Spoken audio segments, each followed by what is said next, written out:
That's pretty much it.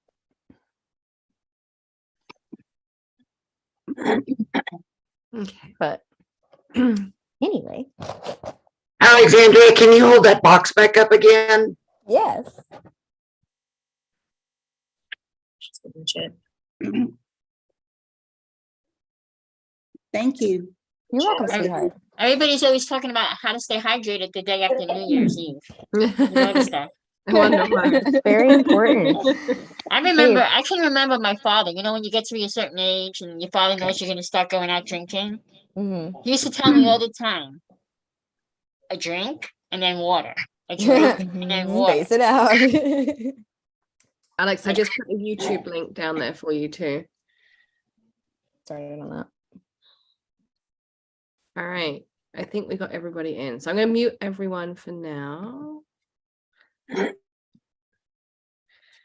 we're going to pin this.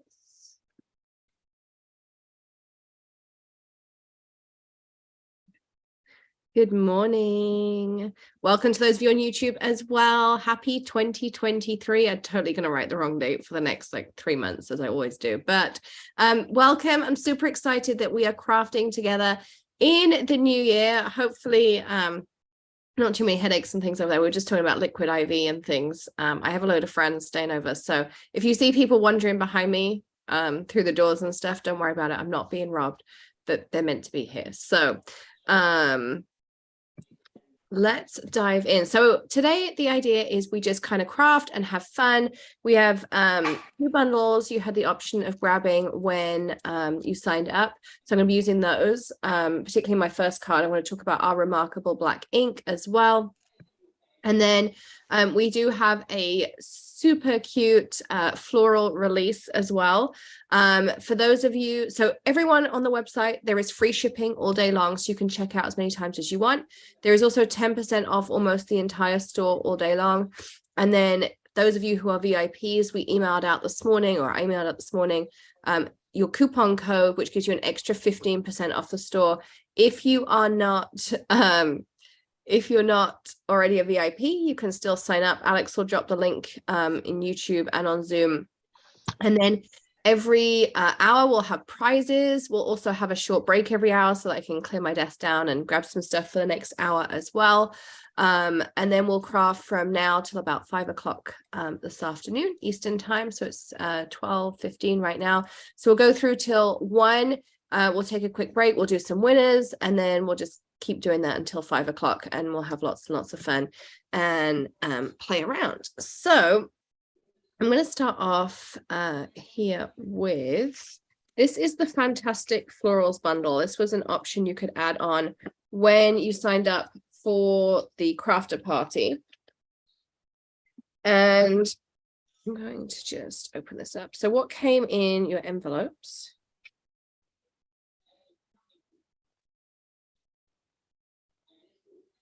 is you have a mini version of our remarkable ink, which I'm going to show you in a second. And then you also had the Elegant Roses stamp set, which is really pretty. It's an Alex Siberia design stamp set. And you had the Elegant Sentiments. So I want to create kind of a quick and easy-ish card. I want to do some coloring, kind of talk you through a little bit about the remarkable. So I have a piece of cardstock here ready. And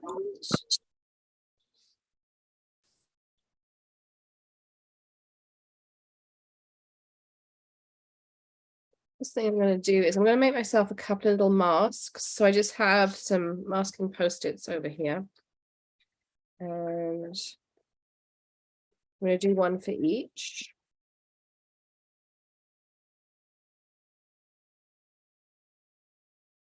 So this is our remarkable. It's a true black. I mean, it's the blackest black we could possibly make. Sorry, I'm going to cough all day. I can't help it. It's for some reason got way worse overnight, even though I've been taking cold and flu. It comes on a silicone sponge, so you can be nice and gentle. You're going to get good coverage. It comes in a large size as well. I'm going to stamp that one here. And I'm going to grab this one here. And I always like to take my ink pad to my stamp. I find I have more control. I get a better image that way. And I'm stamping at the top of the paper because that's where the sticky is on the post-it.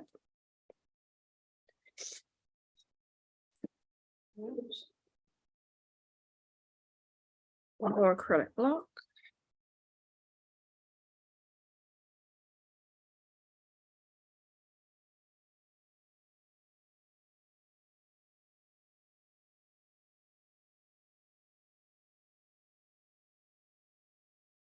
And we're going to do one. All right, so we're going to do a rough fussy cut on each, and it doesn't have to be precise because we're just going to use this for our overlays. So I'm just going to take my scissors. Now, if you have something like masking magic, you can use that too.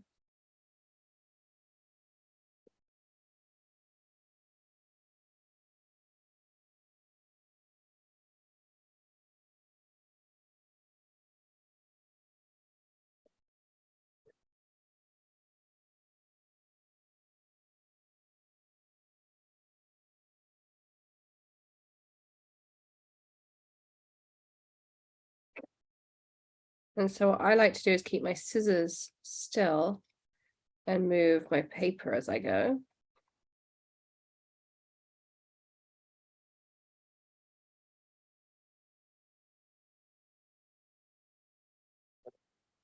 So this is all being recorded. So if you want to be able to come back and watch it again, you'll need the VIP pass, but you can then watch it as many times as you want. And also Amanda sends out these amazing wrap-up PDFs. I meant to print off the last one, but basically what she does is she goes through, she takes screenshots from all of it, she writes it all out for you, and you can print them or put them on your iPad or whatever, and then just come back and look at them at any time. So you have that. And then also you get the wrap up, you get some extra bonuses that we put in there for you, and you also get 15% off anything you add to your cart during the event. So you can still sign up for that. Alex will pop the link in the description for you while I'm cutting these out, and then just send your order confirmation to Alex, which is ecom@makerforte.com, ECOMM@makerforte.com, and she will send you the VIP secret code. So we ask that you don't share it in the chat because you paid for that. So we want to make sure that you have that option. All right.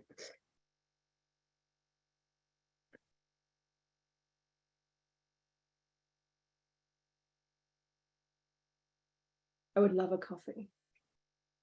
Thank you. I love you.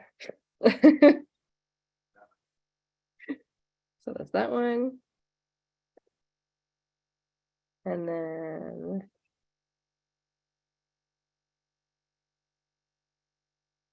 first person has a rhythm.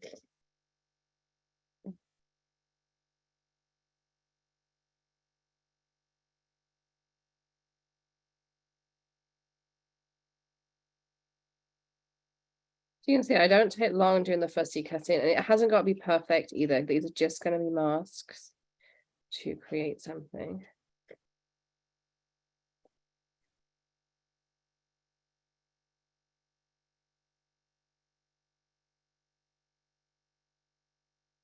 And what we're going to do is create a cute little arrangement across our card. Okay.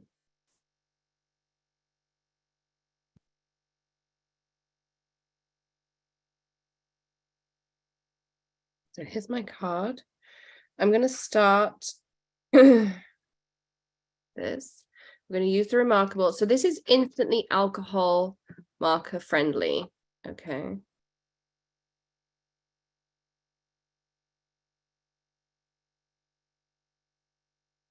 So I'm going to start with just putting one right here. And then I'm going to cover that up with my mask. Just figure out where it is. So.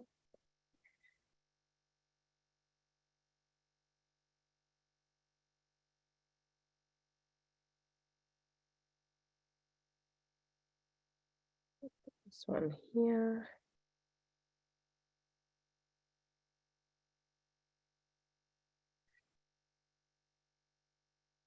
And so you see, this is why it's not that important how it is. There's no way to figure out how to use it. Wait, Maddie, up then. So I can see. Google it, Josh. Can't work out a copy machine.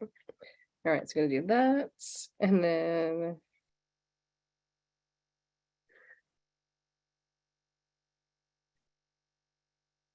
we'll put one over here.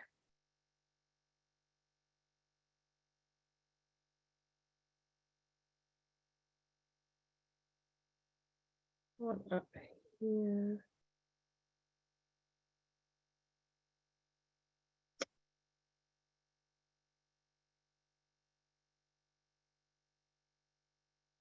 And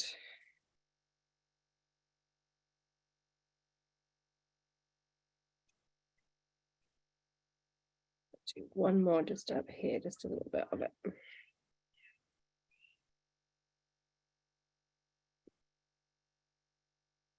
That's it. So then you just remove your post-it. So now you've got this gorgeous arrangement of flowers in here. And I'm just going to stick these back onto.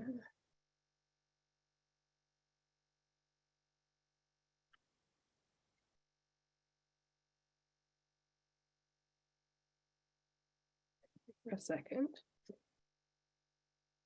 So you can see like it's lovely and rich and crisp and black. And I'm going to put this over here.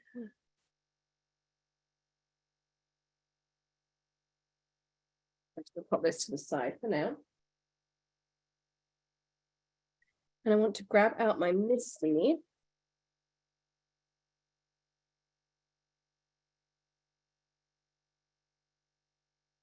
And I'm going to use the Farmhouse font stamp set here.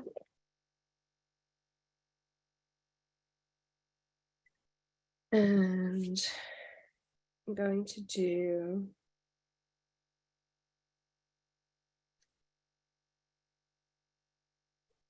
love.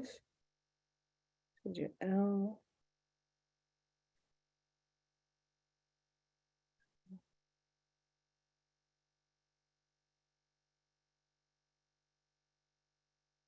V.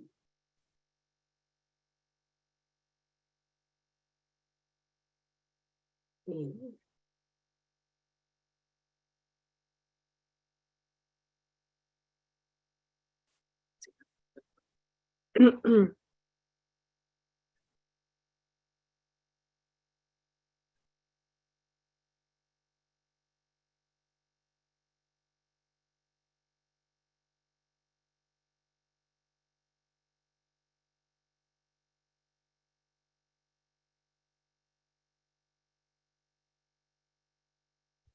Going to take that and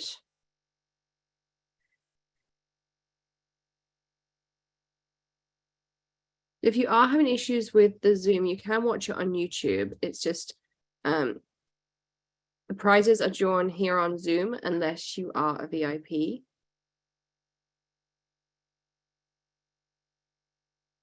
See how I did coverage. And I'm going to use my smusher to get a nice crisp impression. I'm probably going to do this twice.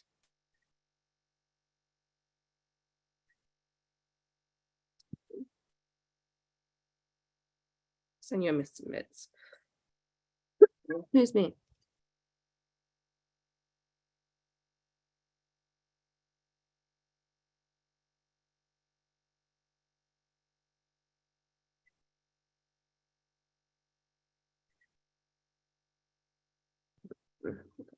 Yeah.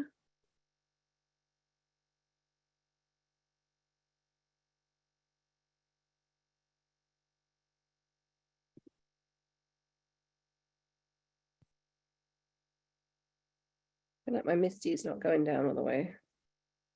This one might have got some heat on it or something, because like this whole corner doesn't sit flush like it should do. So I'll grab another one out in a minute. There is our love.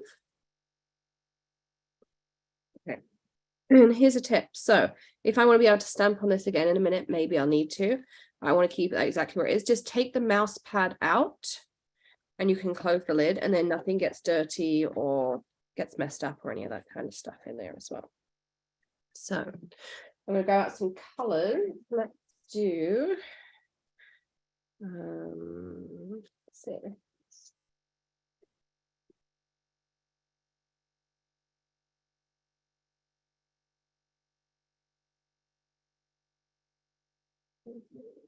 Teal.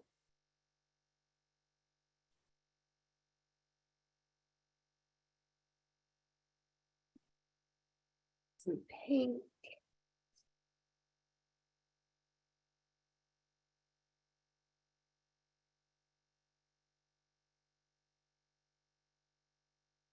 Purples. Okay.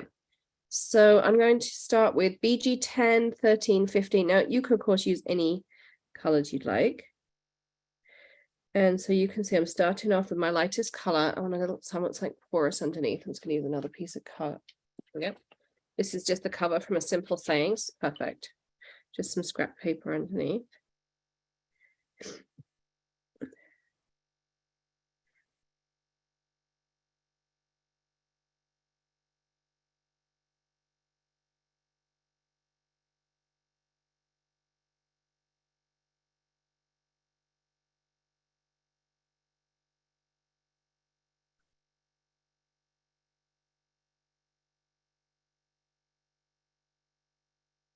So what I'm going to do is I'm just going to kind of plan out where my colors are going to go. So I'm going to make this one teal too. So this is just my base color that I'm using.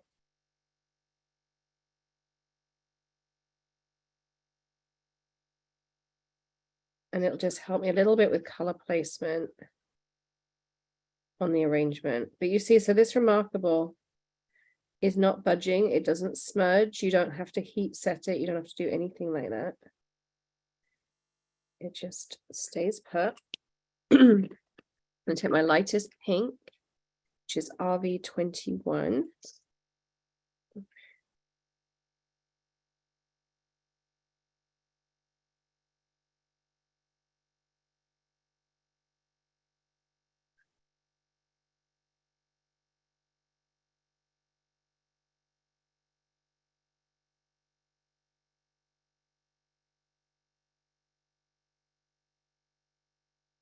And so you can color over them too, because they're not going to shift or budge. So have some pink here. This is going to be a big purple bloom, so we'll have pink here.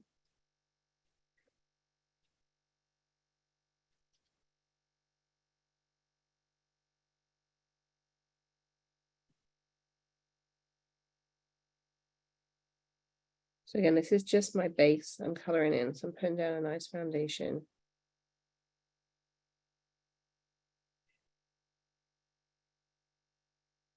Now I'm going to take that lilac, so I'm using V20.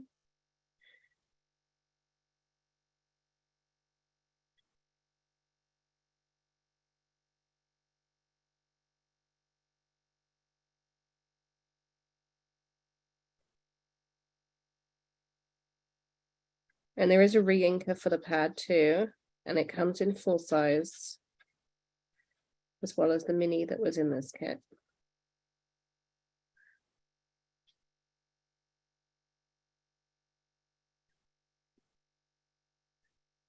And you don't have to use alcohol markers. You could use color pencils, or if you have other alcohol markers, I'm just using Copics. They're my favorite. And it's what I happen to have.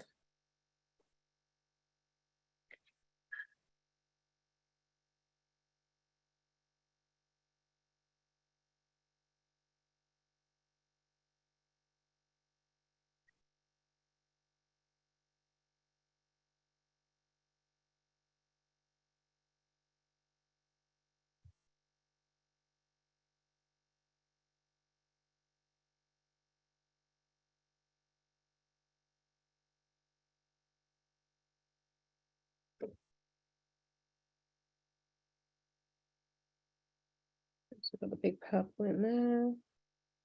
I think I'm going to add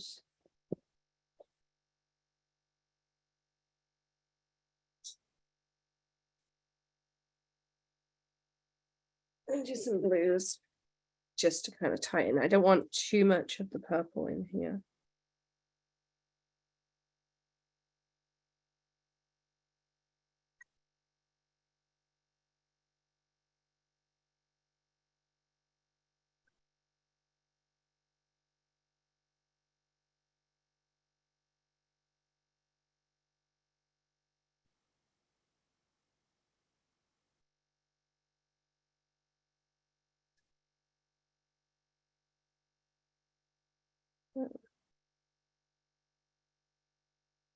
So the reason I do this is so that as I'm coloring, I kind of already have my color placement of the arrangement figured out.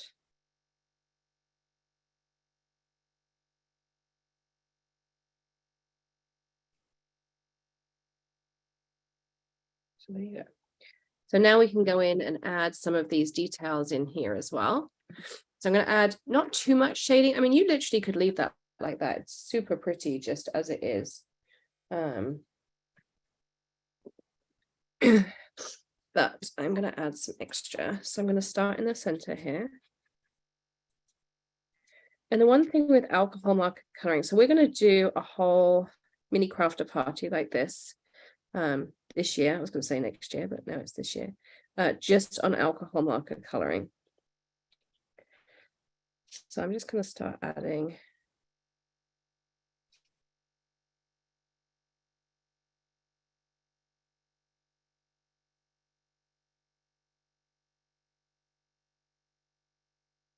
some details.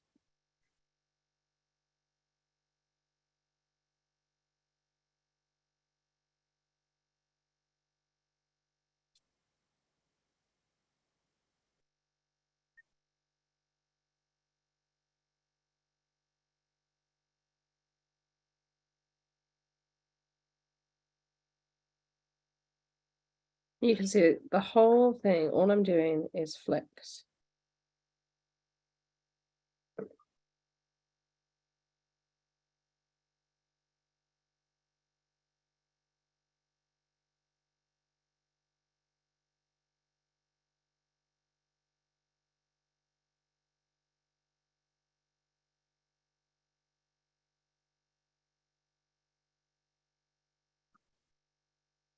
And then I'm going to go in with this dark one.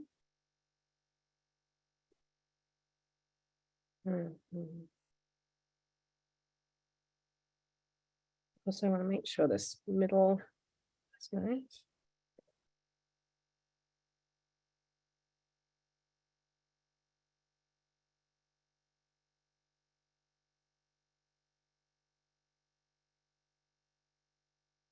So I'm just going on the edge of the leaf, and I picked a side.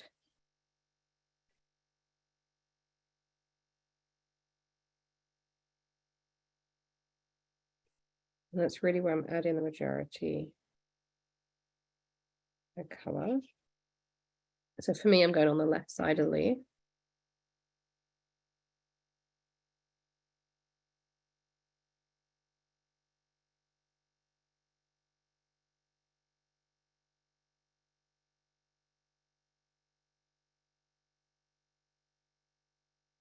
And kind of just like almost outlining the petal.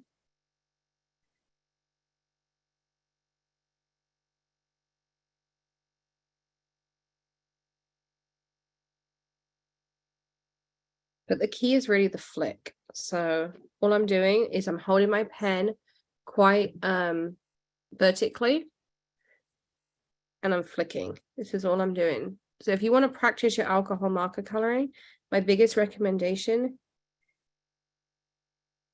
is to practice your flicking, because you can really feather out. So I kind of start with a solid line and then I flick off of it to feather it.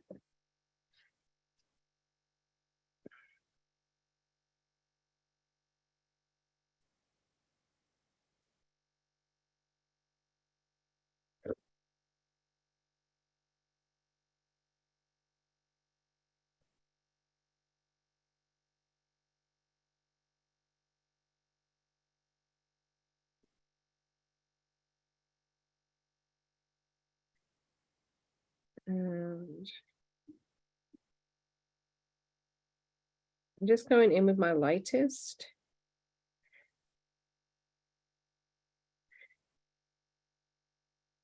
Really, I'm coloring all over. And what it'll do is just help everything blend back together again.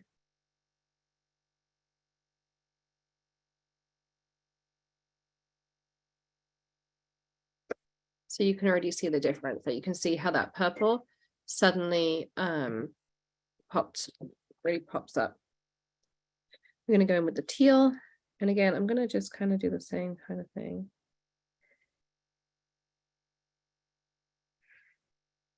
But you notice it's all flicks. And that's how you get that kind of like nice, delicate effect.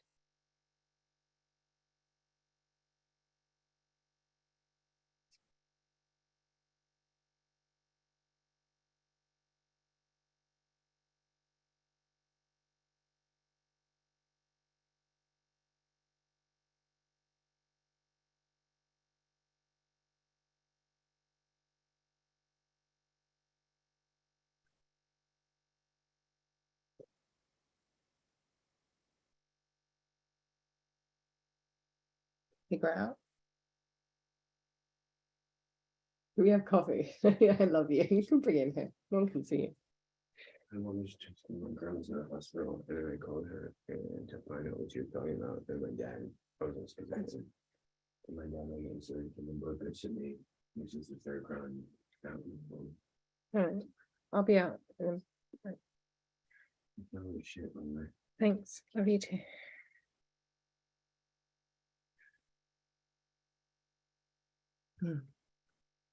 Question: with your color hivings, do you keep reapplying when it gets darker or to go a certain color?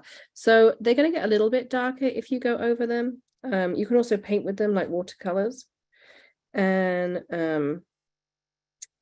they will get to a point where they stop, but they are quite opaque. So you're just going to get deeper and deeper coverage. So yes, you can make them a little bit darker by going over them.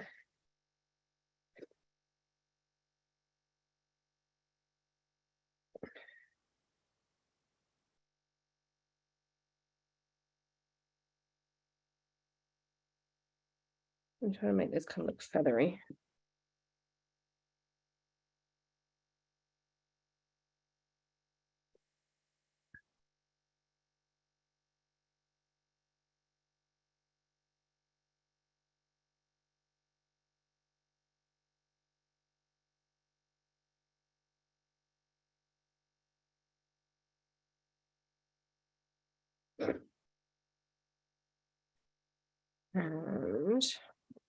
And I didn't get coffee, but I got hot chocolate. I think. I'm not entirely sure what that is. And I'll take it. It's warm. And I'm going to do the same on this one. But you notice I'm not taking like lots and lots of time on my coloring.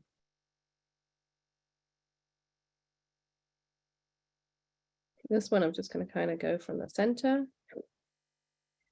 This might be quite dark. So kind of going to be gentle with it. So more than flicks on this, I'm kind of just doing dots. Because otherwise it's going to be really intense.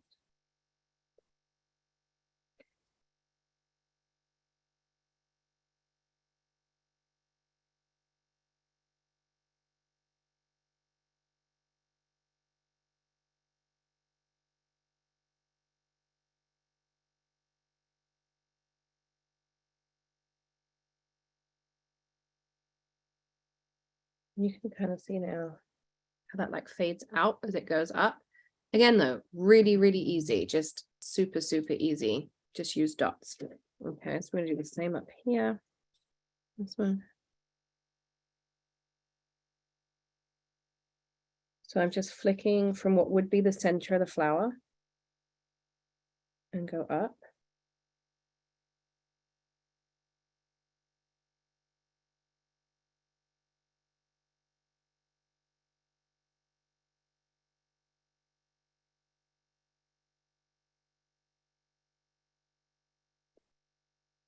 Add some little bits up here.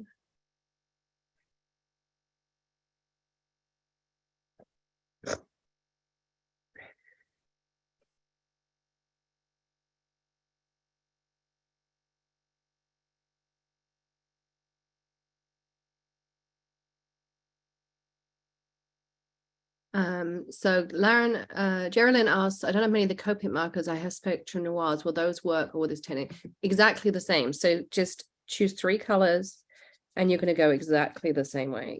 It will blend slightly different just because they're a different marker, but you're still going to get the exact same effects. You can see how this is coming together. I just need to do the blues. With the 12. So I'm going to go to 14.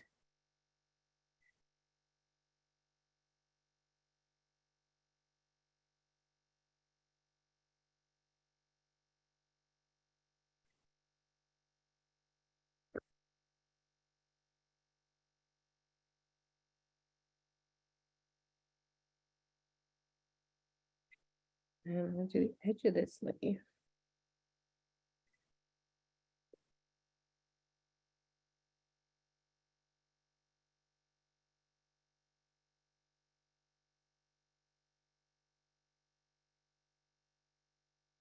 And so this leaf is really crinkly, or this petal is really crinkly. So I'm kind of concentrating more on the outside of it, because that's where my shadows would come in.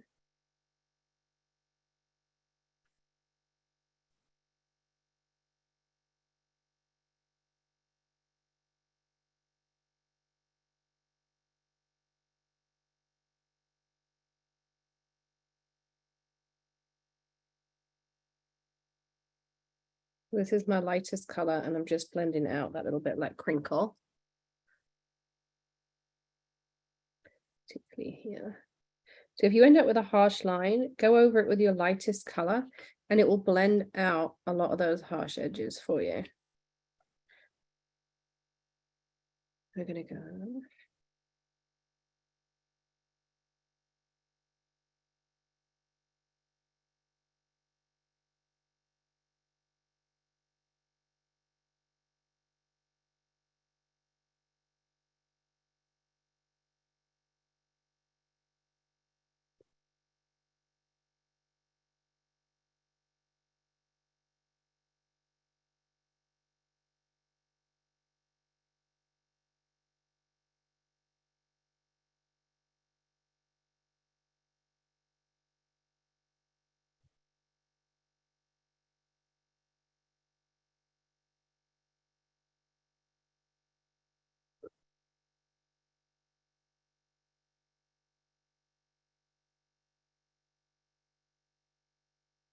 There we go.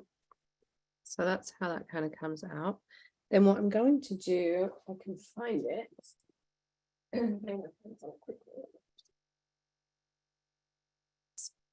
I have a fine liner over here.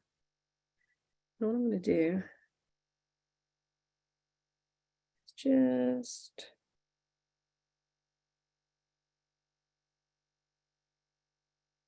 just a couple of places that were lighter than I'd like them to be. You also could, of course, thicken up the lines if you want to.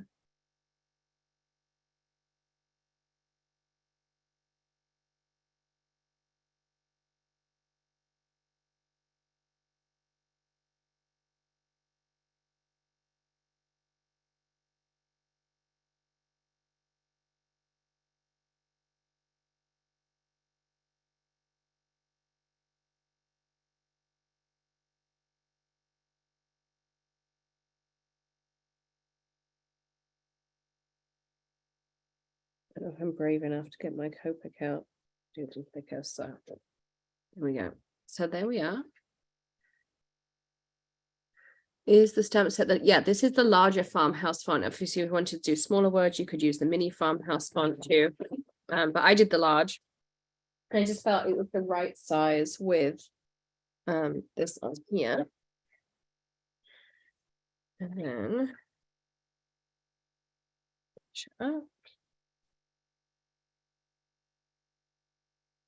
you could add some glitter or some gems if you wanted to. So there's our first project of the morning.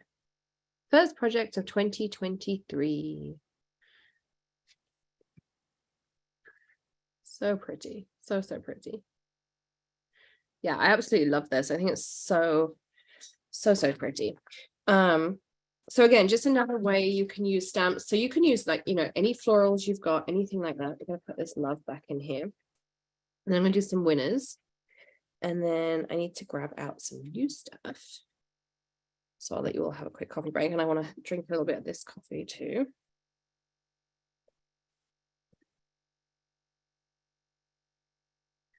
Can you use almost, you can use almost any kind of paper, graphic, Copic. Oh yeah. Oh, a mum card, that would be really pretty too. There is also a farmhouse font placement tool. I didn't use it today, but it's the right height for these. So if you want to line everything up, and you get an engraved piece that shows you spacing and stuff like that as well. There is that. And if you missed out on the bundles, you can still get them. If you need us to drop the link, let us know. I'll find it, because I don't think Alex has that link yet. I don't think I sent it to her. And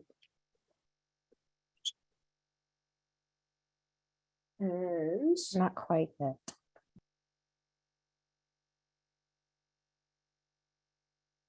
okay. There's project number 1. So next up, yeah, I'm going to do something with this one later too. So I'm going to keep this one just in my little box here. But I think what I'm going to play with next is one of our new ones. It's called Vintage Ornaments. Really pretty. I have so many ideas with this. So we're going to play around with this between 1 and 2. And I'm going to pick out some winners. So first of all, we have a VIP winner. And I have a special spreadsheet the girls make me, as you all know. So the first winner is Brenda Owen. Congratulations, Brenda. And then I'm also going to pick, you get a $25 Maker Forte gift card. Alex will send those out to you this week. And then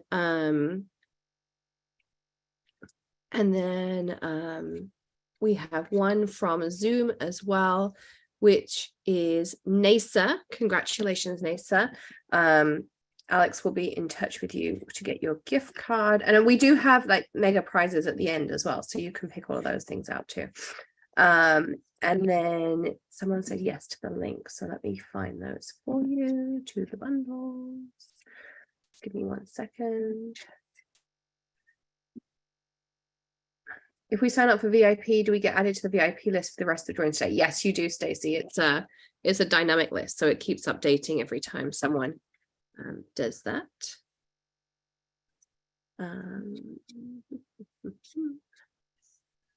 Yes.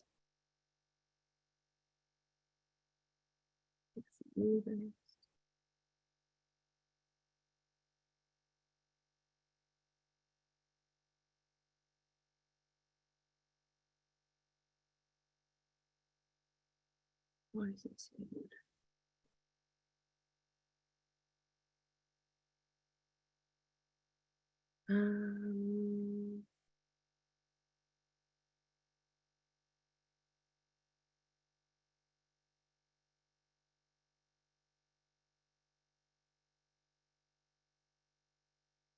Kathy, if you email Alex, she is Alexandria at makerforte.com, and she will be able to check that for you.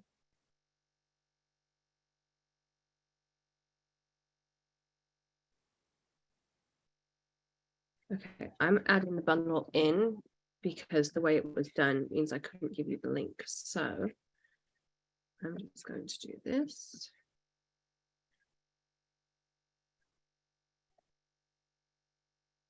So here is the special bundle. Put the links in here for you as well.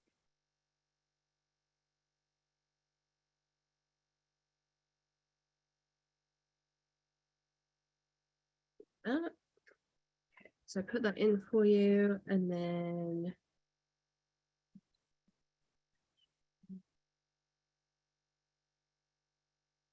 And these bundles are amazing value. They are, I think it's like $65 worth of product and $19.99. So you get the mini stamp set, you get two stamp sets and a mini ink pad, and one stamp set alone is nearly the price of the bundle. So a really, really good deal as well. Refresh it, Rhonda. I literally just updated it. So I literally just updated it for you.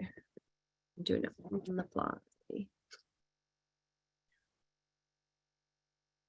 You should be good now. I just clicked it. It worked for me. So let me know. There is no photo of the bundle. Literally, Wendy, as I'm sitting here talking to you, I made the product because the actual product, when you buy it through signing up for the ticket, I can't give you that link. It doesn't work. So I just had to make one on the fly. So that's on there for you. But what you will get is the stamp set I just used. And then you will get these sentiments that go with it. It says, hello with love, thinking of you with sympathy, happy smile. Congratulations, birthday and anniversary. And then you get the mini remarkable ink pad too. So you get that as well in there too. And then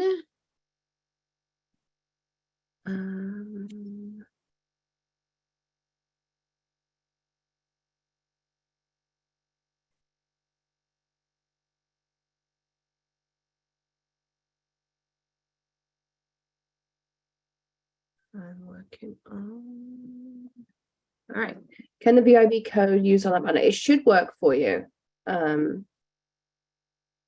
Sometimes on bundles, I don't know how the code was exactly set up, so I'm not going to promise, but I'm okay if you want to try it. There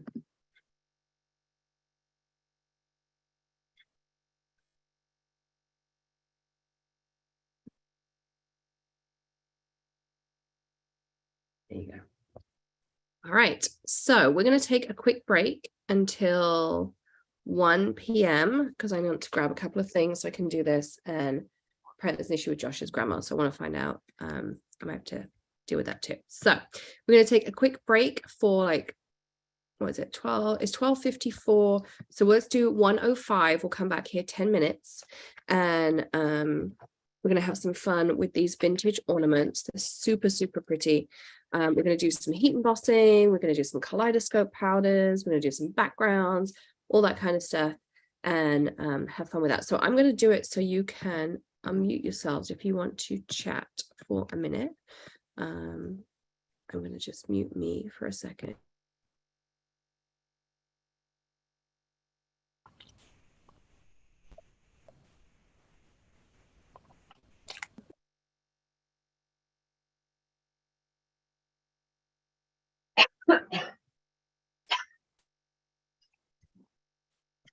Hey, can you guys hear me?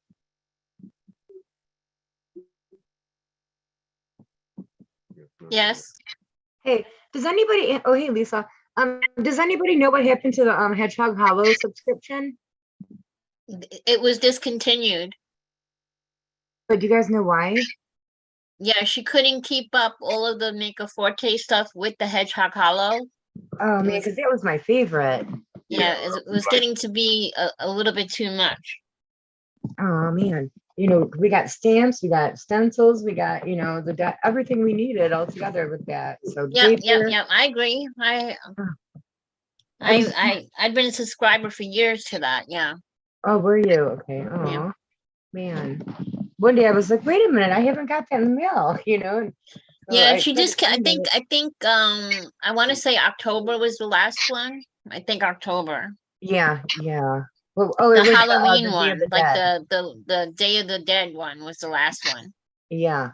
Yeah. Oh, man. Well, at least we got it. You know, it's the main thing. But well, maybe one day she'll bring it back. Let's hope. Maybe. Well, she's got the color hive boxes, right? yeah, the color pop. They don't really have stamps in there, I don't think, though. No, I did that. I did the big box with everything in it. And yeah, we went into making tumblers now more so. So I kind of stopped all those subscriptions. Hey, she stopped the color pop also. No, Oh, did she? Yes, Yeah. she did. The Color Pop box stopped as of December. There Oh, aren't really? anymore. Okay. Yeah. Having trouble. She was Be- having trouble getting supplies from suppliers on time. And so they stopped the Color Pop boxes as well for the time being. And I believe that she's going to maybe in a little bit look at redesigning it or something. Okay. Yeah. Goes to Okay. show you the fog that I've been in the last month and a half. The December box though had all repeats in it except for the ink that was from the month before. Really? All sentiments and everything were repeats. The stamp wasn't, but everything else was. Well, we got a note about that and got a Yeah. refund and something. Now that was just ink from that was No, just there was an email about the sentiments being the wrong ones by mistake. Oh, I didn't get that email. Yeah, there was an email. Oh, I didn't get that one, and I'm a Color Pop box subscriber, and I remember sending an email to Lisa and asking her if she had any news about it. Search your email for ecom did. at Maker Forte I just did. and just I pop a message to ecom at Maker Forte. Yeah, I will now. Now that you Yeah. said that, I will. But I search my email like every day looking to see. Yeah. And I'm sorry to say this, but I think the last crafters party box, I think that one was the best. As far as the variety, the assortment and everything we got in the box, that one was my favorite. We got like a lot of stamps and things like that in it, and I was so happy with that one. Yeah, the crafters party though is different. I mean, she's still having the crafters party for the quarterly party for 2023. We've already signed up for that. Yeah, I just got the emails. I'm debating right now whether I want to do it or not. But anyways. Where's Lisa A at? I don't see her in here yet. I don't think she's here today. She's not. I'm so glad she's in there helping out. I think that's awesome. So are you guys on Facebook all the time now? I'm not really that active on Facebook. I go on to the Crafter Party website when I get a notification, but my Facebook notification has been like delayed. I don't know what's going on with my Facebook notification. I'm getting notifications like almost like 2 days later that somebody posted something. Yeah, that or like they're from a long time ago. Really? Yeah, I don't know what's going on with Facebook. I mean, I'm not really active on social, whatever you want to call them. Social media. Yeah, I get all kinds of grief because I don't post stuff to Instagram, and I'm boring. There's nothing for me to post. Oh, you're I not go to bored. work and I'm home. And I'm not one of those people that's gonna post, I went to so and so place for lunch today. I'm not doing Yeah, I that. hear ya. This is my food. Yeah. Yeah. Well, Lisa, and last thing I remember about you is you were selling a bunch of those the storage units. Do you remember you had Yeah, like big- yeah. Well, I big wasn't really units? selling them. I was trying to give them away, but You're yeah. giving away. Yep. But So were you yeah. successful? No, I wound up giving them to Salvation Army. Oh. Yeah. It They was kind of actually because bought a lot of those I got contacted from a few people who wanted me to ship them, right? But the problem with that is, first of all, you got to find a big enough box, right? And then second, that plastic stuff cracks in the mail a lot. I mean, sometimes I've ordered things in the mail that I've gotten and then they're cracked in the mail because the UPS or whoever, they're not taking care of that stuff. They're throwing it all over the place. So I didn't want to take a chance that I mailed it to somebody and they arrived broken, right? I was wondering why you didn't want, like you were against mailing it, and now I totally understand why, and thank you. Yeah, I mean, because I've ordered things, like I ordered a couple things from Michael's website, and I had them delivered to me, and they came broken. Like they were Michael's is the worst for that. they were cracked. I won't. I mean, I order ordered from one of them their if I have- if I carts, can't. their metal carts, Mhm. and it arrived here and they were bent. Yeah. Wow. Like I couldn't even get it out of the box. That's how bent they were. Yeah. You know, I mu- then, you know, mine mu- to return it, you gotta go traipsing back to the store, or you gotta call UPS to come get it. I just like, whatever. I just went I usually try to go buy that stuff in person now. Yeah, I just went and picked up another cart. I have 1, 2, 3, 3 carts.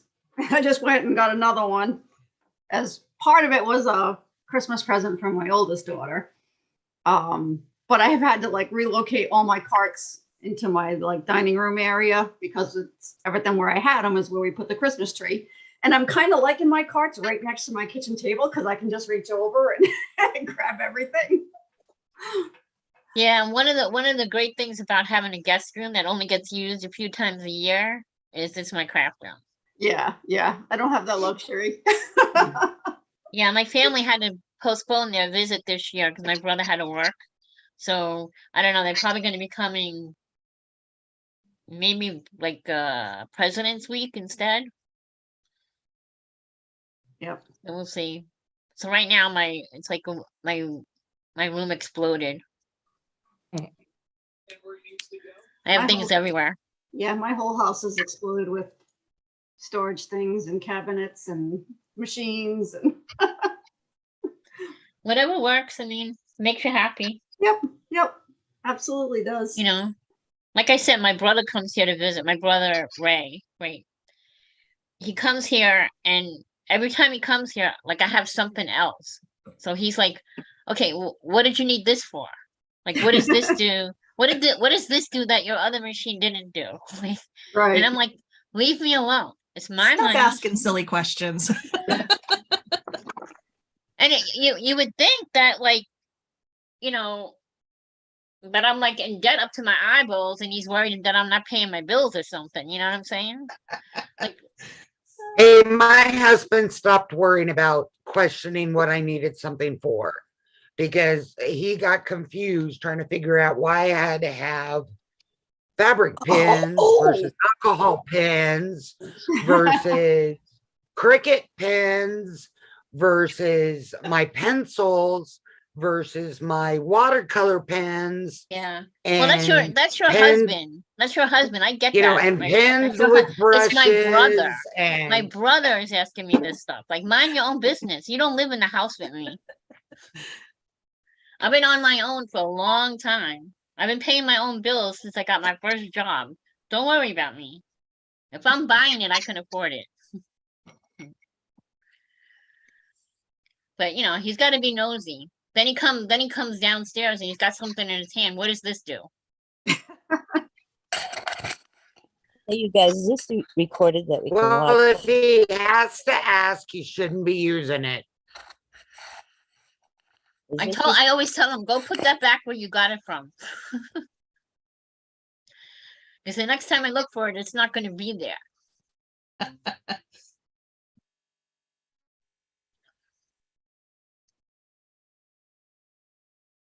But yeah, like when I sent out my Christmas cards this year, you know, he texted me a message, you know, that's a nice Christmas card you made there. I'm like, oh, thanks. That's what I spend all my money on, making cards.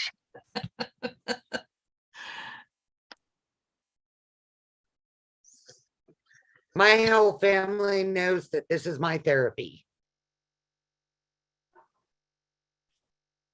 So they stopped questioning about all my arts and crafts and stuff years ago.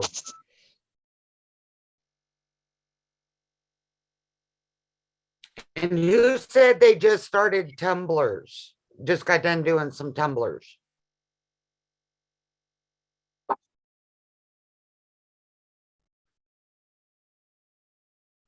Okay, here's the thing, Sheila. If I had your address, I sent you a Christmas card. If you want to get on my Christmas card list for next year, email me your address. I make plenty. I think this year I made 250 Christmas cards. Wow. Wow. Wow. Wow. And I suppose you did them in lickety split, or did you start early in the year? I tend to make them in batches. I made a bunch like in July. Then I took a break for a while. Look at Sheila. Wendy, I did send you a Christmas card. I did. I have you on my list. I didn't get it, but then again, I think the post office is having a strike against me. I only got 5 Christmas cards this year. I'm sure that I was sent more than that. I hope I was. Yeah, I noticed mine, like from certain people that I usually get. I didn't get them, so I'm thinking same thing. But I got yours, Lisa, and it was the heat and boss one that we were talking about. Oh yeah. That was like the best heating bossing that I had ever done. Yep, I loved it. I opened it up. I was like, oh my gosh.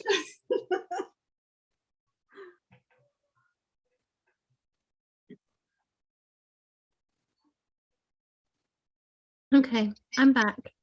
I'm just having an issue. I can't get the video to come up. So did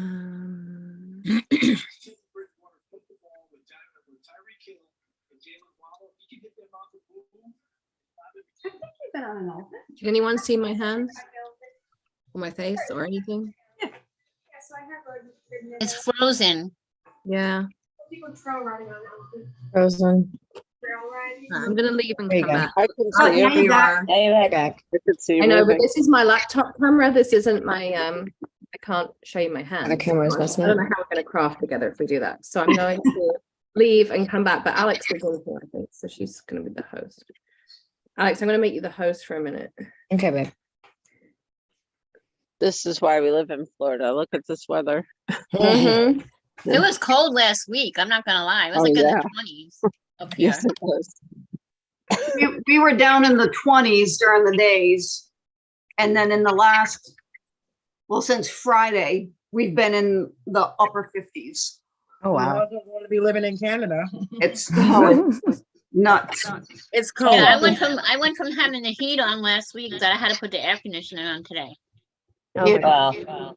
We had negative, we were in negative 13 or 14, and then like 5 days later 50 degrees. So you know, Oh, Wow. Wisconsin. Last night I was zooming with someone in Alaska. It was minus 40. Oh, Jesus. Mhm. no thanks. Yeah. I guess I shouldn't complain about the 20s. Yeah. But the problem is I don't have a winter coat anymore. Yeah. I don't have one. Same here. So my winter coat is in my brother's closet up in New York when I go visit. My So here problem I am, it's 20 degrees outside, and I'm like, okay, I got to put on a layering t-shirt and a sweatshirt and a hoodie, and I look like the abominable snowman because I had so many layers on trying to stay warm.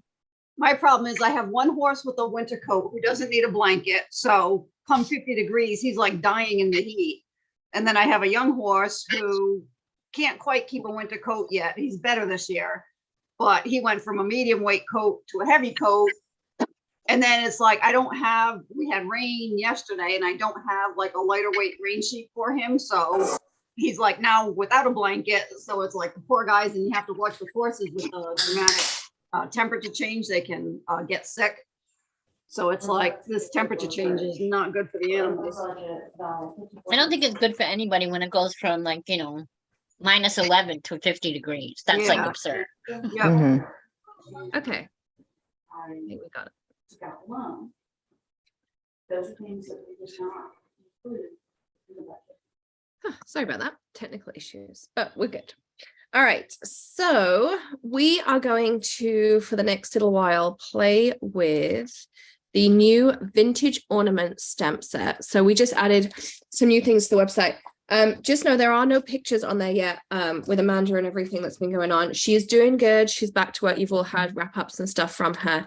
But we just haven't got the pictures on there yet. So I'm going to show you everything as we go along, and then we'll get pictures added this week as well. I'll take some. I took last week off and just spent it with the kids, and it was amazing. So a little bit behind on that, but it's okay. So we're going to play with this vintage ornaments. We also have, trying to find what I'm looking for, this new paper pack. It's called Elegant Wedding. You see my very high-tech little things here. So this is the paper pack. I think we're probably going to use this with it as well. So 1, 2, 3, 4, 5, 6, and then I'm going to switch them over. 1, 2. So it's in like a 1920s style as well. Yeah, it's a new stamp set, Sandy. Alex will drop the link here on YouTube and on Zoom as well. So this is called Elegant Wedding. The theme of this release is all like floral, flourish, love, with Valentine's Day, all that kind of stuff coming up. So we're going to play around with all this stuff today. I have some really cute things coming up. They are all on the website. So if you look at all products and sort by new to old, you can find it on there as well. But this is vintage ornaments. I think it's absolutely stunning. Like, I love this stamp set. This might be my favorite stamp set. There's one other that kind of competes to it in this release. Very different, but also gorgeous. So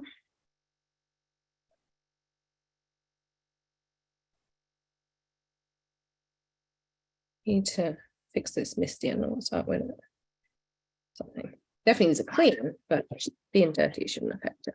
So we're going to start off by doing some Kaleidoscope powders. You all know I love my Kaleidoscope powders. So I'm going to just take all of my flourishes.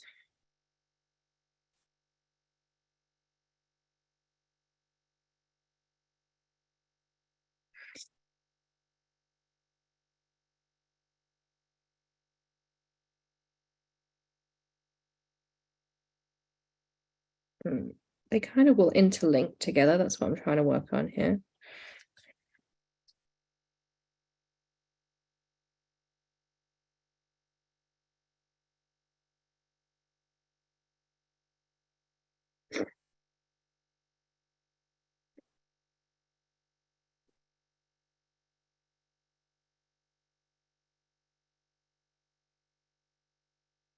I'm going to take this.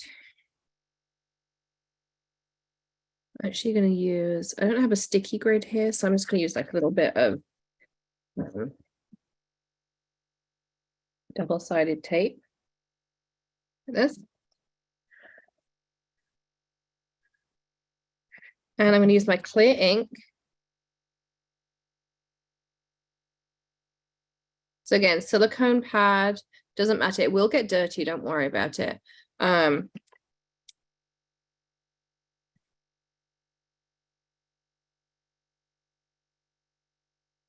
then the best part of this is the smusher. So you just press. And so rather than having to pound it or do like CPR on it or anything like that, then you can just do like this. Shell, they're kind of like perfect pearls. They're a little bit different. They don't have the same additives in them as perfect pearls, and they come in different colors. So same but different. You definitely could use the two together if you wanted to. I'm looking from the side to see how my impression is. I think it's pretty good, but when I'm using clear, I always do it twice because I just feel like it's a little bit safer.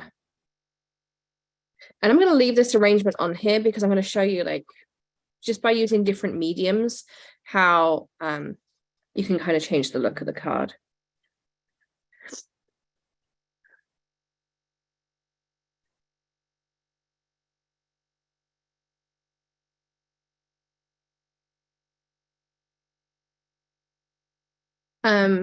If you're having an issue with the coupon, I think I saw Victoria did, it scrolled away from me. If you email Alex, ecom, ECOMM at makerforte.com, she's checking it all day while she's on here with us. So you can message her and she'll check on it for you. I don't know if you can kind of see. You can just about see, like, even just from a watermark. We'll do one in a second. I'll grab a piece of, let's do, we're going to do the same. We're going to just watermark it. I'll show you the difference. So for this, I'm going to grab out a piece of scrap. just makes it easier. And one of my little brushes here. And I'm gonna use some Kaleidoscope powder. And you don't have to stick to the same one.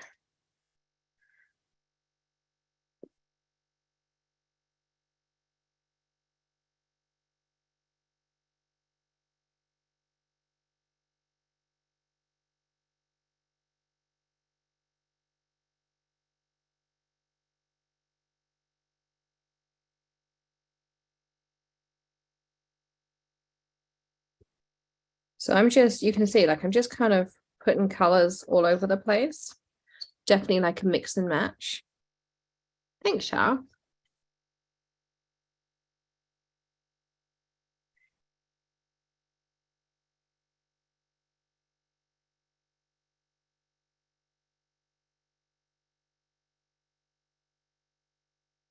So I'm actually going to do this twice with Kaleidoscope powder, because we're going to do one in color, and then I'm going to do one with just like the copper, and you're going to see how different just by changing the color, not even the medium. So we're just going to kind of play around literally with all the same things and just see how we can make stuff pop. I'm going to take this, I'm going to take my rainbow powder polish brush like that, and some hairspray.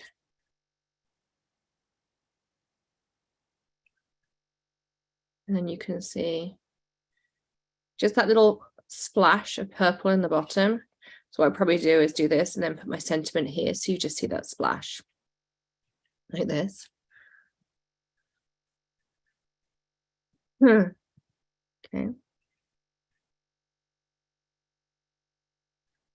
Like that. And then I'll put that one up there for a second. I'm going to do the same.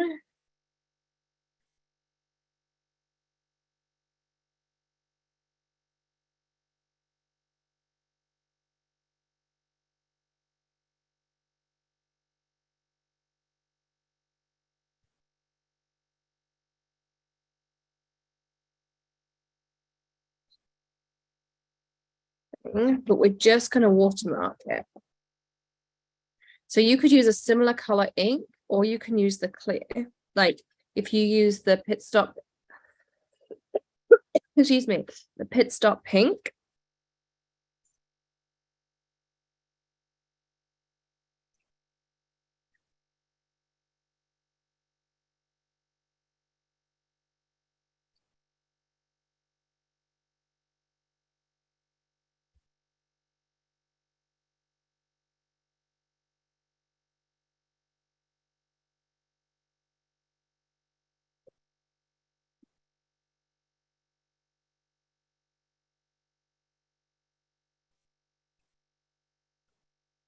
So you see now I'm trying to tilt it.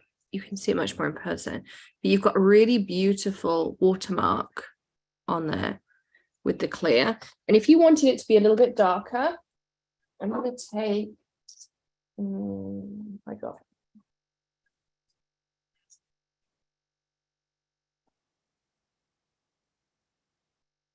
I'm going to grab my pit stop paint from behind me.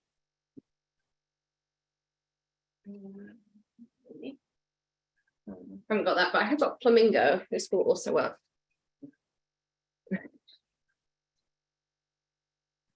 Oh, this is just a tote from IKEA, and they come with lids and stuff, but I never use the lids or anything. I just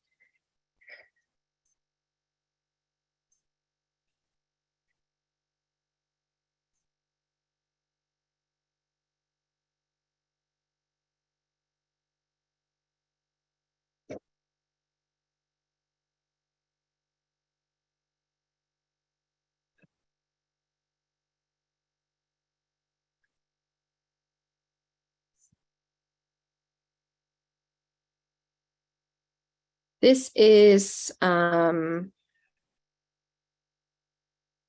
to say scrunchy paper.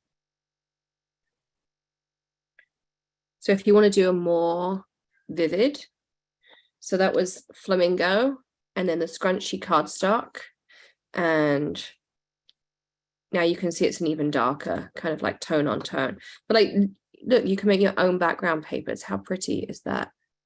Like, so pretty. Okay, so there's another option.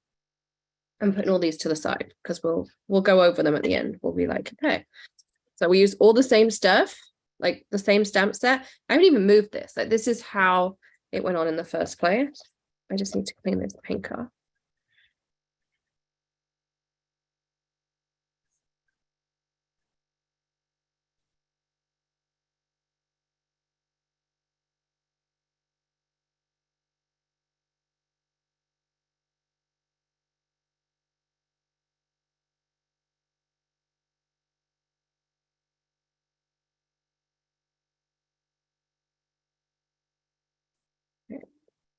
And then I'm going to take another piece of black.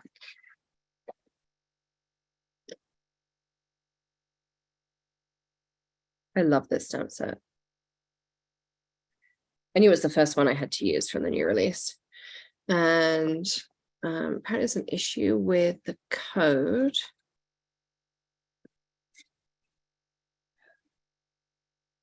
Oh, the $15 off code has been corrected, is now usable, Alex says. Okay, I don't need to look at the code. Thanks, Alex. Okay, so we're going to do the same. We're going to put this down. I really need to just get sticky grids. Mads? Maddie? Can you help? I love this guy. Can you go in the garage? I heard that. So did they. Go in the first aisle on the left, top shelf, and get me some sticky grids, please. I love them. Okay. So again, we're going to smush down.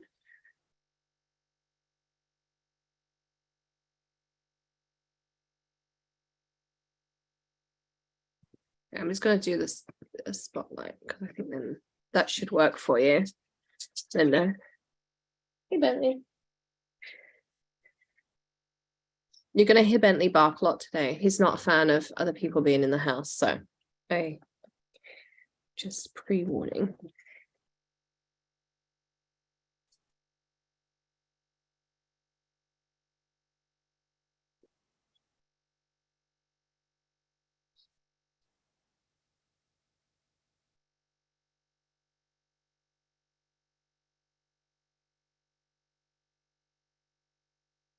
So I'm going to take this. Bentley! Shh. Out. Out. Out. Out. Out. Out. Come in. All right, so we're going to use. Yes. These would be my sticky things you have. No, they're not. Sticky. Never glue mind. on the wrist. Okay, fine.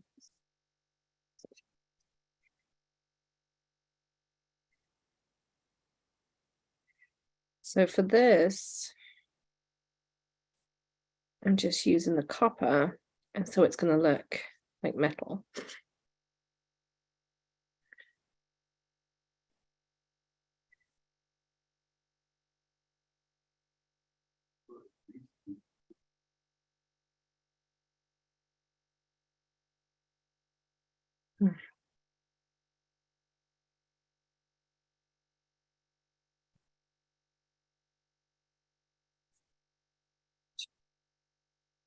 I wish you could hear the debate about food happening out there with everyone with hangovers.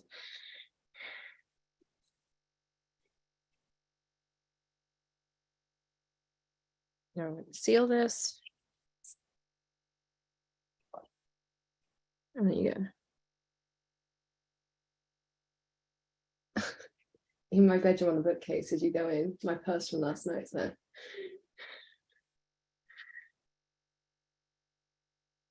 Look at that. So pretty. So that kind of looks like the gilded effect. Okay, we've got that one. Then we're going to do another one. So this is one of the things I like to do is take one stamp set and use it like loads and loads of different ways. So you can really see, you know, how you can use it and get different effects from it. So we're going to do something different on this one. I'm going to do one black, one white. And I'm going to use Vellum. The red one. The red one? Maddie will know.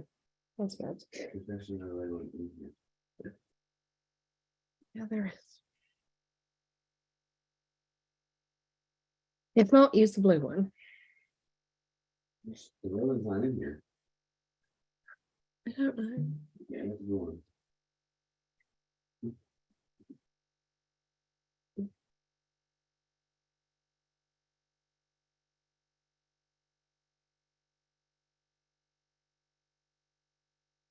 I'm picking out a couple of embossing powders. Do this. So the other thing is, on the back of the Kaleidoscope powder packet, I believe it's been fixed. You can scan the QR code. All our products have QR codes. It takes you to guides and different ways to use stuff as well. Yeah, so literally you stamp, put the powder on, Tracy, brush it off. Here, I'll do one more so you can see. Let's do one more. What did my next one? So we'll do one more. I'll do it step by step. And then if you get the VIP wrapper, it'll have all the instructions of how to do this too. So we're going to put cardstock down. So you want clear ink. So the Clear Maker Forte ink. This is a super sticky ink, by the way.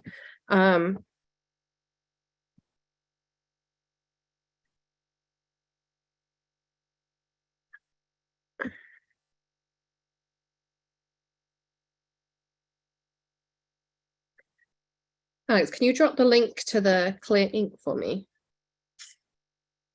Please. And then you can either use a stamp platform, you can use an acrylic block, whatever.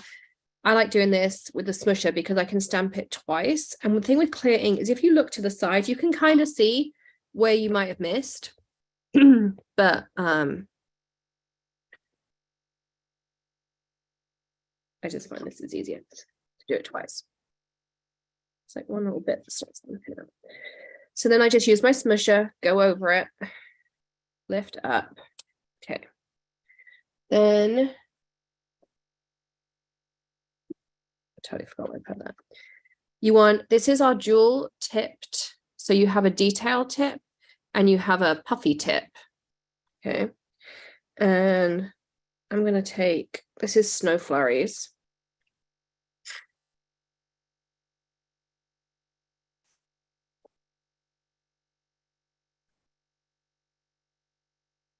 And then you just take it and go over the top of your panel like this.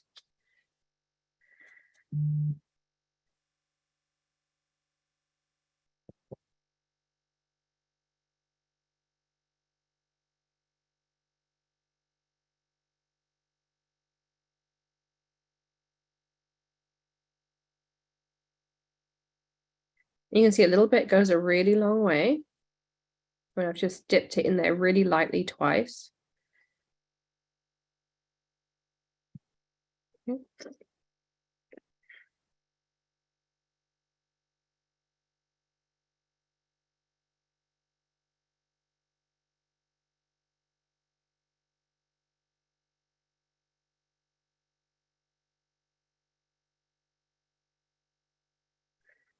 And then take your big brush. So you don't want to take this little brush to clean this off because you'll brush too much of the powder off.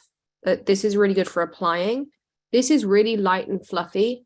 We don't have a starter kit, Andrea, but you can get all of these things. So you want, Alex will drop links to each of them for you. There's a jewel tipped brush, and then this is the rainbow brush. And you can use this for all sorts of things. I have lots of these in the craft room. And you see just how light I go over it. And this is a really light, super fluffy brush. And so you can see now it's perfectly clean. All of my like remnants have gone. And then this is just Dollar Tree hairspray, nothing special, just Dollar Tree hairspray. And you just give it a light spritz like that. And that is it, you're done. Like you're done. That's it. And this is actually snow flurries. So if I put this anything else,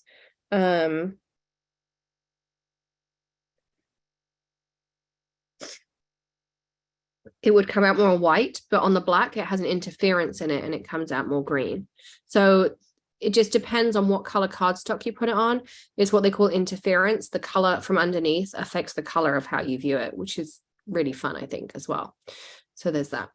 So this is how that comes out. And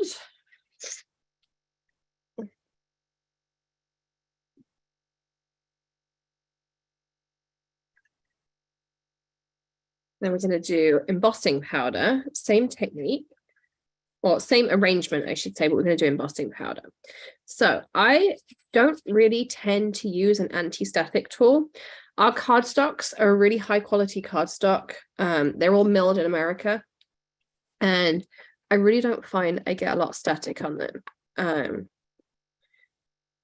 They're super smooth. So I'm going to use my clear. Our jars are treated to be anti-static as well, so you don't have to worry about that. And our powders are a super fine grind.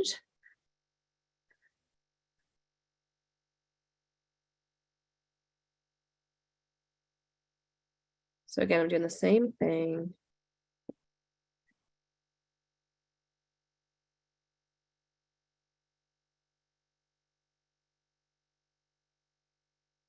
Because it's clear, I'm doing double.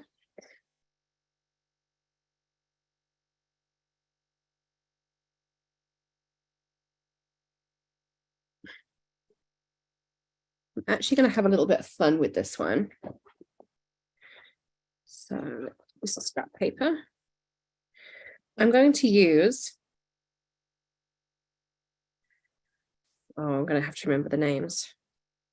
I think this is the white with rainbow sparkle in it. Maybe someone can help me with the name. So there's a little bit, I got a little bit of overspill. So I'm just going to like dot this around. I'm not even using what's in the jar. This is just like the spillage from me making a mess last time I was crafting.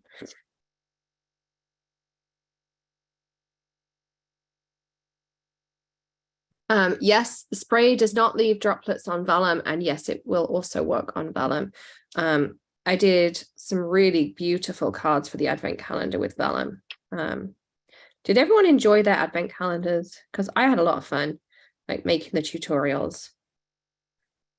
So all I'm doing, and I'm only putting a little bit of powder down because obviously I'm mixing and I don't want to waste too much powder. But I put these two down.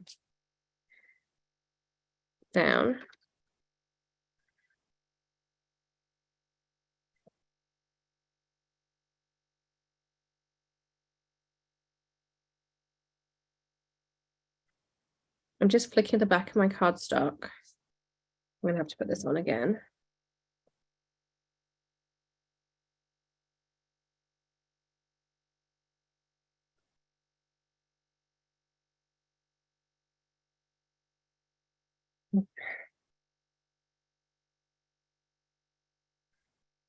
So I'm just really, I'm using that same powder mix I basically just made. Oops.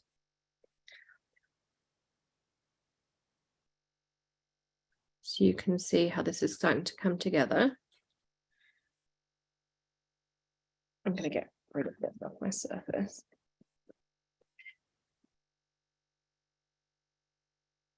It's funny because a lot of my friends don't see what I do. They just know I have an online store.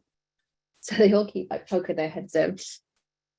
And I think they're kind of intrigued by what I do.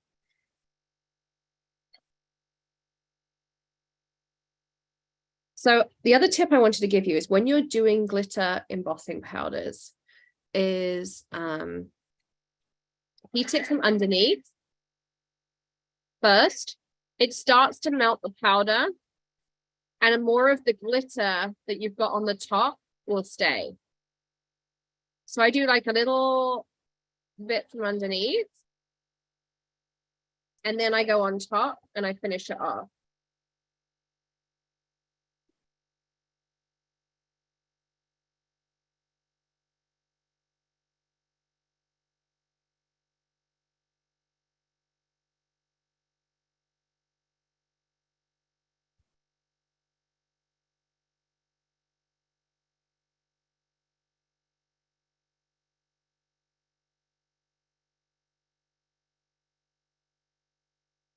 It's so pretty.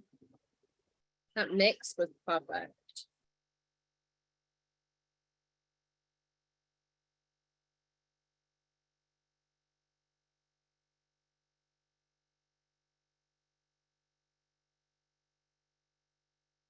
And then because excuse me, because there's a lot of glitter in this powder, you might find you end up with bits of glitter here. Again, rainbow powder polish tool, just go over it and it cleans up a lot of that excess sparkle. But look how gorgeous that panel is, like just as a background, so feathery. And just that, I even like love this like extra bits of shimmer we got on there too. So pretty.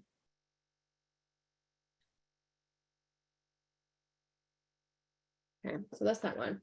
Now I'm going to do the same, but I'm going to do it on white, and I'm going to use rose field because I love this embossing powder. Like, I mean, I love this embossing powder. It's one of my favorites.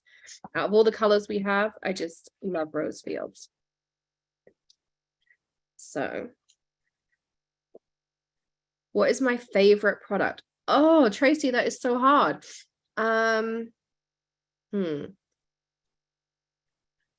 Favorite product. I love the smusher because I use it all day, every day. But I think probably my, because do I pick ink? Do I pick prime time? It would be type. Okay, I'm going to pick top three. So I'm going to have smusher, then I'm going to have inks, and then I'm going to have our prime time, which you put on photopolymer stamps to remove that excess sticky. And it gives you the perfect impression every single time. No, so Kaleidoscope powder, you're going to set with hairspray, and embossing powder, you're going to set with heat. So that's where the heat gun comes in. Okay. Alex says smusher. Lots of people say smusher. Tracy says ink.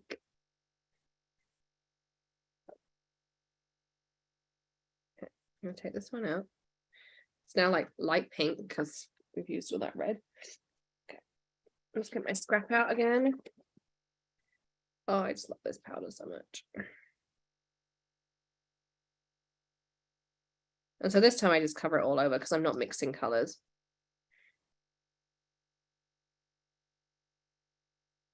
Oh my God, that's so pretty. You can already start to see how this is going to come out.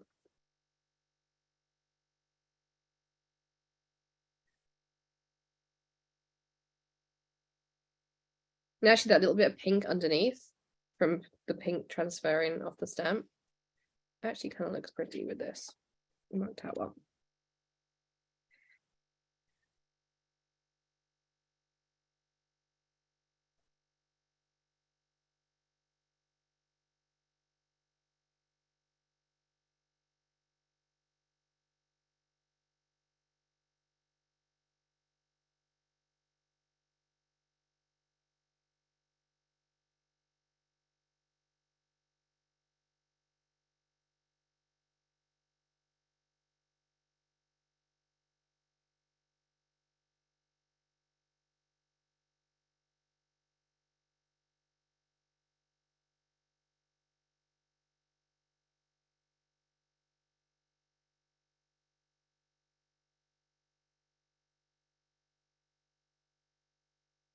So I'm gonna lift this up.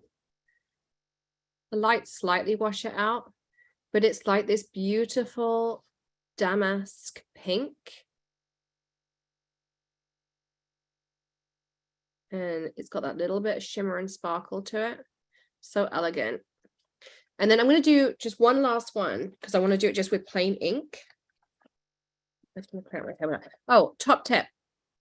When you use Kaleidoscope powder, do not clear up with water because they are water soluble. You can paint with them and stuff. Clean up with some hand sanitizer or some isopropyl alcohol and they won't get water activated. Your cloth will just pick them up and then you can clean up with water and stuff after that. But pick up the pigment either with a dry cloth like our microfiber cloth here, or use some isopropyl alcohol or something like that.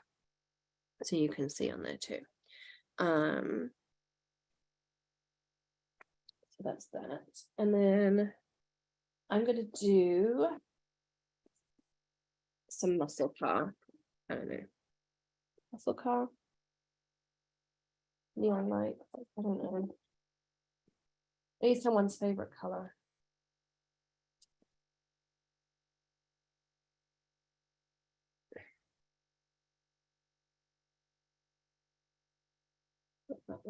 We have a ton of backgrounds here to work with. We'll have to use them up during the day.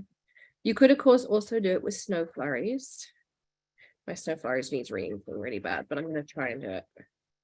So snow flurries is our white ink. It's a really, really cool white ink.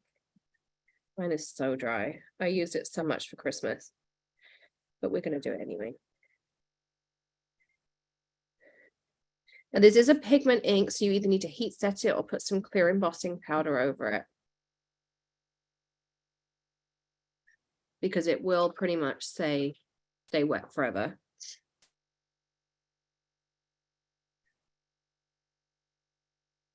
And the one thing with pigment is leave your stamp set down. I think there's a little bubble here because I keep saying it's not stamping right.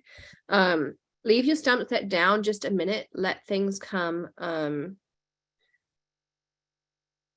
down. But you can already start to see. I'm going to do it a second time this day.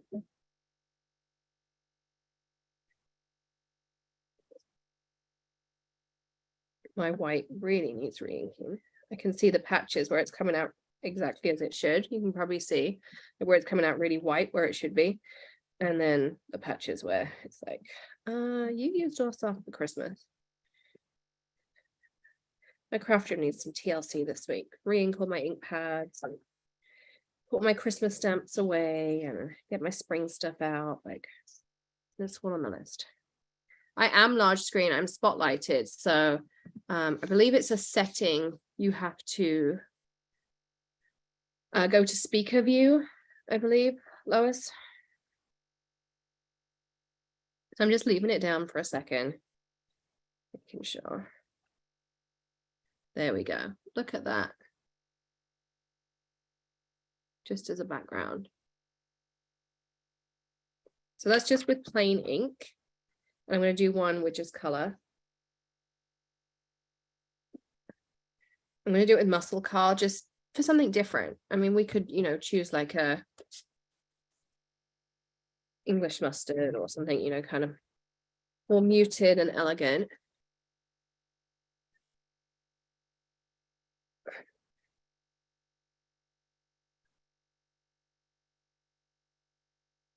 You see how easily they clean up. So I'm using our Squid Buster cleaner and everything just cleans up so easily. And my little microfiber cloth here. And we're going to take our white.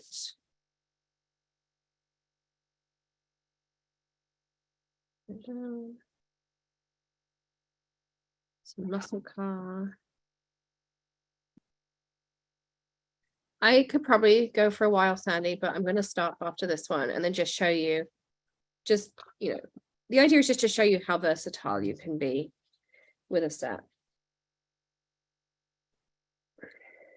I think also if you like ink blend in a background and stamp this with water, I think it would look absolutely beautiful.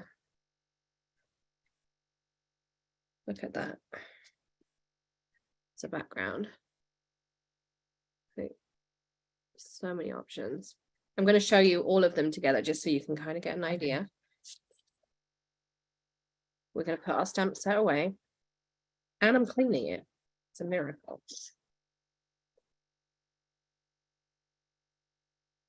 So. Here. Yeah. So this is called Vintage Ornaments. Brand new in the store. As I say, there aren't any pictures yet because everything with Amanda, we haven't got to that yet, but we'll get those put in there as well. Alex Bo says, could you please drop the link to the VIP pass again? So VIP gets you 15% off all your purchases today. It gives you access to the video recording of this forever.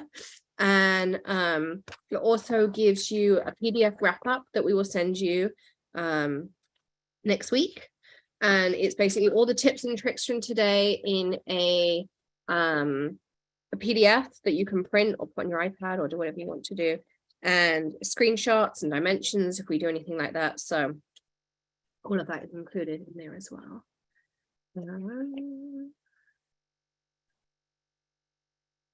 Okay, let me put this here. So we did, oh no, we have so many things. Look at all of these. So we have the blue, and we have the white. We have the rose fields, which I love this. It reminds me like a real damask kind of look. We have the embossing powder with glitters. We have gilded. Like, look at all these options. This is one stamp set, one arrangement, and you can make all these kinds of different things in here, which is so cool. I think that you can, you know, take one stamp set and use it so many different ways as well. I use muscle car color. So muscle car. Alex will grab the link for you to the store. Put these away.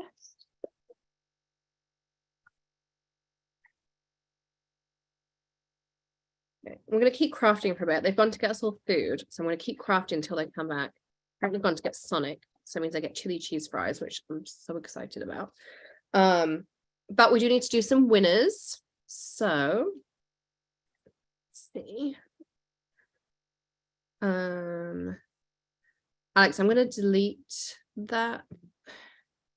Alex, can you delete your the code, because that's the VIP code. It shouldn't be in the chat. I can't delete it.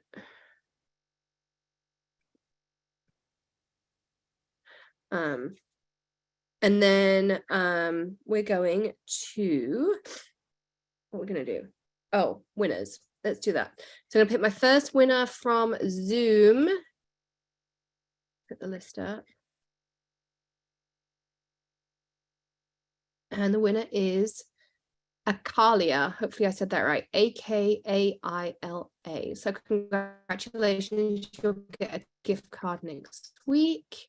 And then I'm going to pick one from my VIP list.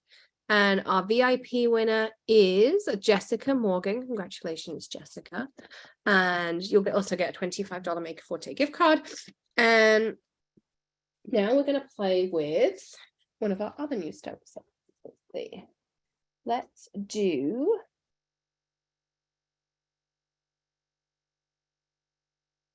I'm going to play with these two together. So here I have Save the Date, and then we also have Floral Frame. So as always, these are all designed to work together. We have other frames, again, they all work together too. So you can do all that kind of stuff, like, you know, play around with them and have fun with them and mix and match them. So we have the one that has the open frame. Everything that fits in there will fit in here and vice versa. Okay. And let's grab out some cardstock here to the side of me. Yeah. So I'm just going to stamp it out first so you can see it.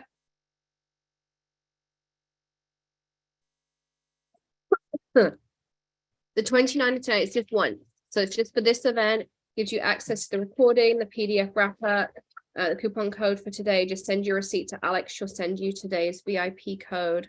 And yeah. So I'm just going to put this down. And I'm going to use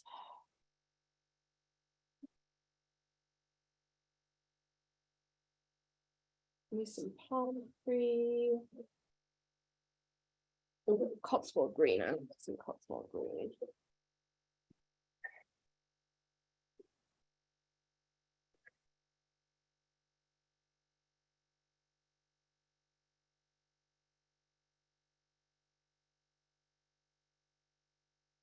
So if anyone is having issues with the VIP code, email Alex and she can help you. Apparently there's, I'm just reading your message, Alex.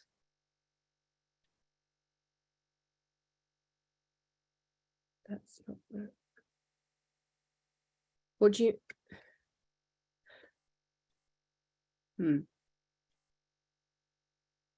All right, so at the next break, I will email out the corrected code, Alex. Just I'm just waiting for them to come back.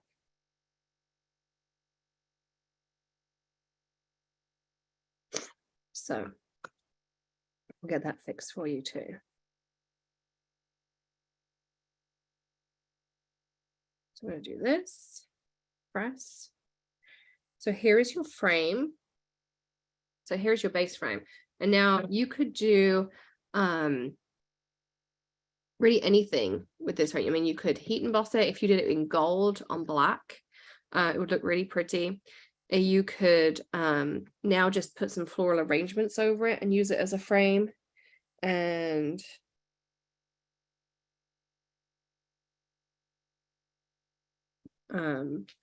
things. So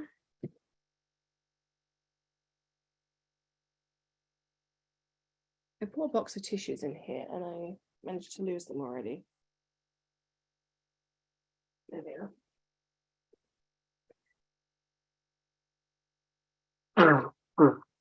There is not a bundle, Bethany.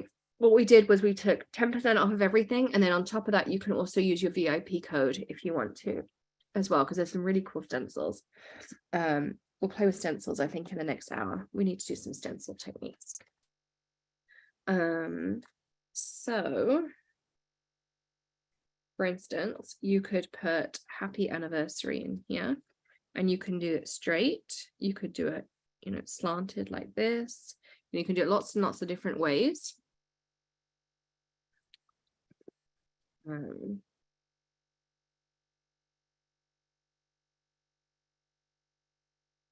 Or you could take, this is the Elegant Sentiments from the Elegant Roses.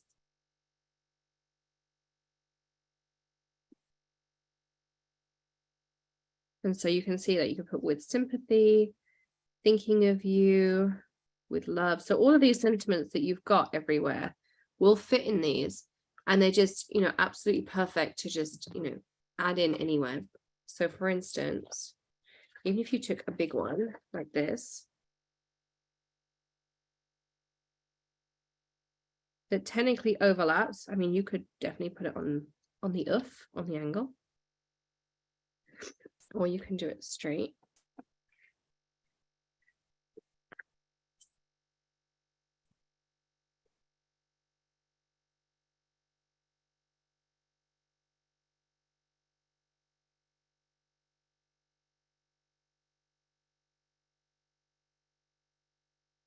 And so you can see. So the nice thing about the inks is because they're nice and opaque, you can stamp over the top. So you see I've got the green underneath and then I put the black on top, and the black still pops really nicely against that green as well. So you can do the same thing again. And you could do that. You could heat emboss over the top as well. So this stamp set is called Floral Frame. Okay, Floral Frame. And I'm going to put this thing with you back here.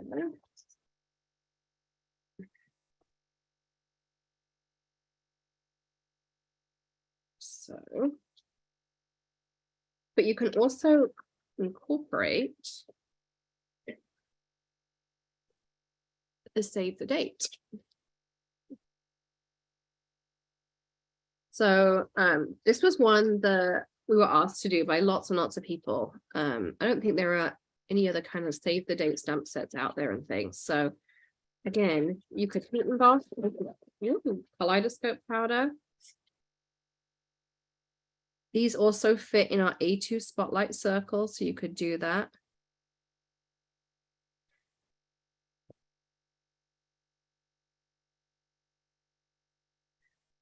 Let's do some Lady Liberty.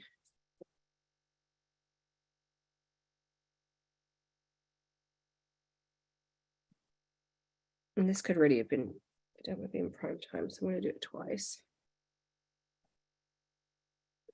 Yes, the frame alone would make a pretty place card. So many options.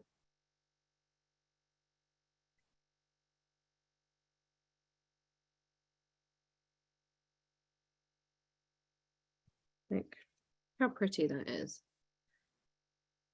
And then you could, I try to put lids on my inks as I go, because otherwise I would get myself in such a mess, as you all know.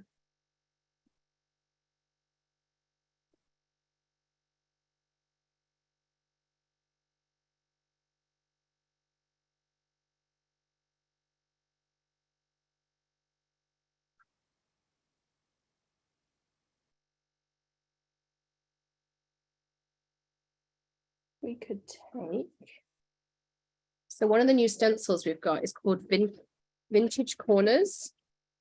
Say, and we'll just grab a blending brush.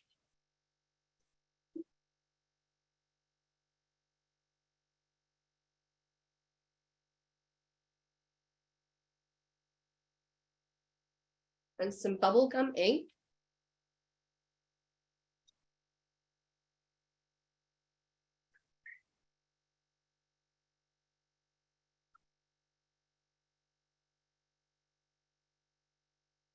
And your lines are already scored on here, so you can line it up perfectly.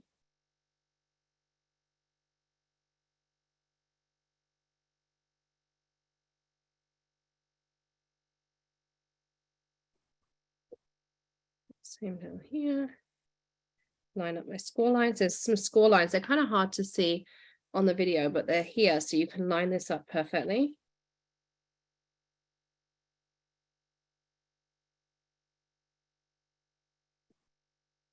And there you go.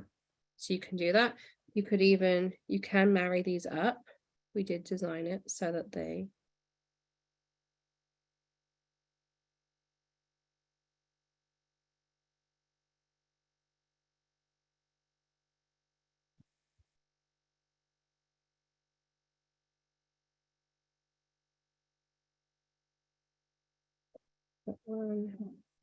turn it. And the reason it lines up so perfectly is because I have those score lines. So I don't even have to think about it. I just line up where the corner of my card goes on that score line. And you see it's perfect. Look, you can create. Like, how gorgeous is that? And easy too, like so easy. And super pretty. So this is the vintage corners. So you've got that option. And then we'll do the other corner just so you can see what it looks like.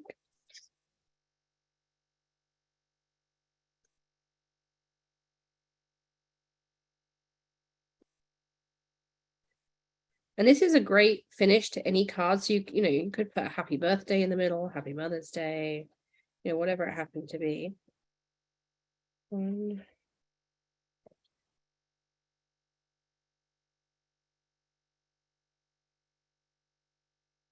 Next.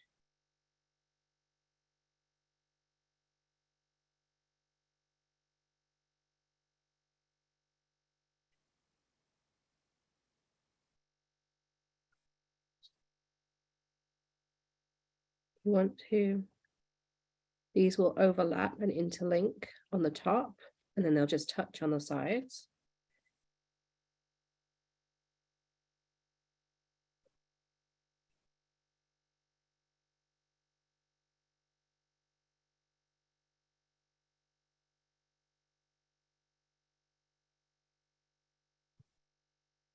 Again. And all I'm doing is lining that score line up as well.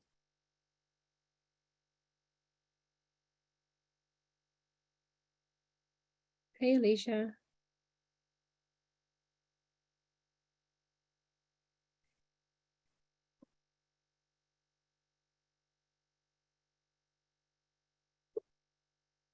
So you can see how pretty that comes out as well. So this is the vintage corners stencil. And then I used bubblegum ink and I just blended. And then this piece was already pre-cut to 3 3/4 by 5 inches, which is kind of my standard card front size. And I need my, yeah, luminous box. That's how they will come out. These I just got on Amazon. You can put an ink blending brush or oval foundation brush and just do it that way. So you can do that, Helen. And welcome. Yes, absolutely. Thank you, Sandy. I'm not sure, Shelley. We'll have to check on that for you. So there is that. Let's stamp something in the middle here so we have another finished option. Let me do this and we'll do it this way.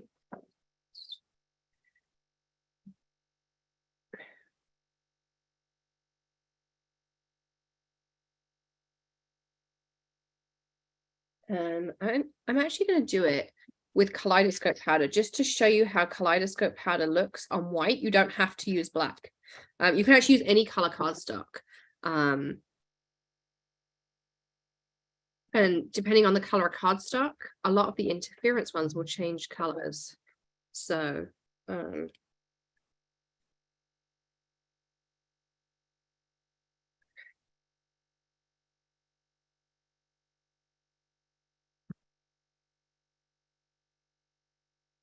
just using the clear.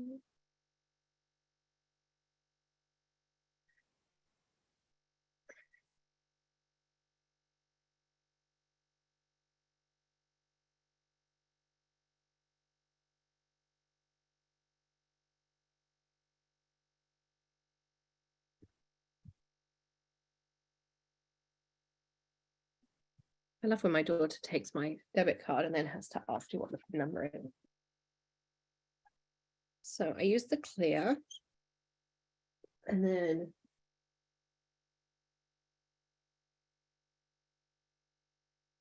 now for those who just joined, I'm really sorry. I have a really bad cold and cough. We're lucky. Yesterday I didn't have a voice at all, so we're definitely on the up.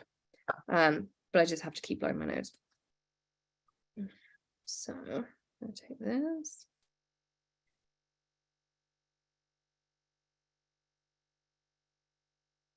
So again, just the dual tipped brush to apply.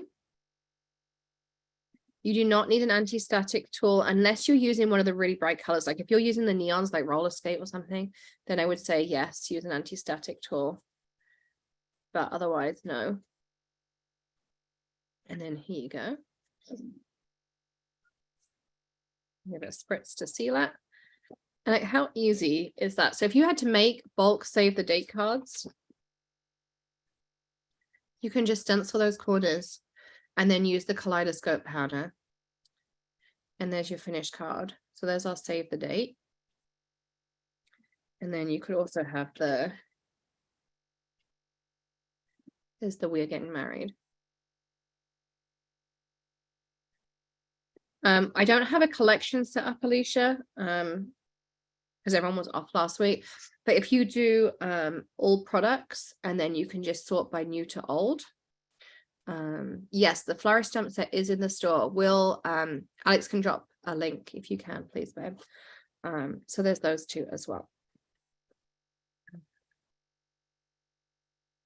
Okay.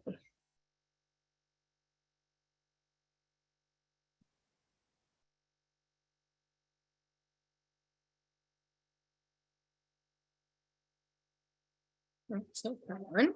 Let's So play with this one, we'll play with this one. I'm going to do some stencil techniques when we've had our next break. They're on their way back with food. So what I'm going to do is wait till they get back. We'll take our next break like a little bit kind of in there. Can you believe we're nearly halfway through though? Vintage ornaments, it's called, Alex.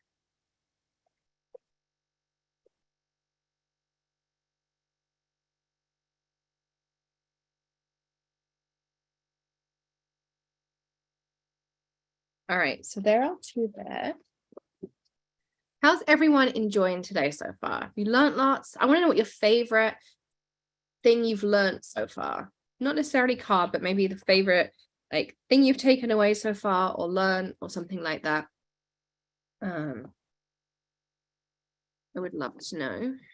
Kaleidoscope powders. Vintage ornaments, kaleidoscope powders. Heating from the back of the card, yes. Yeah, that is a good one, particularly when you're using glittery embossing powders that make a big difference. Oh, seeing the stamps and you, I love it. Thank you, Sheila. Right, I'm gonna find these.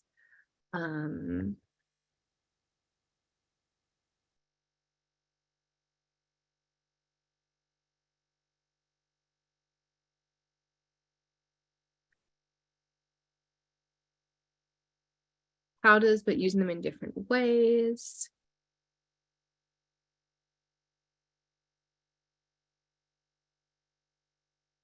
I'm just finding for you all.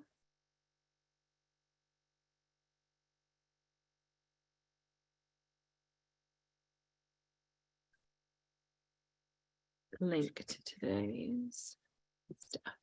Give me 1 second.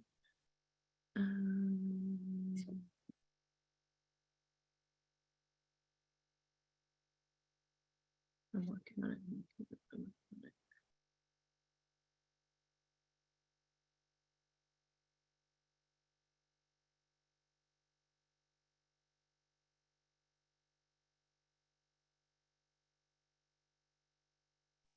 So here you can see all of today's new stamps.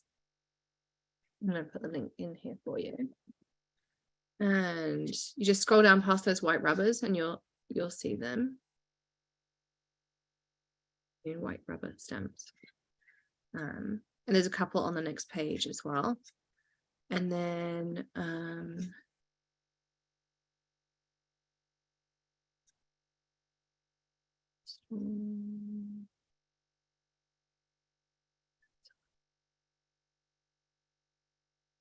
I know, I wish we could do that big house. We tried so hard to do that we have a thing that's like, you know, on Amazon where they're like, you put this on such and such a date.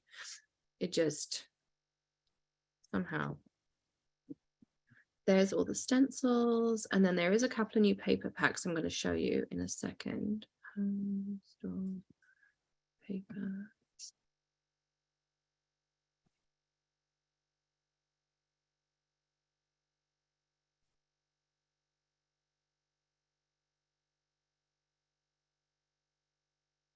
Oh, thanks, Cindy Ray.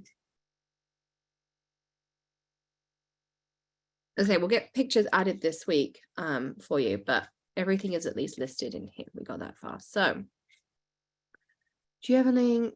I don't to Handbow, but if you email ecom, we can send you one out later when everyone's back in. Everyone has tomorrow off, and then we'll be back in again on Tuesday. So do that. Okay. So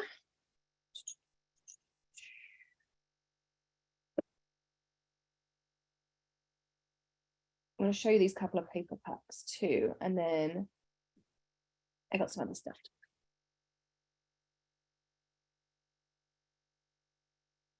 So there's 3 paper packs in this release. I showed you one earlier, but I'm going to show it to you again. This one's called Elegant Wedding. You can see what they look like.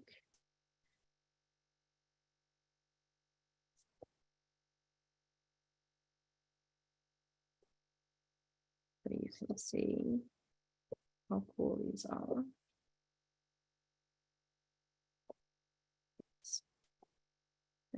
So cool. So that's Elegant Wedding. They're all double-sided. I just turned half of them around so you can see the other half.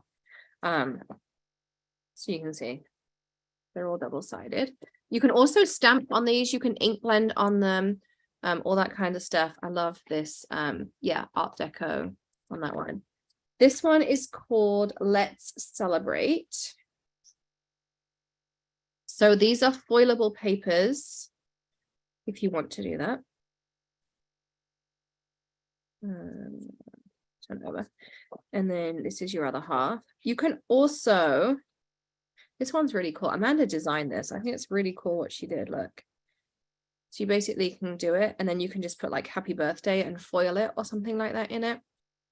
I think it's really, really cool. But the thing with these papers is, so yes, you can foil them. You can stamp on top of them.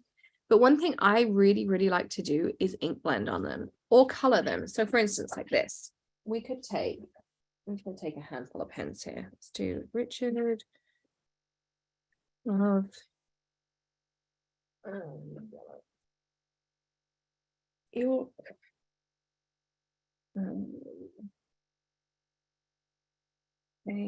All different orange.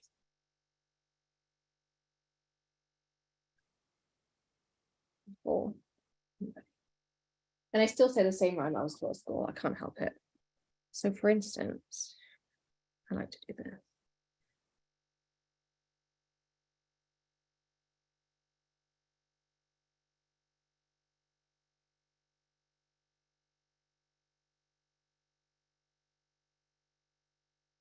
And if you want to do this and foil it first, then do your coloring. Okay.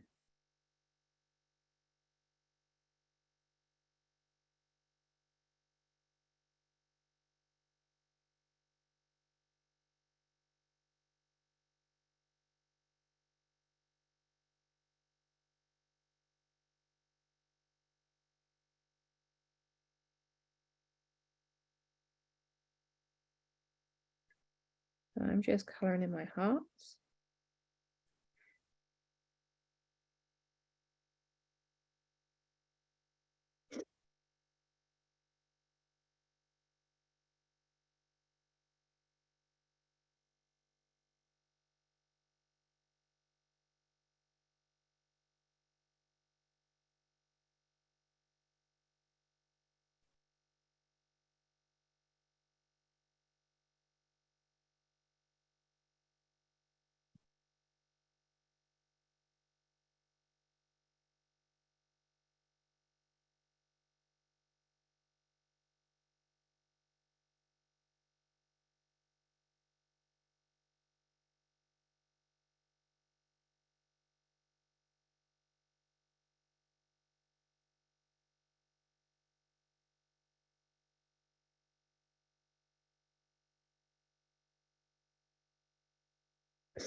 And then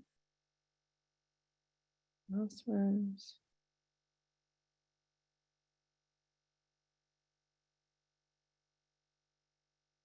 I like to say I designed it so that it fit the Roy G. Biv perfectly, but I just kind of looked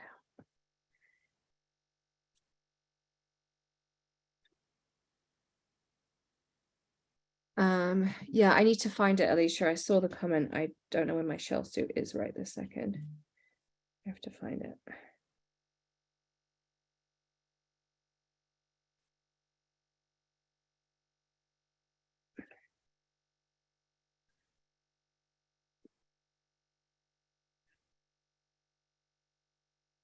Yep.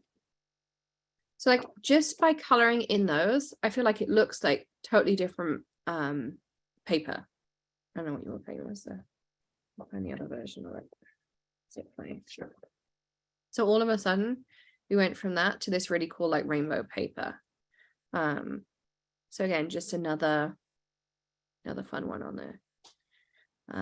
So just another way that you can customize it. Or of course you could take this and just because I have this one here and I know it's got bubble gum on it, so I'm going to keep with bubble gum, or at least a pink. I'll go with flamingo.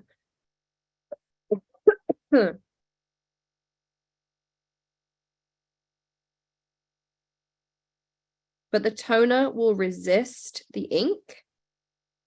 So you absolutely can ink blend on top.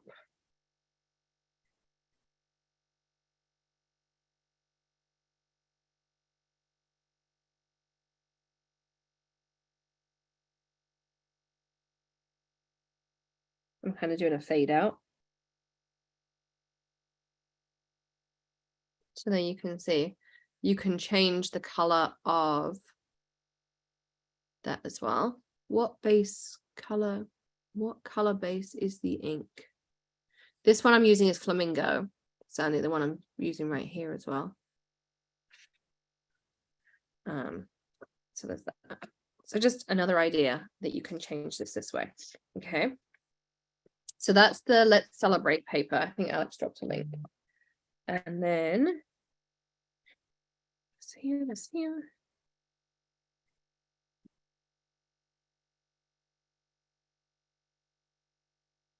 Then we have wooden backgrounds.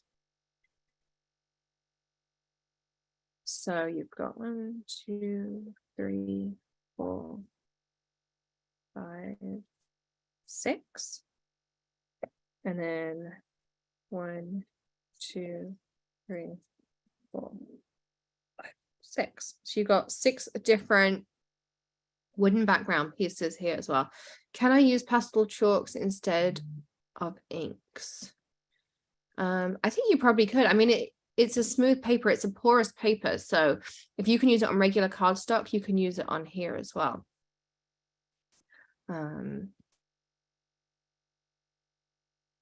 No, I haven't used the Flourish Heart frame yet. And I will go over all the stencils again, because as I say, I know there's no pictures on the stencils. So we'll go over those. We're going to use stencils once we have a break in a second as well. And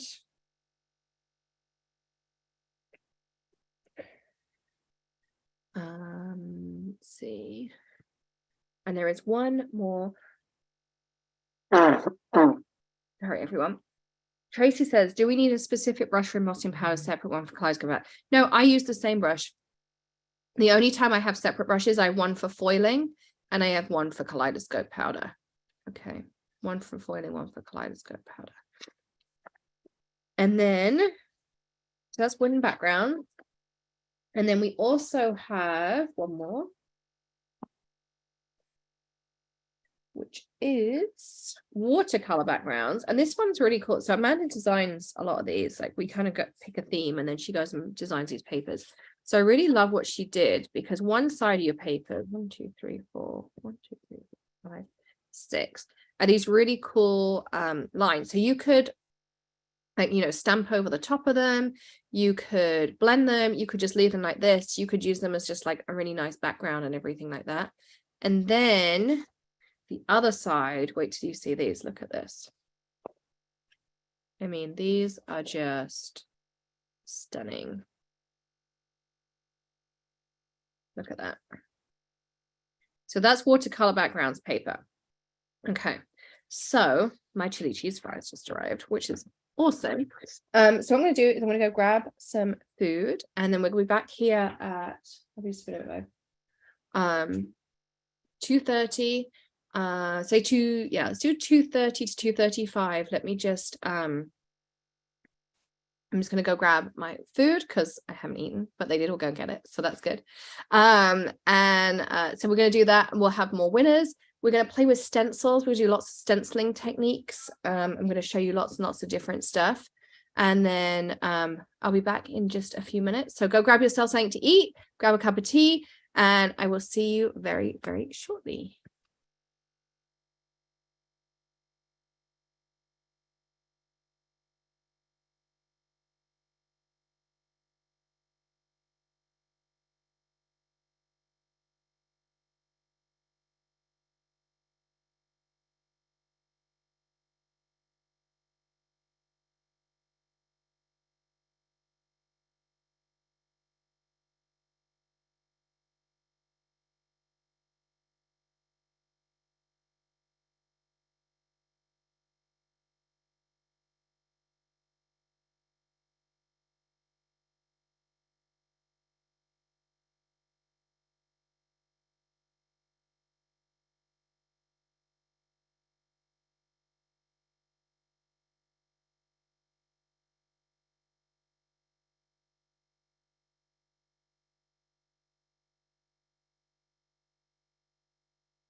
Okay. All right. I inhaled my chili cheese fries. They were amazing. Absolutely what we needed. So I want to play with stencils. Can we see you use the wood backgrounds for mouse? Yes, I will try to work on those. If not, we'll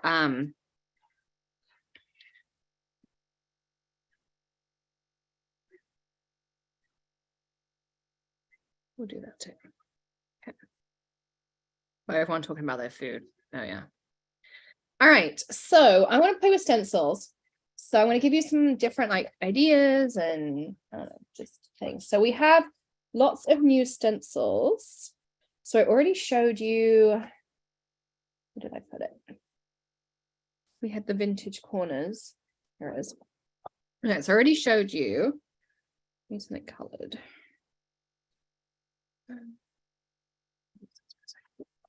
So I showed you this one. This is the vintage corners that we used already. Yeah, I will grab a shell suit. I meant to do that just now. I totally forgot. I'm sorry.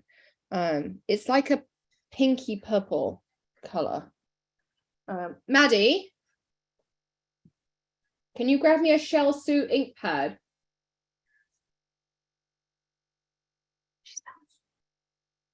And then shell suit ink pad. Shell suit ink pad. An ink pad called shell suit. From us? From the garage. Yeah, from Makeup Hotel. Yeah. Then we have heart confetti. We're going to use this one. I'm really excited. Okay. And this one is heart flourish frame. And then we've got going to the chapel, and you actually get this and you get this. So you get both parts. So if you want to do the window or something, like add the details in, you can. And then we have cathedral window. So of course these layer on top of each other as well. We're going to use all of these, or I'm going to try to. And then we have floral dividers. Okay. So they're all the new stencils. So I'm going to start with some. There we go. So here's shell suit.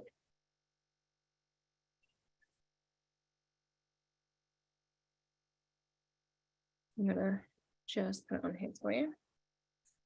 So there you go. You can see it's like, I would call it like true magenta. We do have layering stencils, Mary. I don't have any in this release, but there are some on the website too. So there's that one. So that's what shell suit looks like. Okay, so I'm going to do some heart flourish frames.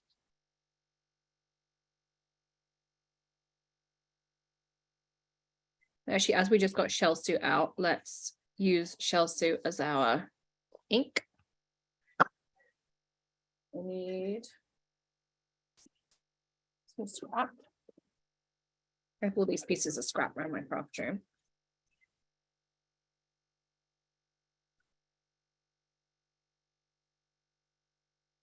Yes, it is different, Wendy.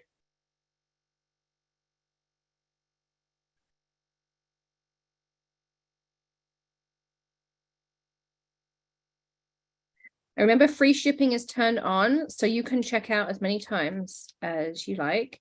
And there's 10% off everything. And then if you're a VIP, you can apply your 15% on top of that on the website too.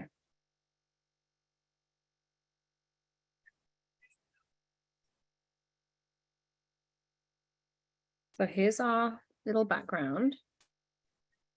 Now, the cool thing about this is you can actually rotate it. I don't remember how. Like this. No, maybe it's this way. No, wrong stencil. Ignore me. There's one I've got that you can rotate, but I don't think it's in this release. It's a geometric one. But anyway, ignore me. So the cool thing I thought with this is then we could take, I'm just grabbing my stuff from the side of me here. Some micro brushes. Sticky pulls.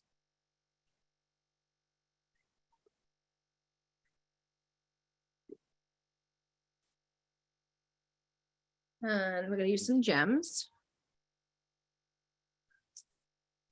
Okay. So if you've never seen me use any of these things, these are really cool tools you can use all the time in the craft room. Okay. Yes, Shell Suit was in the ColourPop box.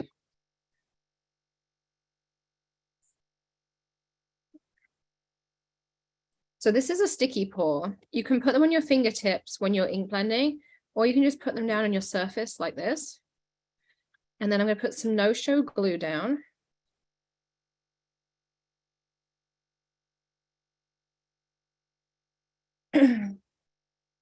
And this is why I love doing this way. So the one thing about our gems is the lid has an angle on the side of it, so that when you start tapping, your gems will all go the right way up. Okay.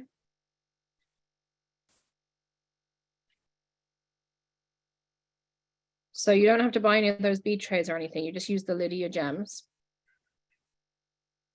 I'm going to use my magic wand and a micro brush. What I'm going to do is just put a dot of glue down in the center there and then add my gem. So I can be really precise and fine.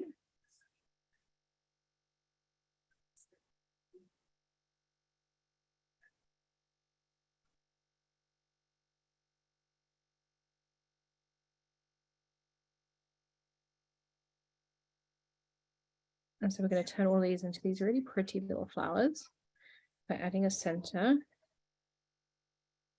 And the nice thing about doing this is I'm a lefty, which is why I have my wand in my left hand. But you don't have to keep putting things down. You can literally just go all the way.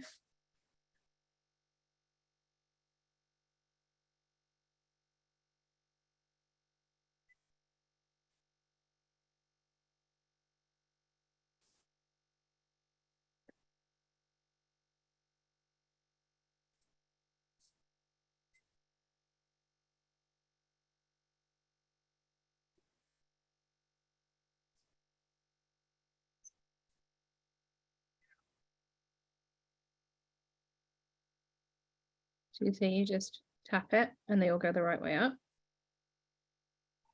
And you can get empty jars as well. So if you have other gems and you want to store them all the same way so that you have the lids, you can get okay, I'll fix that in a second, Jane. Just give me a minute.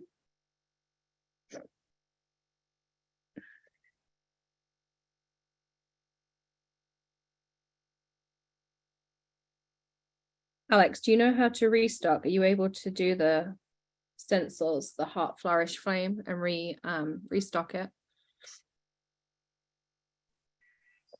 I will do my best.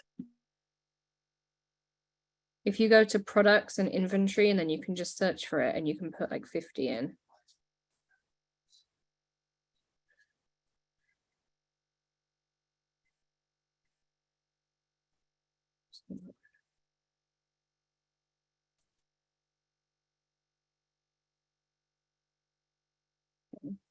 More.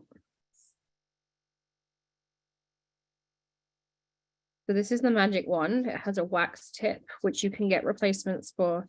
You can also sharpen it with a pencil sharpener or just warm it between your fingers. I actually like mine a little bit dulled. I feel like that little bit of extra surface area really helps. And then the other end is a picker poker. So you can paper pierce with it or poke out your dies or anything like that. I use it for all sorts of things. And then that's literally that card done. And then I've got, like, you know, lots of glue I can use on there. I can keep adding gems to stuff. But look how pretty that is as a background. Super pretty, really easy as well. The wax does not dry out, Jen, either, no. So you can see that's that one. We'll put that on our pile of stuff we made. Alex says it should be in stock now. Alex, can you check all the new stencils as I go? I'm not sure, it might be the same issue on all of them. So there's the corners. think it's called Vintage Corners. I'm going to do this one next because I just want to show you the cathedral window. And I'm going to leave this here. I might make a mess, but we're going to try. And I'm going to show you an idea with this one. So let's, I don't know what my animals are doing back there, but anyway. Let's pick some colors. I'm going to do, oh, I know what we can do. All right, we're gonna do something fun. Some lemon, some English mustard, maybe. The color combo I like.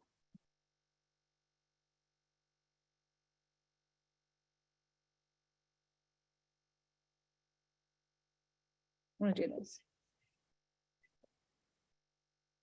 I'm just feeling the pinks, I think, because Valentine's Day cards are now in my brain. So what we're going to do is we're going to start with some bubble gum. Oh, this brush was dirty. Start that again.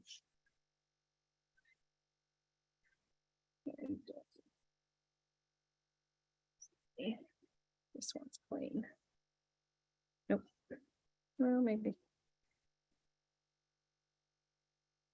Well, we're going to go with it. Whatever color is on here is what we're now going to use. Oops. So obviously I recommend you stick it down. I'm just holding mine. I more just want to show you this technique and how you can incorporate this together.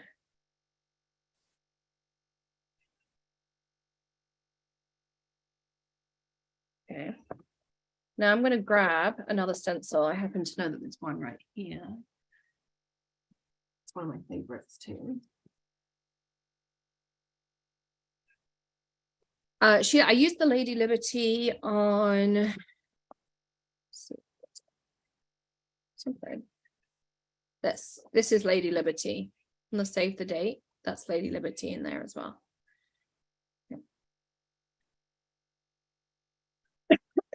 Okay, so I'm going to take this and now I'm going to put on top hexagon bursts. As if by magic it happens to match perfectly. Now I'm going to use both stencils together. And this is flamingo ink.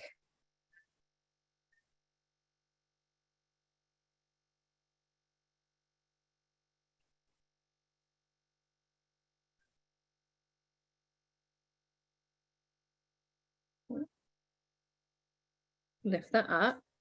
Look how pretty that is already. Now I'm going to take this.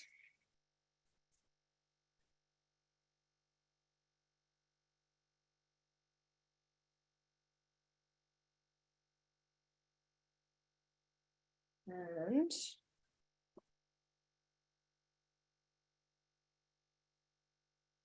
looking for my embossing powder.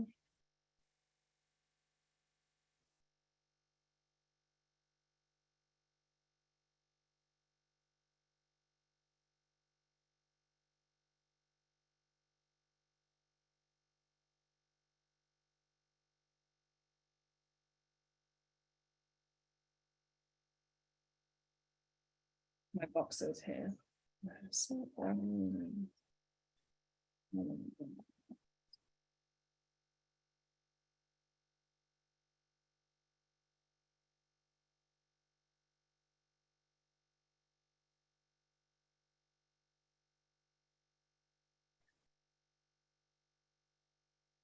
Okay.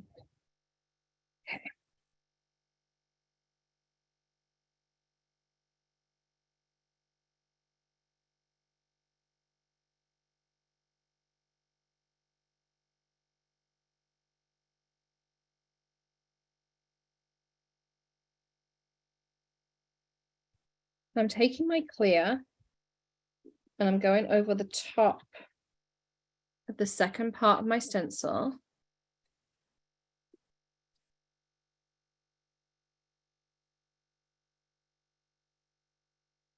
So.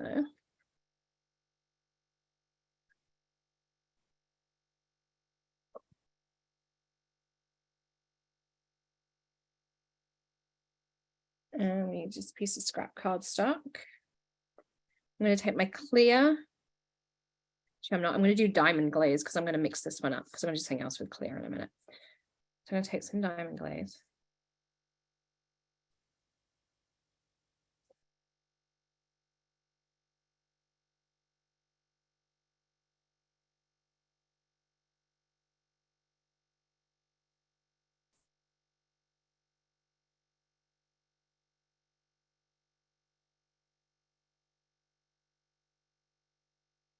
And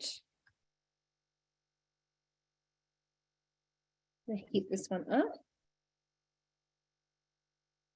So diamond glaze is a clear embossing powder that has glitter in it.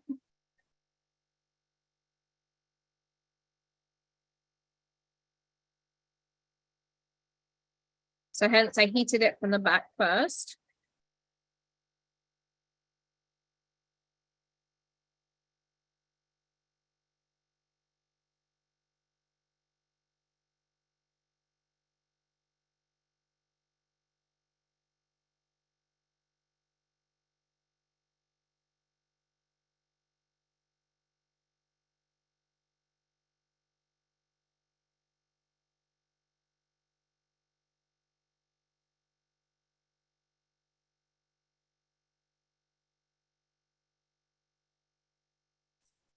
And so now the panels of my door, which you can kind of just about see, it's hard to see on the camera, but there's one right here.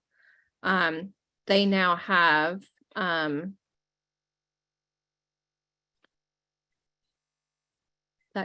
diamond glaze on. So it looks like the window now has that kind of diamond glaze on top as well. So there's another idea for you. But also, we're going to use the same stencil, or stencils, I should say. So I want to show you how to do this too. I just need my cloth down here.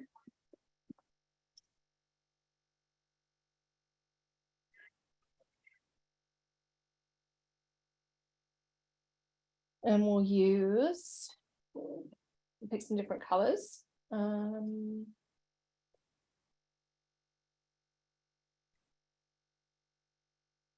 We'll do Lady Liberty one because I think Sheila asked for that. And I'm going to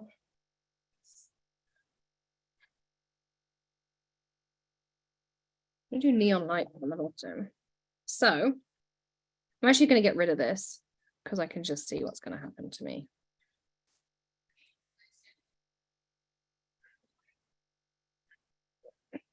See myself getting a mess right there. Okay. Cardstock. So we're going to do the same again.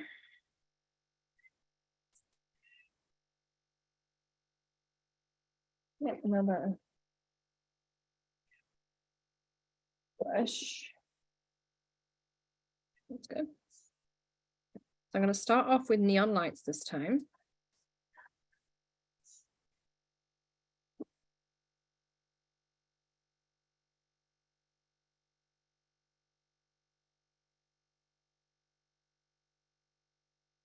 Yeah, it's midnight PST tonight.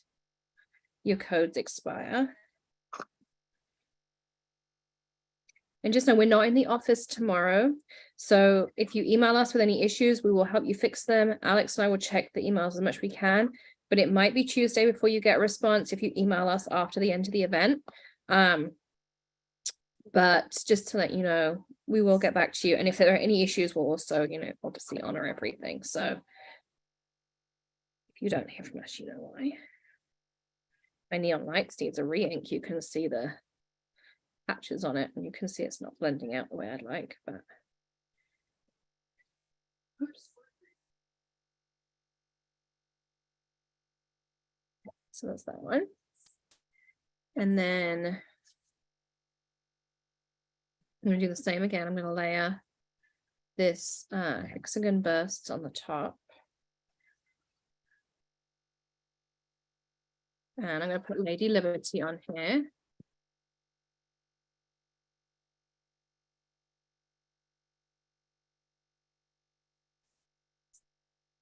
I think Alex is checking all the stencils I'm using too to make sure they're in stock for you as I go. So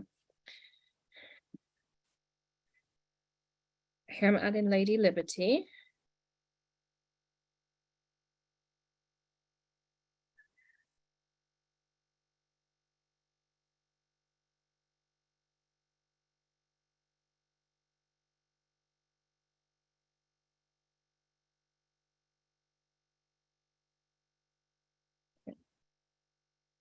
You can see it also, you know, so pretty to do this. And then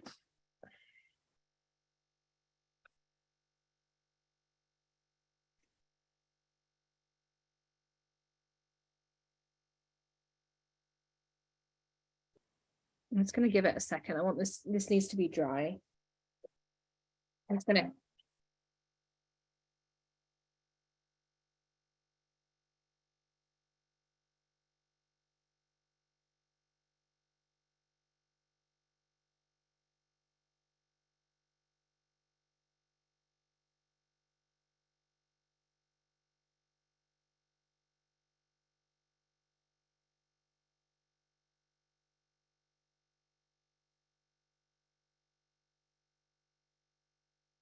So I use neon lights and I use Lady Liberty.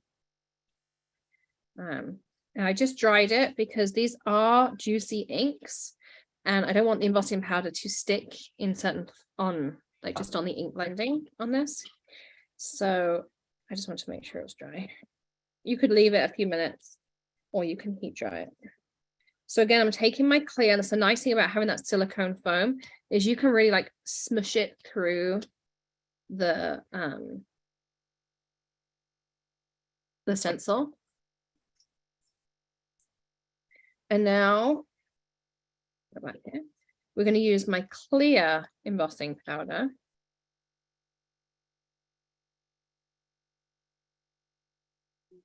So my clear is getting low.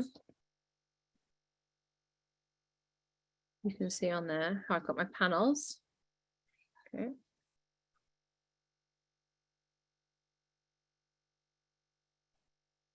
And we're going to heat this.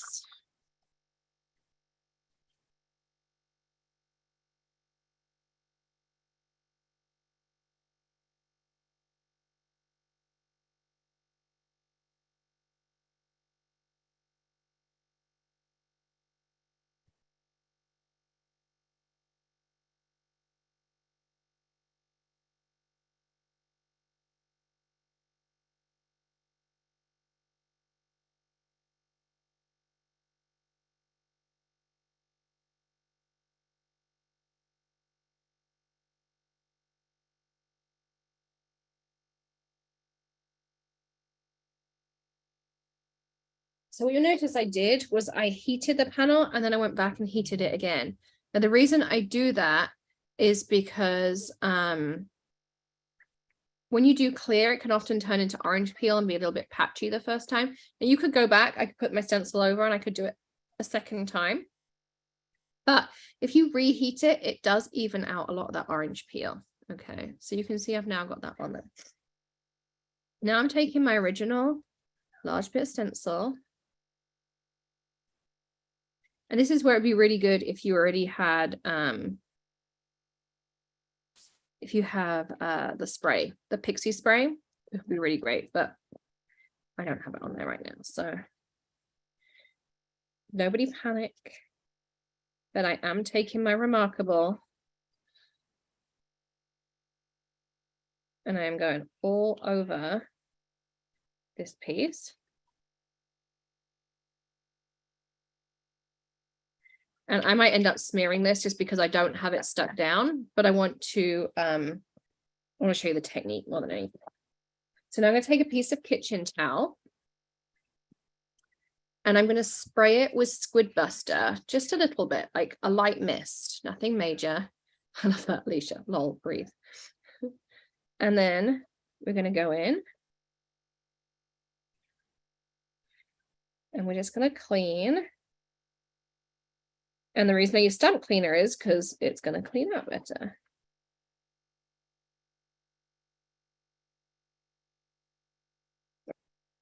And so what you end up with is you can see the pattern, but just through that clear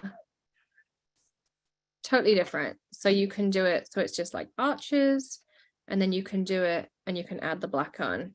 And I love that effect. Like, it's one of my favorites. Ta-da, exhale, exactly. Yeah. Yes. So that's another idea for your stencils. Okay. Then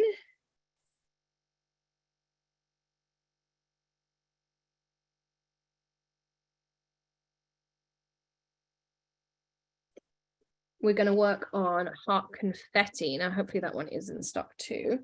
And I'm going to grab my supplies. Need a piece of scrap. And spatula.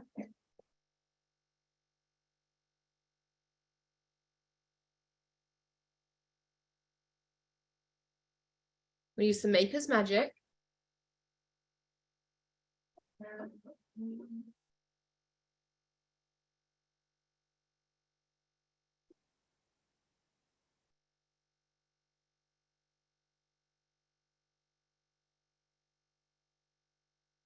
I'm not sure which yet, so I grabbed a couple of glitters here.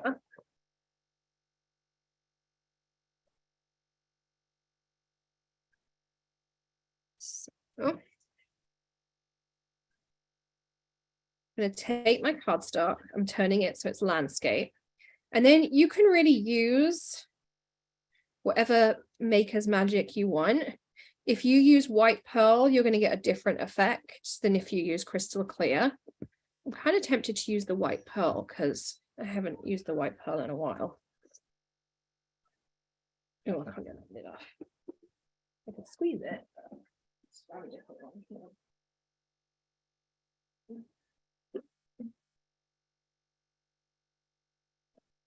I'm just giving it a little shake. Sometimes with the white pearl, some of that pearlescence, you know, just settles a little bit. So, oh, we need some winners. Let's do winners. All right. So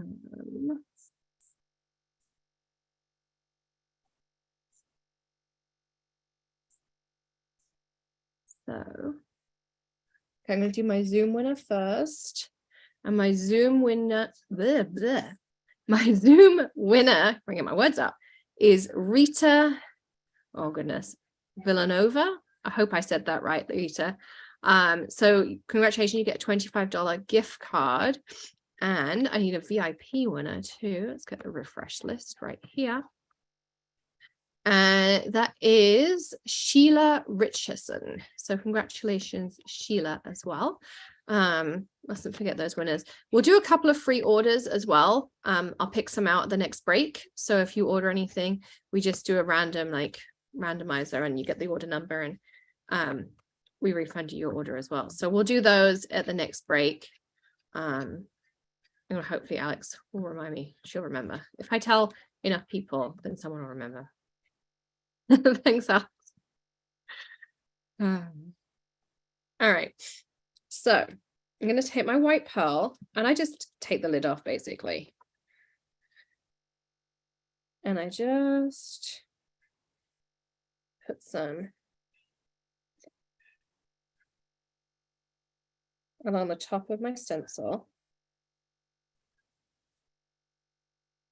Just like you would any medium. Ooh, that's a lot. Okay, maybe we're doing 2 cards because a lot that came out. Maybe we'll do a black. We'll do a black and a white. So I'm just going to take my spatula and run it through. Run it over, I should say. Okay, so there's one. That was a lot. That's okay.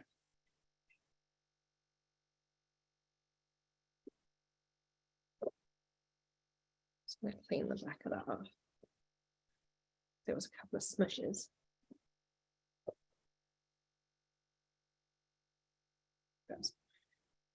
And then I'm going to do the same again.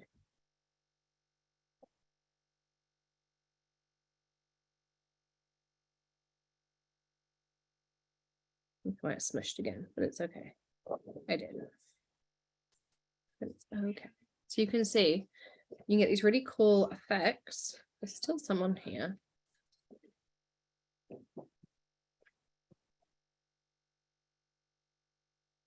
Because once your stencil's dirty, it's kind of hard to get it right. So I'm going to take this one.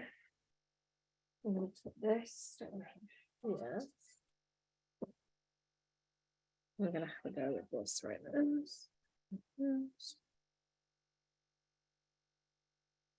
going to do this one.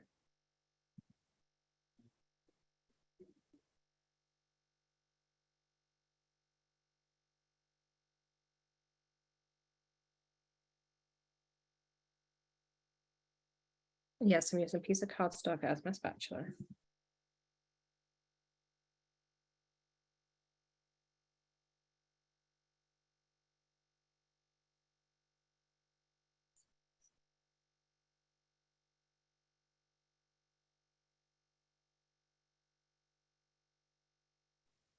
So yes, I got a lot of medium out, but you can see I've made lots of cards with it. So I don't feel so bad when I, maximize it. There's like a tiny bit left on my spatula. I'm going to wipe off, but really not much at all.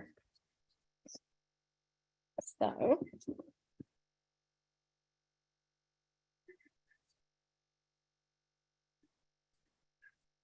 this one, Alex, is called, I used heart confetti, and then this one's called floral dividers.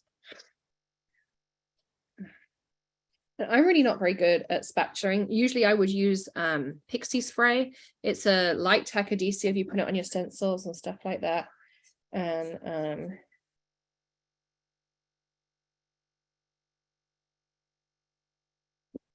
it helps. But what I just want to show you is the technique more than anything. I'll grab another piece of scrap here. And now you can add stuff. So this is where you can kind of have fun. So for instance, I'll take this one over here for a minute.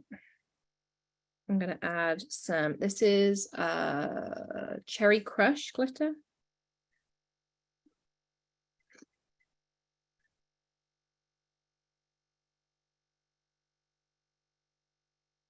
So you can see you can add this in the background. Now here where I've got these smushes, I would just, that's exactly where my sentiment would go. Or I would put a piece of vellum over the top. This is my top tip because I do this sometimes and I'm like, oh God, what am I going to do? I would, once it's dry, put a piece of vellum over the top, and then you'll never notice that there were smushes. Just FYI, because I'm sure that other people make this mistake too. Or I'm really hoping you do, because I don't want to be the only one who maybe always mushes up their stencils if they don't use pixie spray.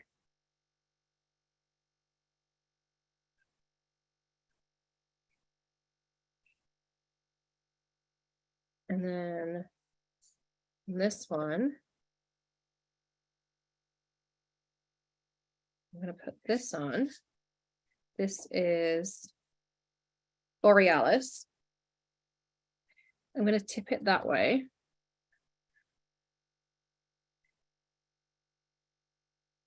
Put that away.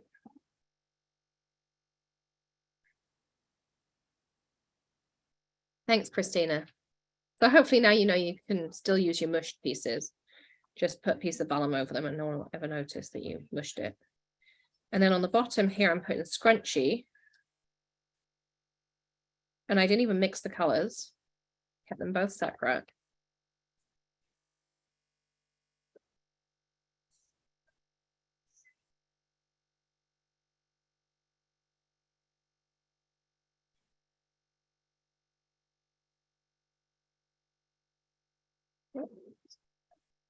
And so you can see you can get that ombre effect without, so I put it down, tip that way, put the next color on, tip this way, and then the two colors don't get mixed and you can create some fun backgrounds that way.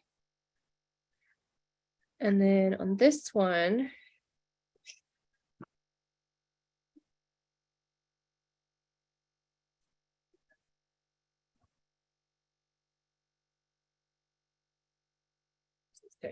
so the other thing to know is if you do it on white and then you let it dry, it becomes it becomes a resist, and then you can ink blend over the top of it too. So another way that you can try it. Okay. So for this one,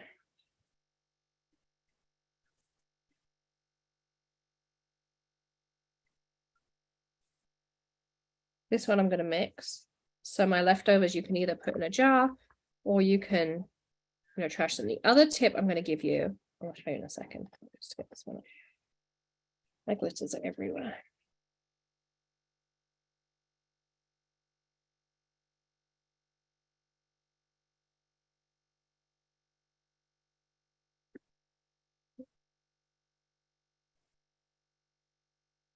And so now you can see I've got like an ombre green in there. And if you want a bit more, you can just go in, scoop, go. So then what I do is let it dry, and then take your rainbow powder polish brush. Once it's dry, don't do it now because you'll spread it everywhere. Just go over it like this. And then you'll get all of that excess off. But wait till it's dry. Lucille says, newbie question, am I supposed to clean my stamps with Squid Buster after every use? So you really do want to clean your stamps after every stamping session. Clean them between color changes and at the end of that stamping session. So when you put it back in the packet, yes, you want to clean it. Now, if you're using dye inks like Color Hive inks and stuff, it's not so important because it's just water that's on your stamps. It's not going to do it any harm. If you're using an archival ink, a StazOn, so something that's a solvent-based ink, then you need to clean them straight away because it will eat away at that photopolymer. It's not so bad when you're using the white rubber or a red rubber stamp, but when you're using the photopolymer, it will eat away at it. Okay, so it'll eat into that stamp if you leave it too long. So you do want to clean it. So yeah, Squid Buster in between, prime time the first time you get a stamp set, and it'll make a big difference. So I did want to do something with the church though. I have a vision in my head, which is never good because it means it's not going to come out like that. But we're going to have a go and see how I do. So I brush.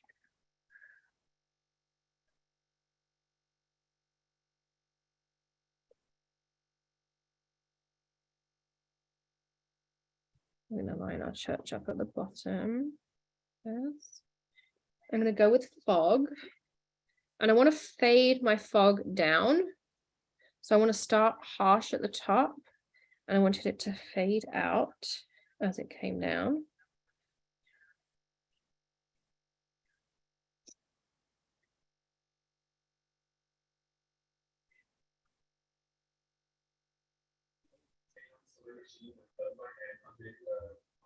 That's what you can. Oh, sorry. Sorry, Sandy, I didn't even look up.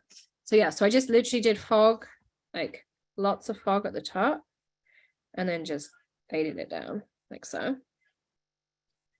And then I'm gonna take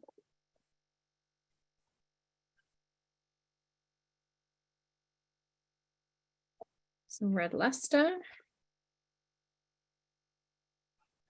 I'm actually going to use, so these also make really good little ink blending brushes. So this is called Going to the Chapel, is the stamp set.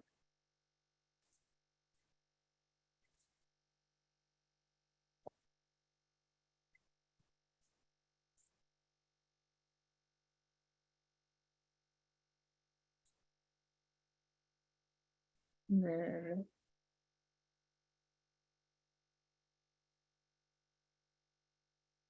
that. Yeah, to clean. And stamps.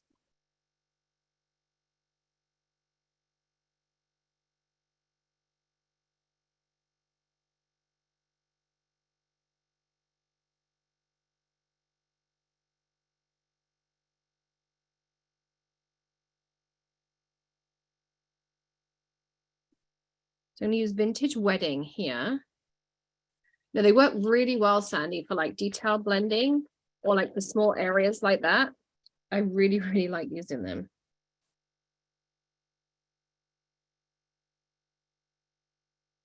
I'm gonna do the car. Maybe, no. Maybe I just want words.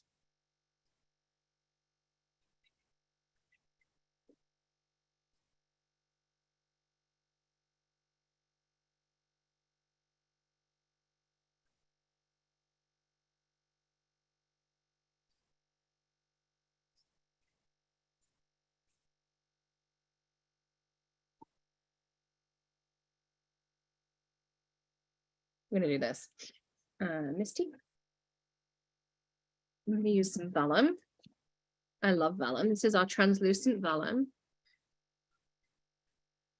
We're gonna use the Carl, just not on this one. And this is how I craft. Like if you come and craft with me in the craft room, this is literally how I craft. I'm gonna put this underneath so I get the placement where I want to.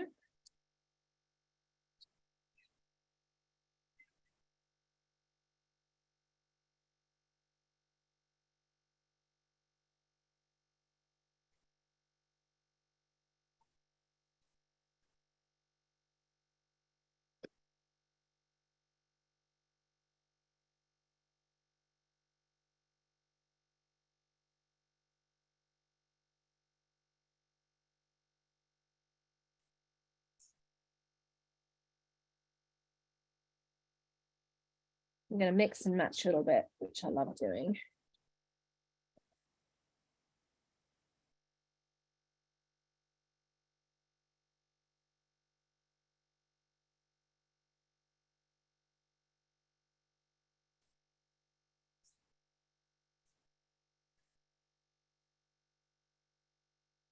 So I'm going to do the frame from Floral Frame. I'm going to stamp it in archival. So let me just grab my archival pad because I don't keep that on my desk.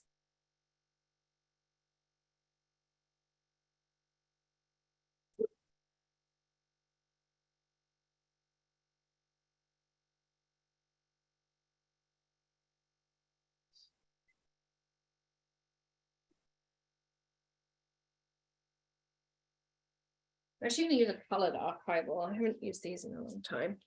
This one is, not sure. So it's a Petunia.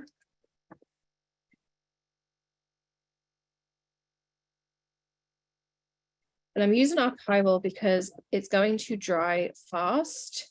I don't have to heat emboss it on the vellum. Okay. That's why I chose this one. You're wondering. So then again, we're going to clean it nice and quickly. Where's my smusher?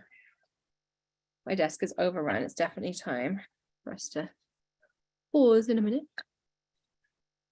So VIPs, Crystal, do not need to be present to win. Alex will reach out to you as winners. If you haven't heard from her by like Friday, let us know.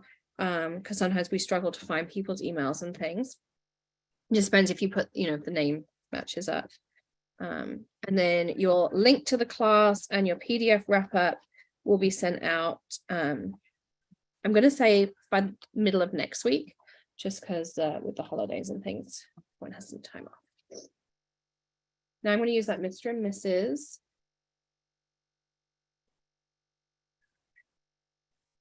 This is how I love how everything like links together and you can mix and match stuff together.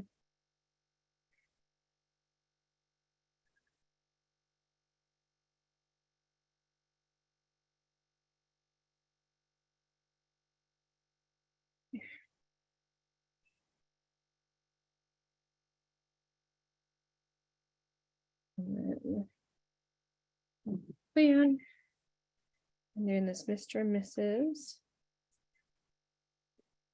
Just want that archival to dry for a second so we can grab out our powder while we're waiting.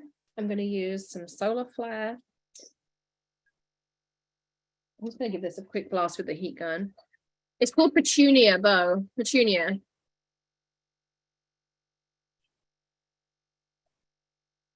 And to clean my brushes, I know lots of people in sharing tips, I literally just put a squirt of Squid Buster on them and clean them that way. I have one sitting by the kitchen sink, and that's what I use.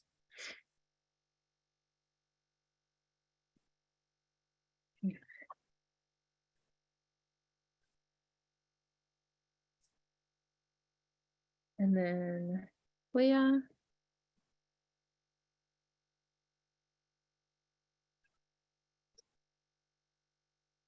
Yeah, this one's kind of a little bit different, but I'm really liking how it's looking. I'll do this twice.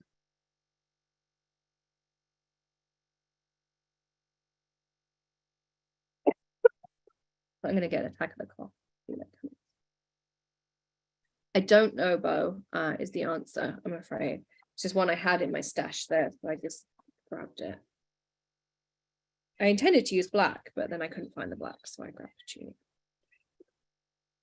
Scrap. Clean scrap. Just use this for a second. And I use Solar Flare embossing powder.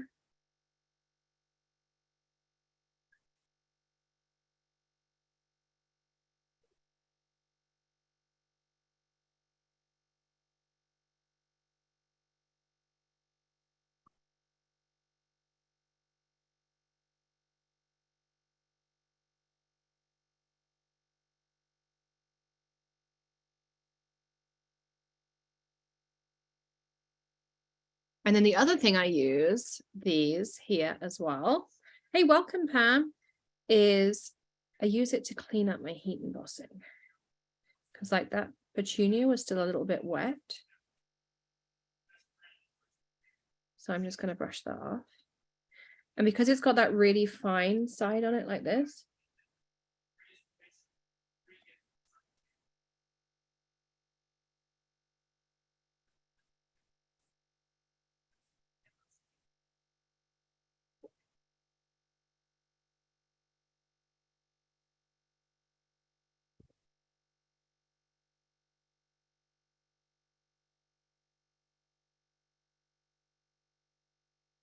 okay, so you can see there it is. Now, another tip when you're embossing with vellum, again, heat it from underneath. You'll get less warping. And also I use the glitter. So of course the glitter stays there too.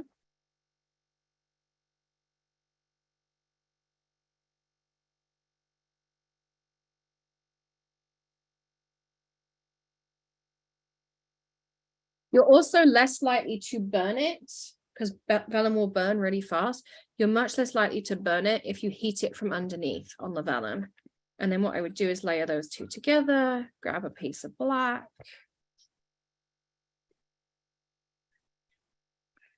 And then that would be my card. I really love how that came out. It was not the vision I had in my head, but I love what we ended up with. What do you all think of that? It's just enough under there. So, and you could just do Mr. and Mrs. You could take off the save the date and have it as a wedding card too. So you could literally take that bit off and then just have the Mr. and Mrs. on there too. Okay. So that's that. All right. So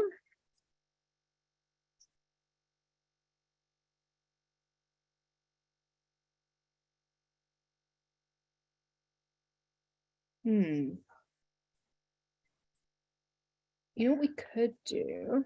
Let me grab another piece of vellum. Yeah. I think this one. I don't know where.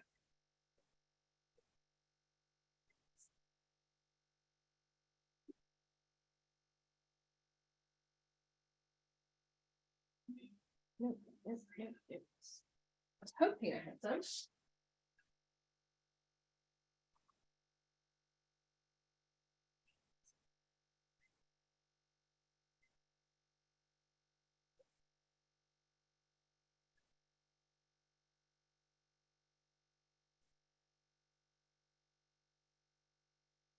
All right, I will have to go grab some vellum because I want to show you an idea with the car and then using it with the wood. I think we can make a really cute card. that you could use for weddings, or you could use it for masculine cards. Oh, I would use no-show bow. So I would just take some no-show, put a little bit on each of the corners, you won't see it. And then also I would put it particularly, let me show you. So when I'm doing this, so you're going to see it while it's wet, but then it's going to dry and you're not even going to see it. So I would put it exactly where these leaves are. And like a little bit maybe on the ends and on the corners here. And then I'm going to do it on the corner of this card because the vellum is a slightly different size. I would have to trim it down.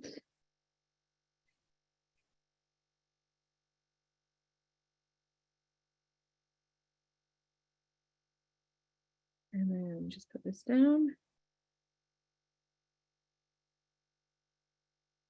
And then I would just leave my smusher on it for an hour. Not even, maybe like 15 minutes. And so you can see, like, I'm going to lift this up. You can't see that. You cannot see. I challenge anyone to tell me where I put that glue. Now it's on there. So you can see, like, it really is no show. Okay. Hopefully that helps, Bo. Okay, so let's put this over here. All right, so we're going to do, I need to clear up here a little bit too. So I'm going to clear up my desk. We're going to take a 10-minute break. It's 3:27. So let's say like 3:40, we'll come back and then we're going to craft through till 5 o'clock. I'm going to go grab some vellum. We're going to craft with that. I got a couple of other cute stamp sets here. We're going to play with those and we're going to do more winners when I come back. We're also going to do 2 free orders when I come back as well. Alex just dropped the link to the no-show for you as well. But that is there. I'm not promising my desk is going to be clean, but we're going to tidy it up just a little bit. So I'm going to do it so you can all unmute yourselves if you want to. Here you go. So you can now unmute. I'm going to unpin me and I will be back in 10 minutes or so.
Sandy, I think she was talking about the paper pack with like the wooden looking paper, the wooden looking paper set. I don't know the name of that one offhand. But what was the person asking about the Hive ink sets? Back in the fall, I think it was, I bought a set of, oh, it was probably 40 inks, maybe not that many, maybe 25. Wow.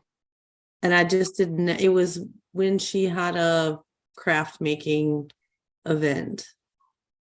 Yeah, I don't know if that's still going on or not. Yeah, I think that was like a special offer. Right, I just didn't know. That's why I put in the chat, was she gonna potentially offer that again? Oh, you might want to ask her directly or email her about that, because that would be nice to know. Yeah, because it was amazing. I'm sure. Yeah, we're behind on a couple too, so I would jump in on that.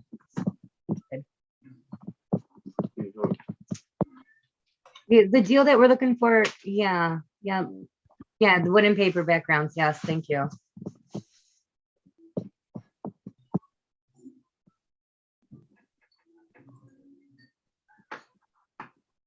Is the wood paper pack, do you know if that was new?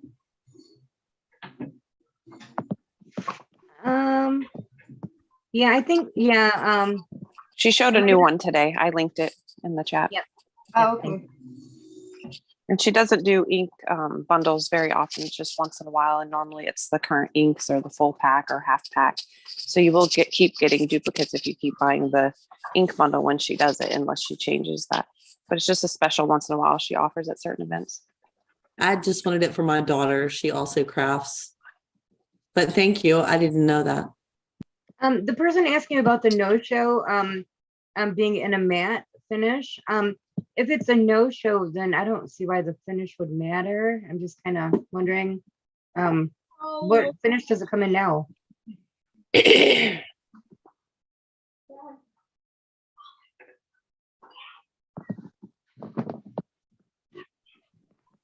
Well, I wouldn't call it glossy and I wouldn't call it matte. It's kind of somewhere in between. But it dries pretty good. So it's meant to not be there. Right. So Yeah, but it's not glossy. Oh, go ahead. I was just going to say it's not glossy. It's not a glossy finish. She does have one that has a glossier finish. So. Oh, if it squishes out from under the gem, you're probably using a little bit too much. You just need a tiny, tiny bit.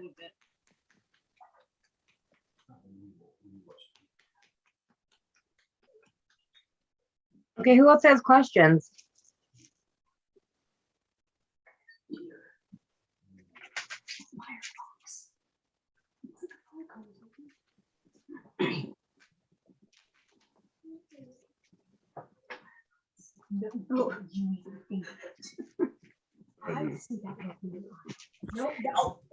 Wait, who was oh, I just said who else has questions? Yes.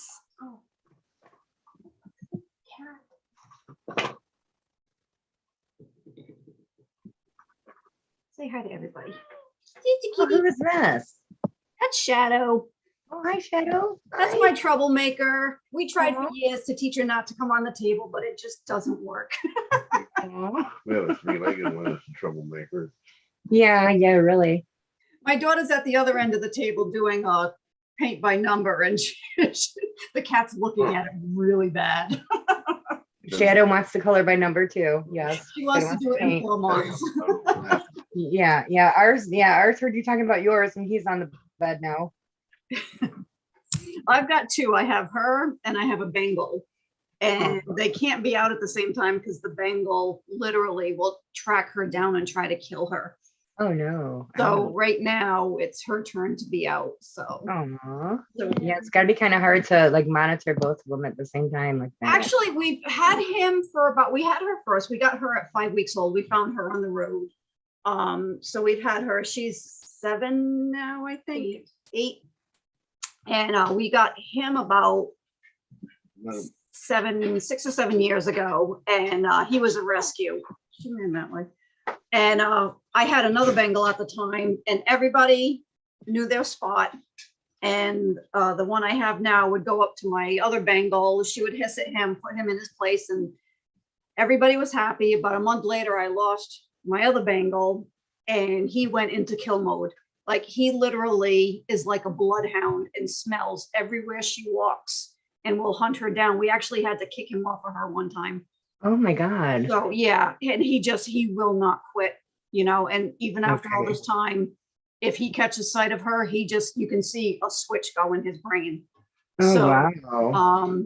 When he's locked in, he's in our downstairs bathroom, and he loves going to bed. Like, he's in the bathroom at night, and come 9 o'clock, he starts milling around, starts crying, starts grabbing my arm.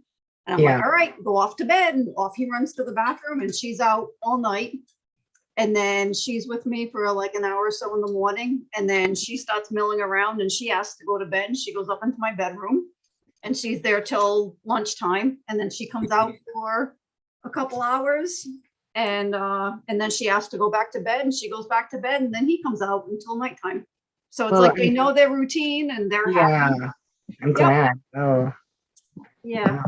So it's actually pretty good. It works out well, you know, and they're happy in their respective rooms. So right. Well, good. yeah. Sorry, I don't mean to cut you off or anything. Kathy, Joe, can you guys help answer that question that she has? What was the product you could put glue on and it would stay wet, then was right off afterwards?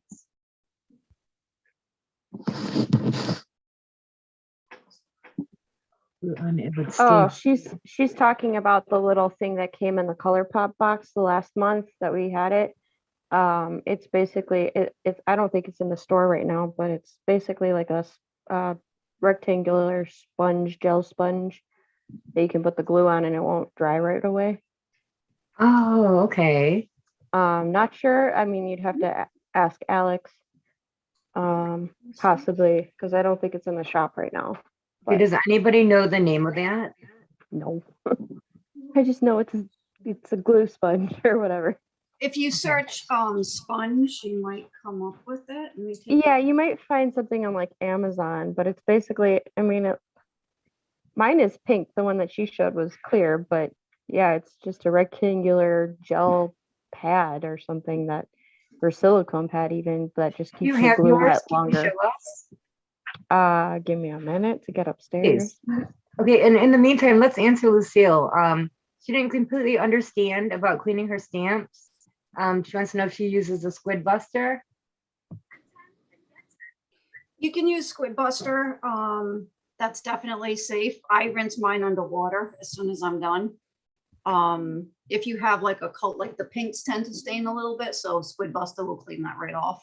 But I just run mine right underwater. I put it back on the sheet and just run it underwater, or just pull it off my platform and just run it underwater, dry them, and put it back on this thing. Do.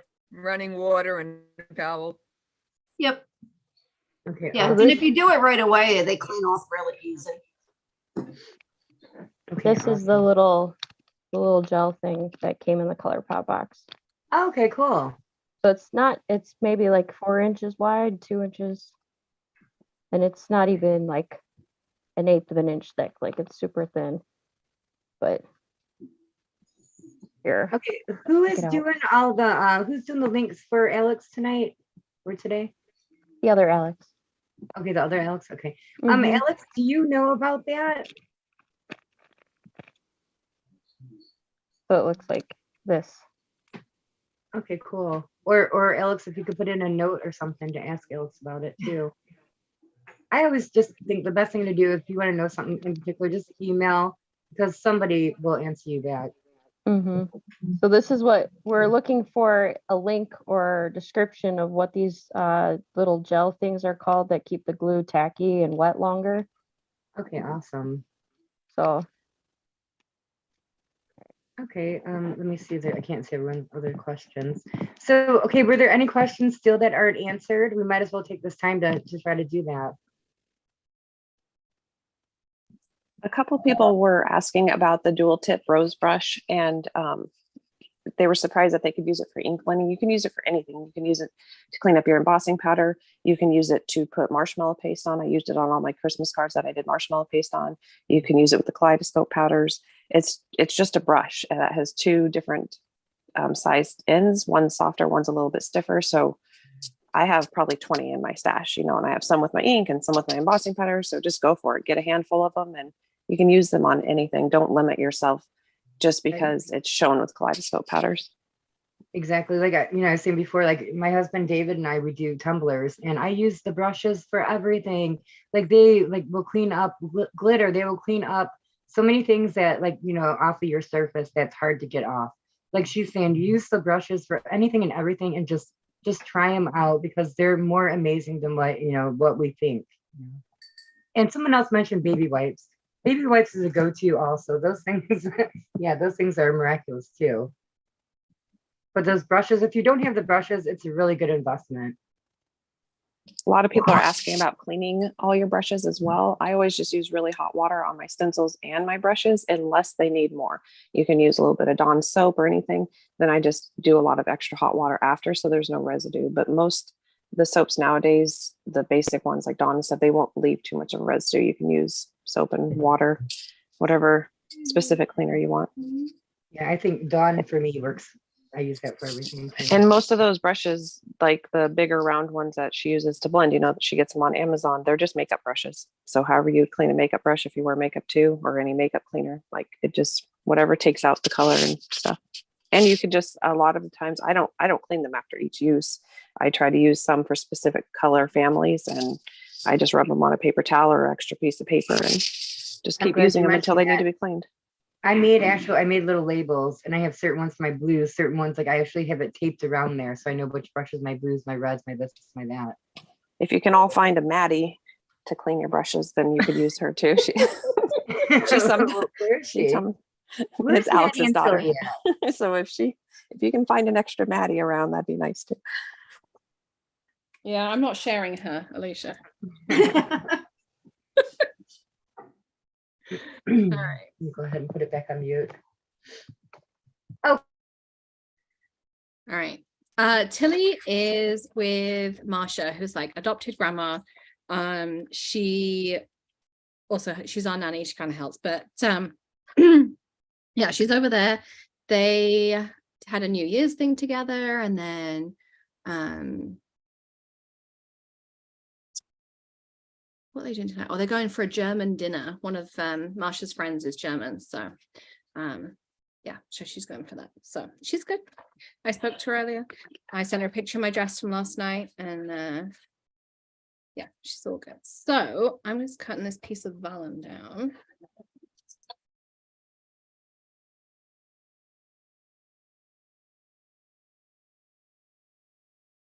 All right. I also have 2 free orders to do, so let's do those.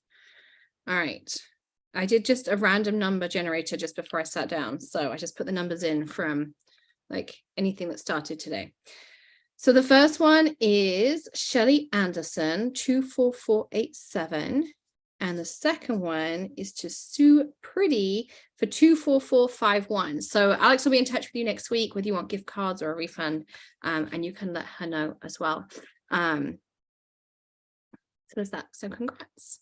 Let's do our 3 till 4 winners as well. And then we only have an hour left. Can you believe it's already, we're down to like the last hour. This is crazy.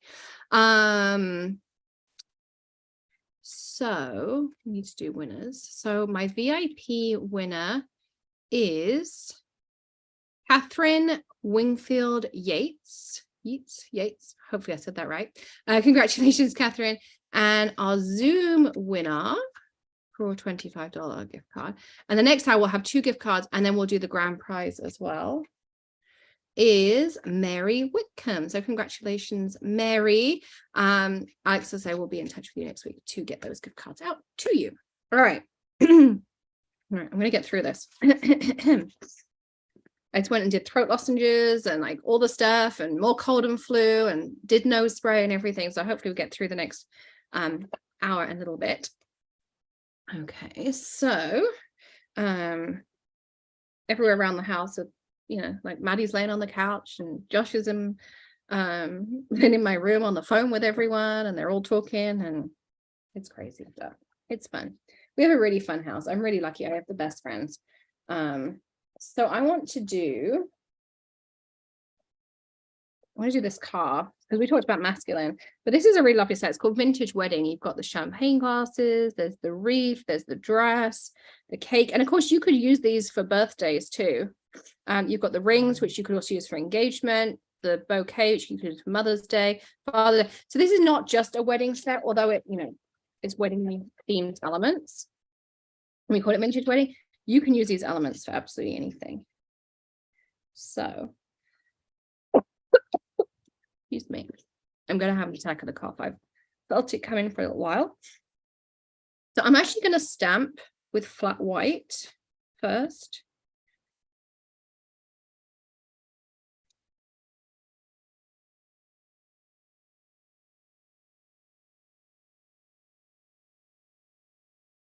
Because I want this flat white to shine through a little bit. I'll do it once more.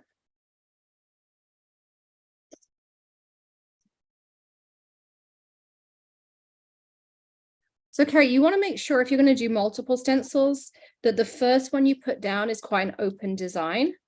So something that's maybe like the silhouette or something like that. That's a really good way to do it. And then now I'm going to add my solar flare embossing powder on the vellum. So I've not added any clear because dye ink is going to take a while to dry on vellum. You can use it just like clear, and you can use it so that the color will shine through. So I'm going to have that brown underneath, and then these gold elements on top. I'm going to just brush that off in a second. So it's going to look like this beautiful metallic gold car once I heat it in a minute. Come on. Yes.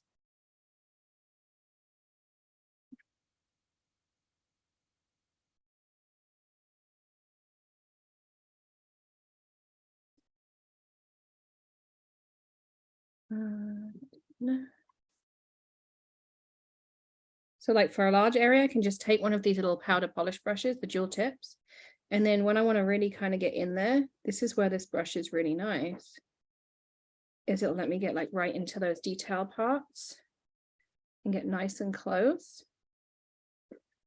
And it's just the right, like the bristles are just kind of hard enough.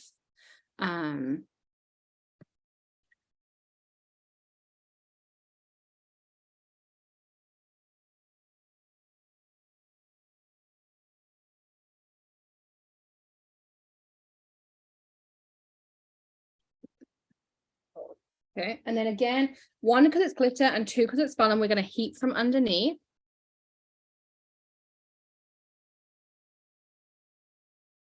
Alex, I just saw Mary's thing. Would you like to pick another winner from the participants list? Because I'm doing the embossing. So if you've never seen heat embossing before, this is the halfway point. So this is unmelted powder, and this is the melted. You see how it changes from dull to sparkly?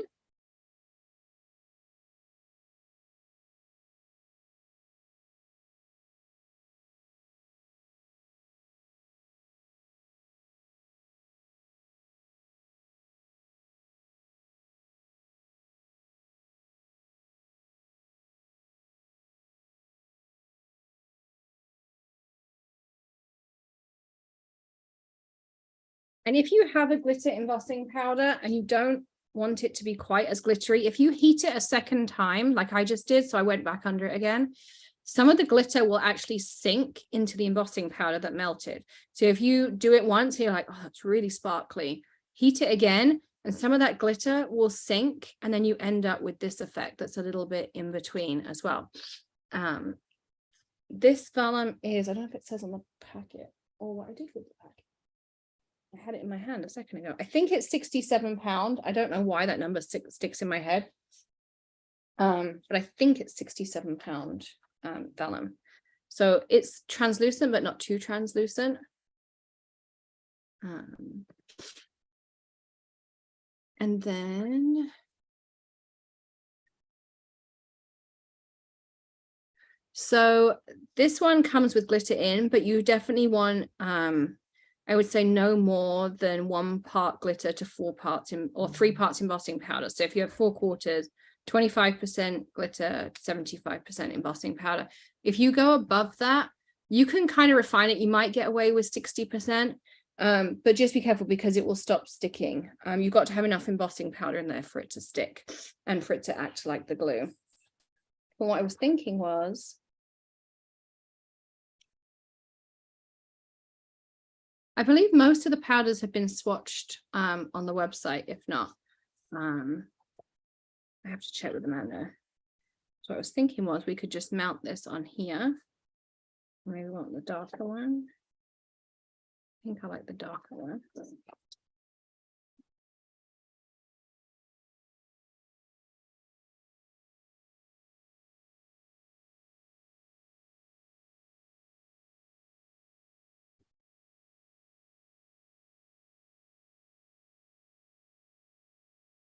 Right.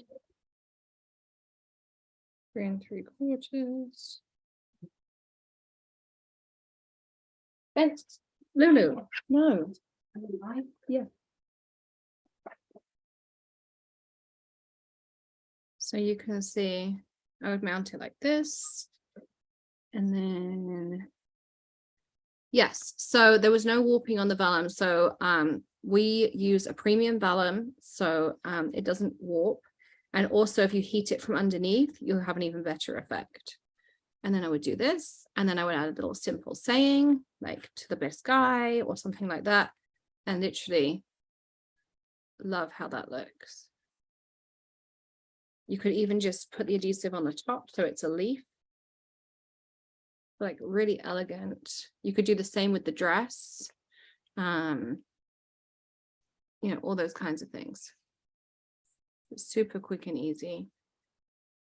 You could even do some stenciling around here, just like a little bit, just to kind of see what we got. I only have this one to hand, but I need to clean it.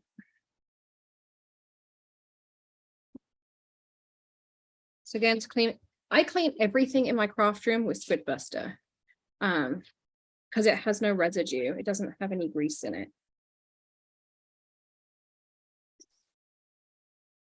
So you could just want to take frappe. Have a great time, Alicia.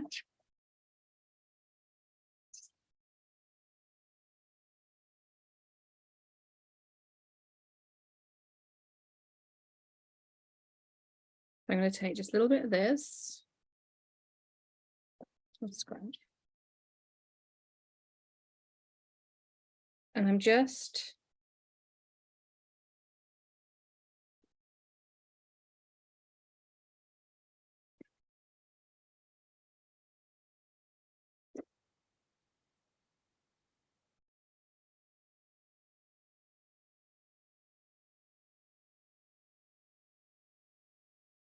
that little bit.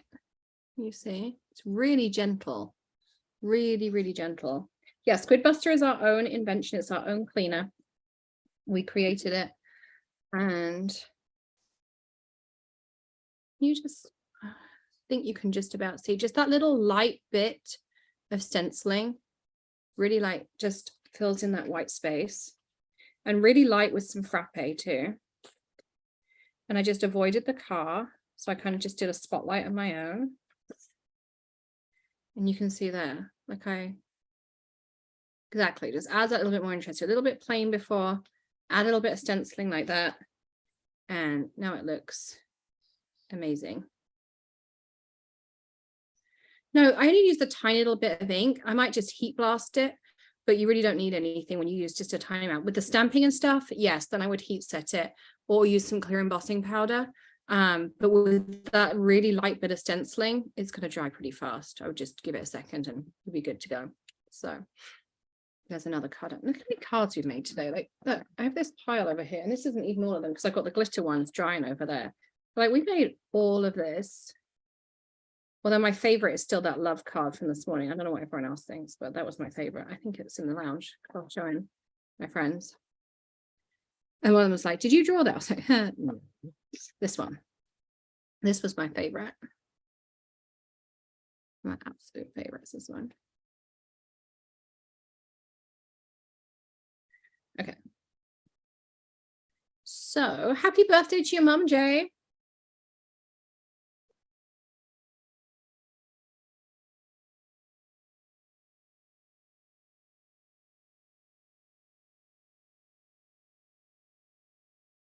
Okay, so that's Vintage Wedding.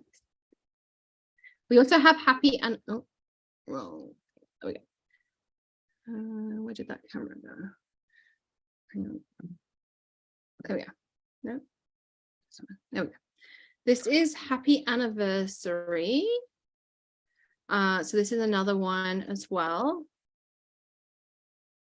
Lynn, I used the Elegant Roses set from the bundle, and then I used the Farmhouse Font. So this is Happy Anniversary. You got to the most amazing husband, my beautiful wife, best decision ever, to a very special couple. I love you, soulmate, to my love, nailed it. I'm so proud of us. Sorry, no refunds, and you're my favorite and love. So you do, you're my love. All that kind of stuff. So there is that one as well.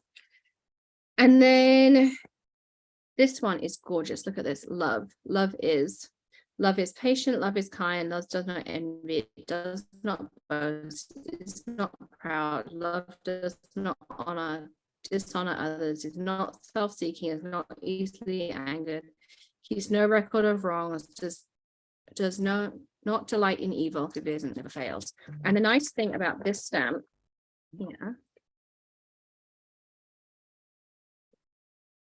is your love is separate. So you can just use the love, or you could do something like this. Go up the top pen.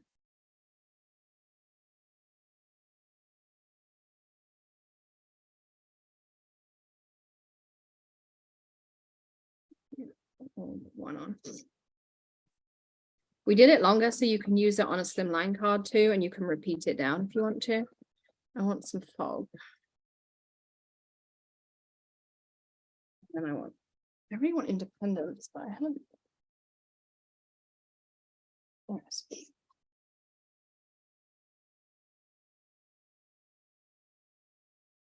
So I'm going to start with fog.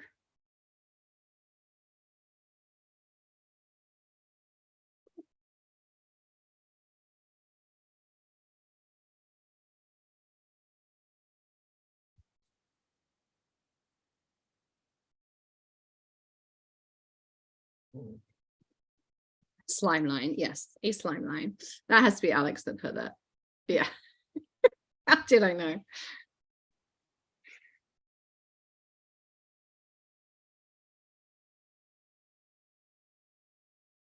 And then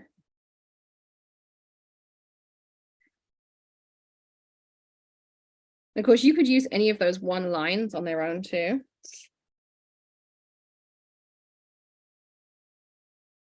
And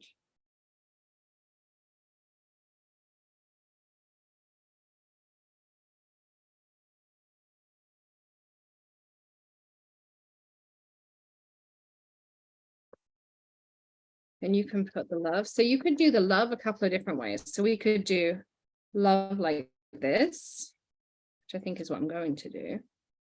But we also could do love all the way down in different colors and just have it as a background. But I think what I'm going to do is this.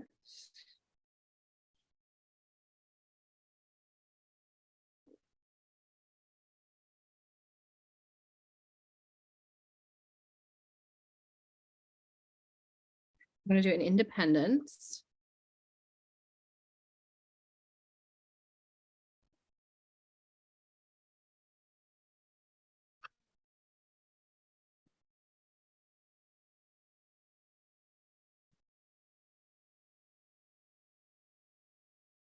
And actually just take a piece of black. Round it up. How pretty is that as a card? It's so easy to do. Or you could do this as a background, put a piece of vellum and have the love across the front, or the happy anniversary. You know, you could now add happy anniversary if you needed to, or something like that. So you can do it like really quick and easy. You could do it rainbow, you could do it ombre, you can do all kinds of different things. I think it's a really versatile stamp. And as I say, you could even stamp them out and then cut them out and, you know, just use one like a simple saying. So you could have love and then put is not easily angered or whatever it happens to be.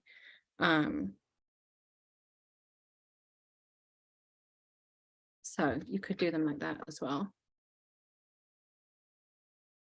Okay, so that is that. If you go, I did put some links earlier, but if you go to stamps like and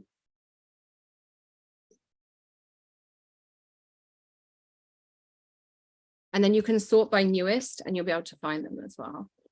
I don't know how to tag them. I forgot to ask Lisa to do it. And I didn't want to ask her on a Sunday, particularly New Year's Day, to do it for me. Okay.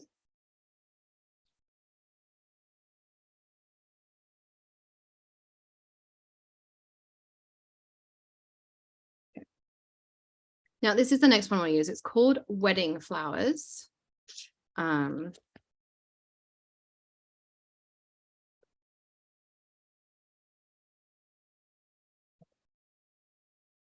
here's Wedding Flowers. How pretty this is.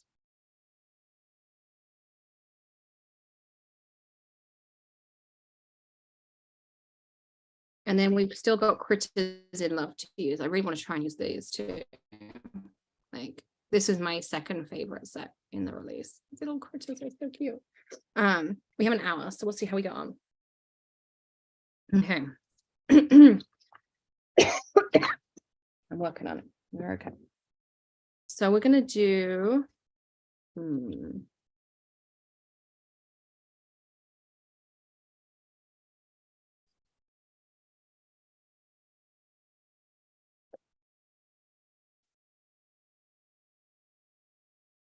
I don't want to start with.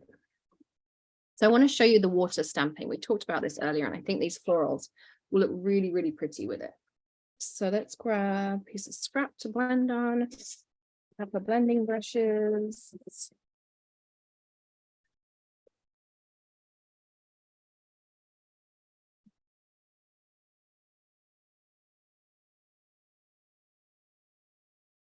So I have a few of the different blending brushes. I actually prefer the makeup ones as opposed to the ink blending ones. I find that, and I also like the larger heads if you can get them. Yeah,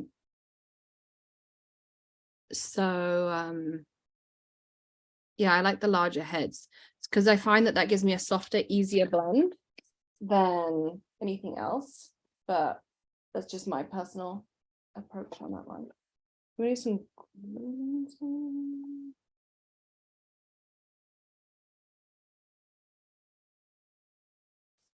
We'll blend those three. I'm gonna start with some lemon.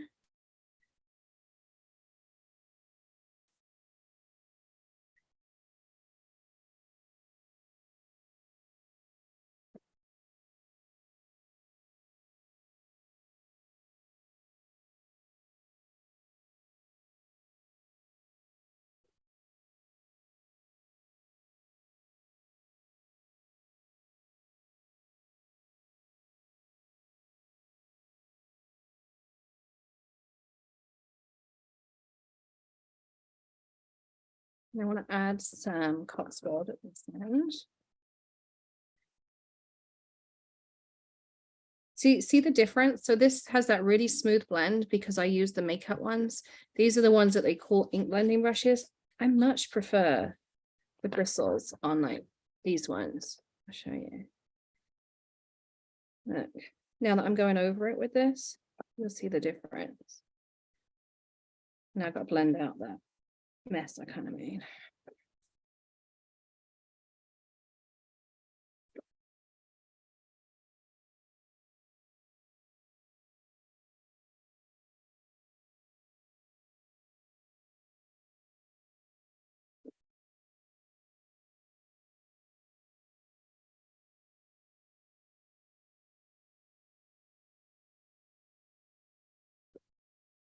I'm going to use some fresh prints.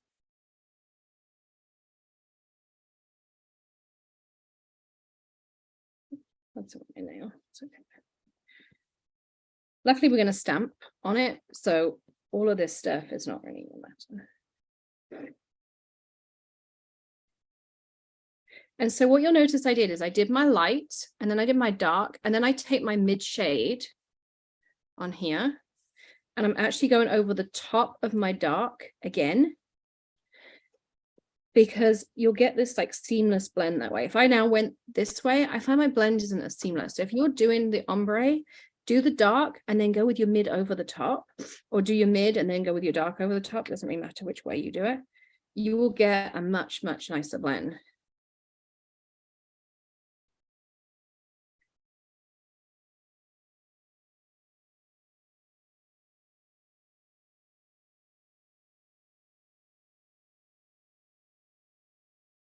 Might combine a couple of techniques on this one, but we'll see.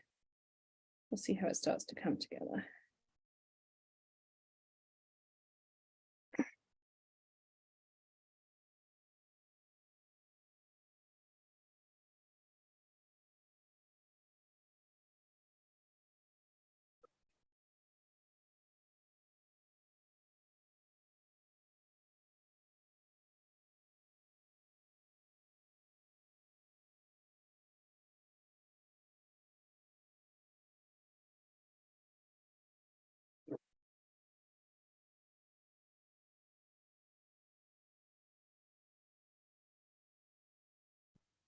I kind of like this. It looks like a forest floor or something.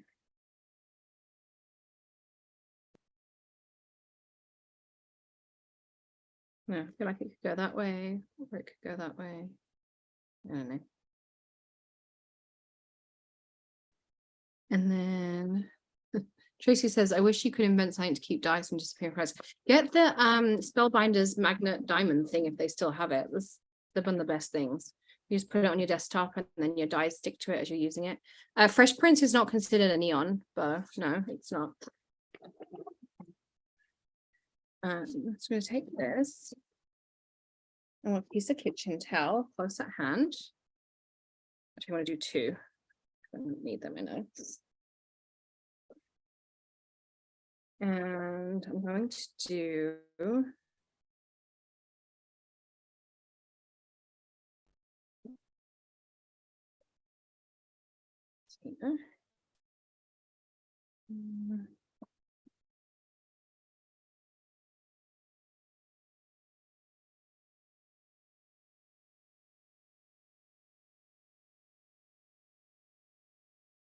I'm gonna do this, and I'm going to do a spritz of water, like a pretty light mist, really.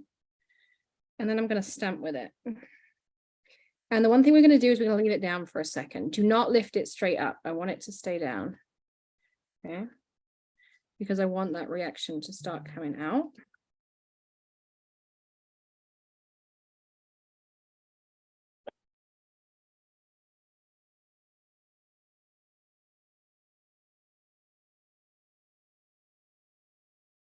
And I like using a block because you can then really affect the pressure.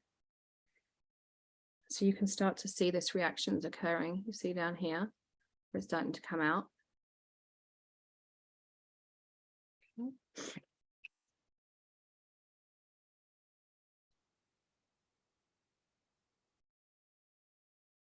And that's why you leave it down, because you want that reaction to take place. Yes, Gina, Alex did fix it. If you have any issues, email her, ecom@makerforte.com.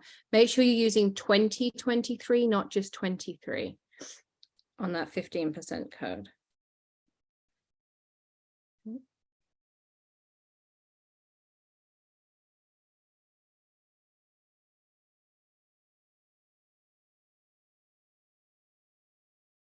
You want that water to be fresh each time. So that's why I'm like cleaning my stamp, because it's going to pull out ink and you don't want to put that ink back down again.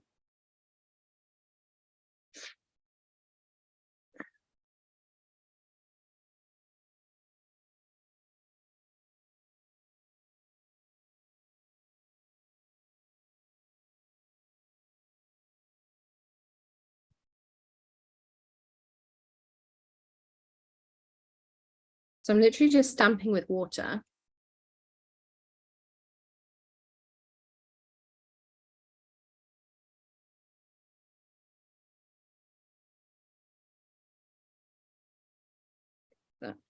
And so you can see now, see how that effect comes in?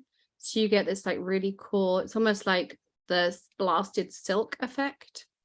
So it picks up and pushes that side. And then if you want to, you could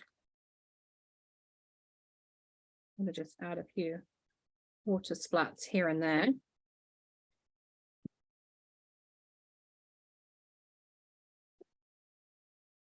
And so there's your background piece. And then I would stamp something over the top. Even we could, look, need this to dry for a second. So let's clean up while that's drying.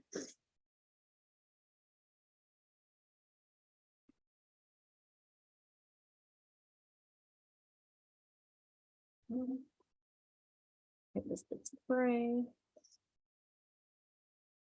I have a really pretty idea with that bottom border too that we're going to try out in a bit.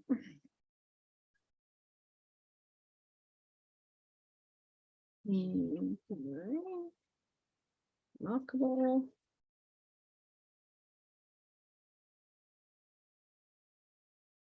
Let me give this a quick heat blast.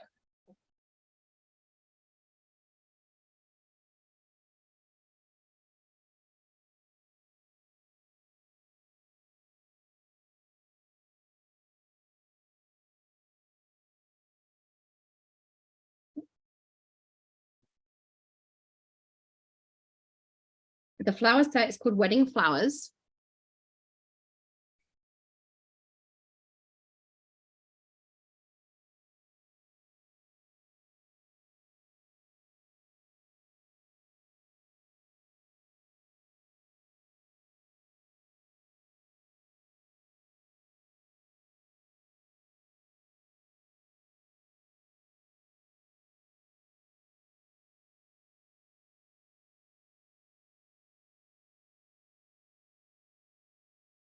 I do it twice.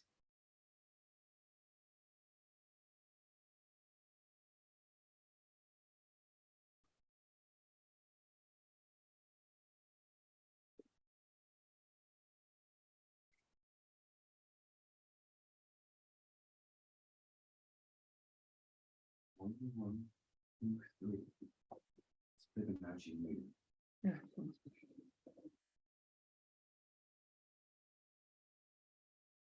So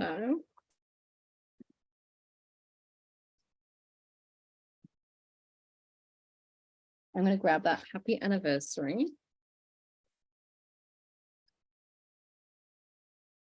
And I think I'm just going to stick with the solar flare.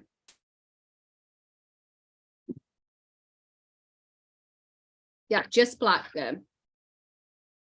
And then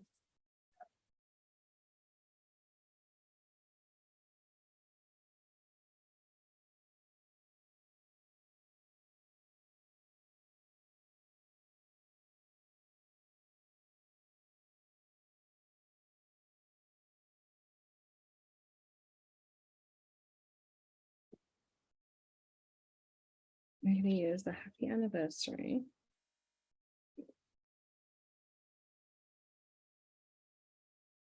The opposite one.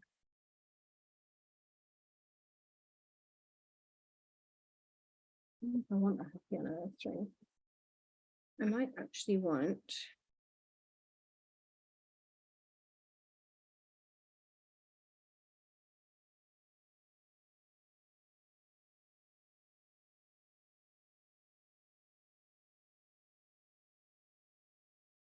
I think it's going to do with love. Because I always just need generic cards. I don't know about everyone else, but I'm just going to put the with love down here. This is from the Elegant Sentiments set, which comes in the bundle.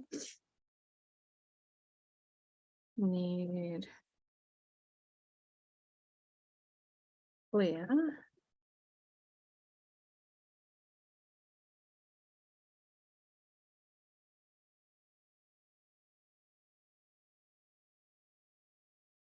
And if you don't want to heat emboss, you could also do with Kaleidoscope powder. I just want a little bit of something extra on here.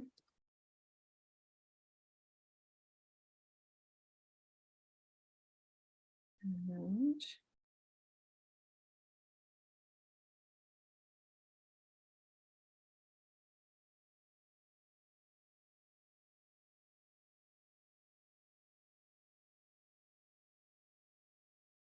put my brush back out. This is why I really, really love these brushes, and I have so many of them around the craft room. Because like here, it's really hard to get in some of these spots sometimes when you just get that little bit where you don't want it. But that detail tip is perfect for that. Go through this quick heat.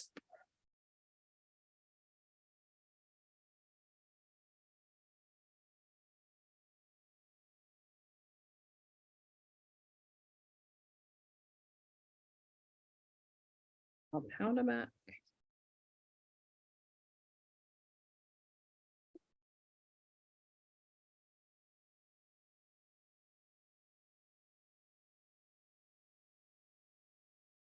And then that on there. And there's another card then. Isn't that cool to combine all those techniques together? But what I wanted to do was I want what I need. I want to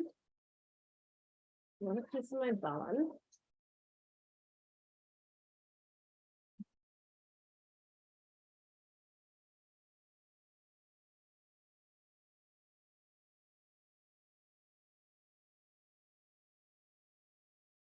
And I'm going to take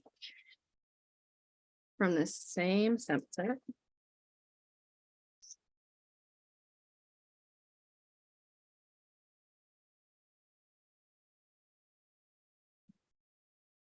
I'm going to take that floral piece.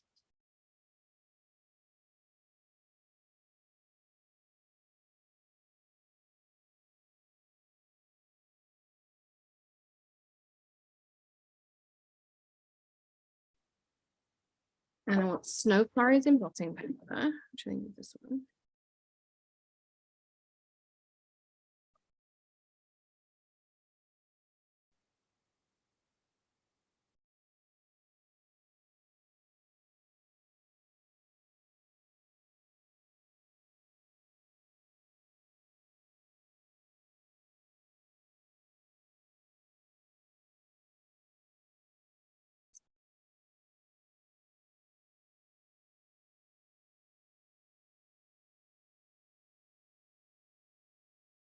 So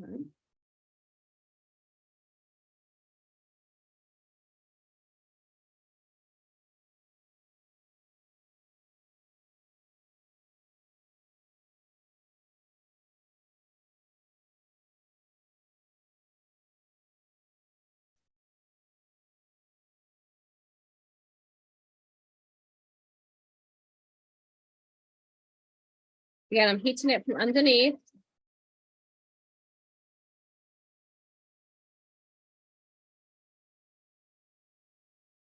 So, isn't that gorgeous?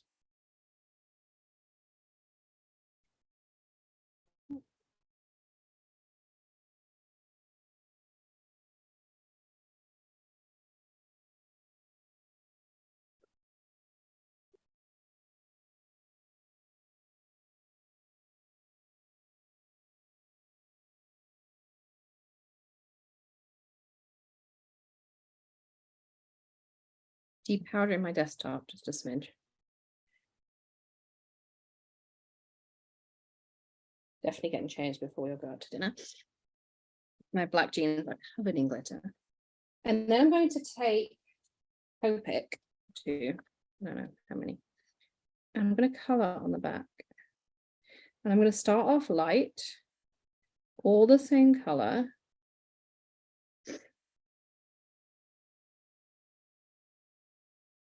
Now, vellum is really good for practicing your Copic coloring because it is slightly non-porous. Your inks are going to stay wetter for longer, and they're going to give you the chance to really practice your blends. So if you grab some vellum, and when you put the next color on, because it's slightly non-porous, it does reactivate the previous color. So that's pros and cons. When you're practicing, it's really good because you can get those blends really nice and seamless. And then you'll figure out how to get them done. So I'm starting off with a mid-tone. I think I'm going to end up going darker, but it's a lot easier to add more color and to take color away. So hence when we start off light. And so what you can see is it's just on the other side, it's not much. It just gives a little bit of a hint of color. So yeah, so that's why I'm coloring on the back, not the front.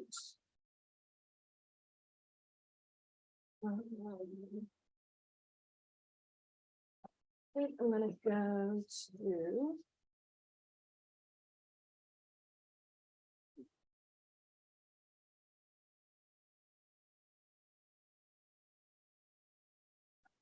not sure. So we're going to go to RV55 and see where that leads us. Still don't think it's going to be dark enough for me.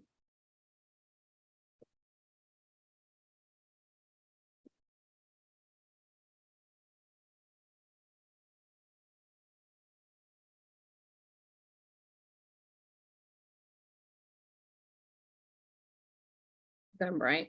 I'm going all out. I'm going to RV25.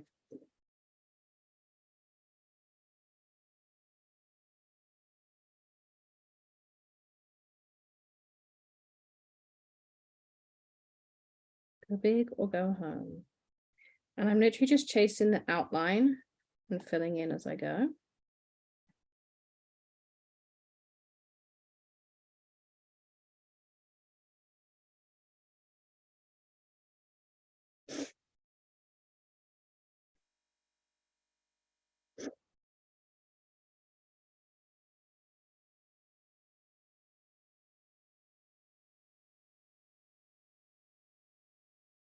And if you have a pen like mine that's super juicy, take the nib off the other, lid off the other end.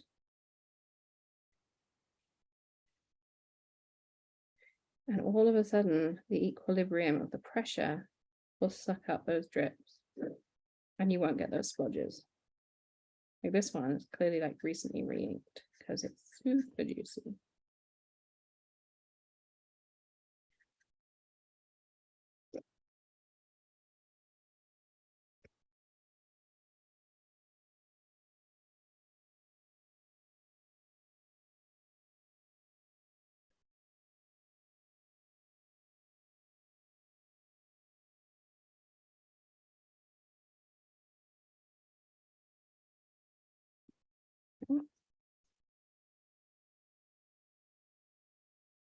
So you can see how that kind of looks. And then what I'm going to do is take a green.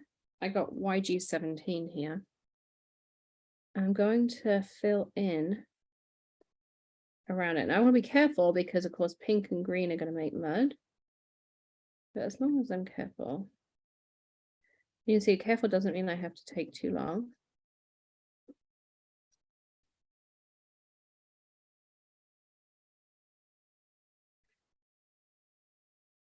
It's going to give that contrast so your eye sees that color more. And then on the top, I'm literally just going to start really outlining the white.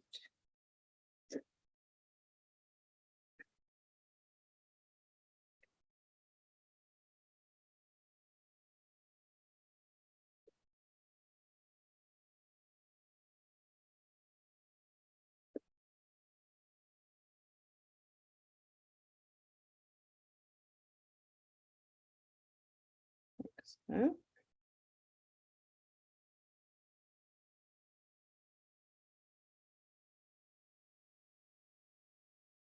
So when you turn it over, you can see there's not much of the green there, but it's enough that it shows off the pink contrast. And you can see that on there. And then what I was thinking was you could take some of one of these gorgeous papers. Maybe this one. Like that. Stamp your sentiment up here, like the happy anniversary. Let's do that.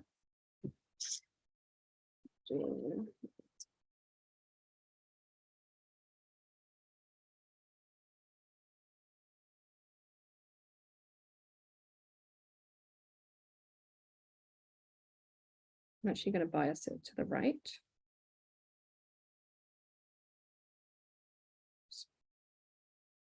Stamp it.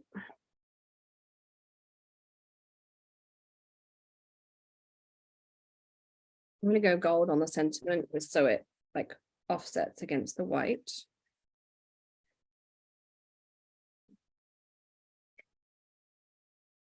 And it's then going to match the gold in the paper too.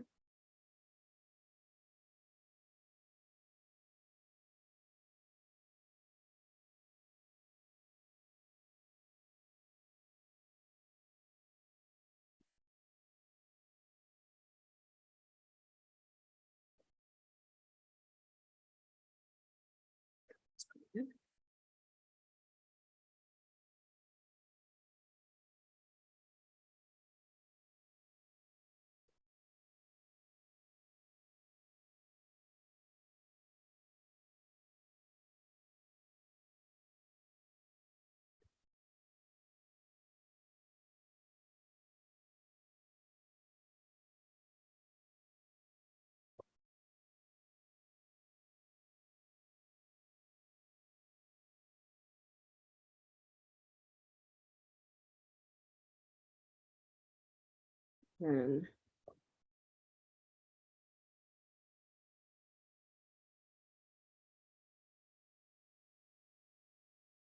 okay. Super.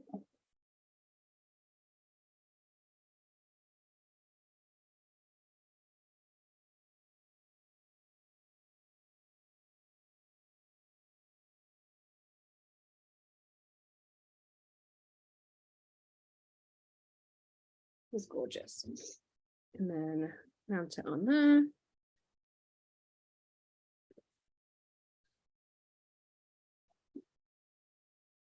So I'm going to cut. And I'm going to do the darker pink on there because I think it offsets really nicely. So this would be 3 3/4 inches.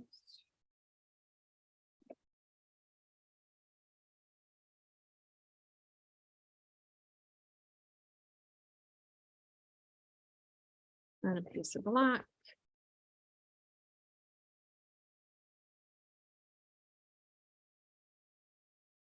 Look how gorgeous that is. And that could be a birthday card. You could do it as a Mother's Day card. It doesn't have to be anniversary. Thanks, Alex. So yeah. Another one there. So another card made. All right, we're gonna make a quick card with the critters, and then we'll probably be out of time. So we've still got winners to do, grand prize to do. Don't forget you've got coupon code, 10% off till midnight, free shipping ends at midnight.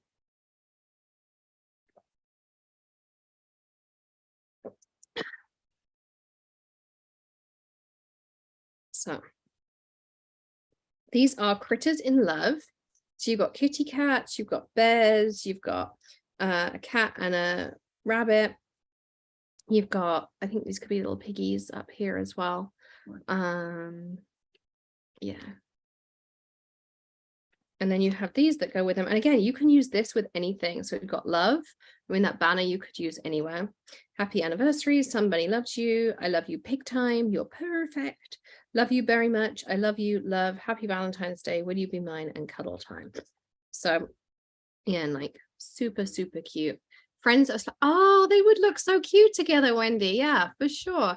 Christine, it's free shipping internationally over $150. So if you spend $150, it's free international shipping on that as well. So I just thought we could maybe color something. Do a little bit more coloring. And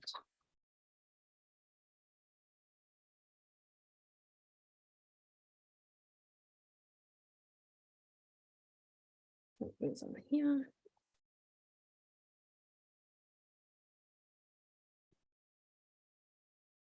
What we're going to do with them, so I'm going to stamp them in the center, and then we'll figure out how we finish this off.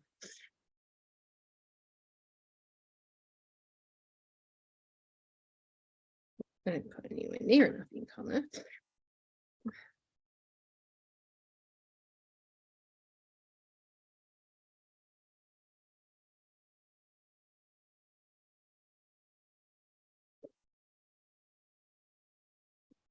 Now, if you're enjoying this and you want to do this again, we do host these one-day freebie parties fairly regularly. But also, we have a quarterly crafter party that you can come to. You go to jointhecrafterparty.com and you get your season pass right now. And you do 2 days of this. Every hour is a different blogger. And you get a box of stuff sent to you as well. So it's not just you using supplies or getting supplies. We send you a whole box of stuff, and that's what we craft with. Everyone uses stuff out there. They'll use stuff from their stash too and other products. But it's really, really good fun. Lots of the ladies here will tell you. We have so much fun those weekends. We do lots of special things, lots of treats, all of that kind of stuff. So you can go and get your tickets for the crafter party. It's just jointhecrafterparty.com. If someone doesn't mind popping that in the link, that would be awesome for me in the chat. I'm trying to pick out some colors for our piggies.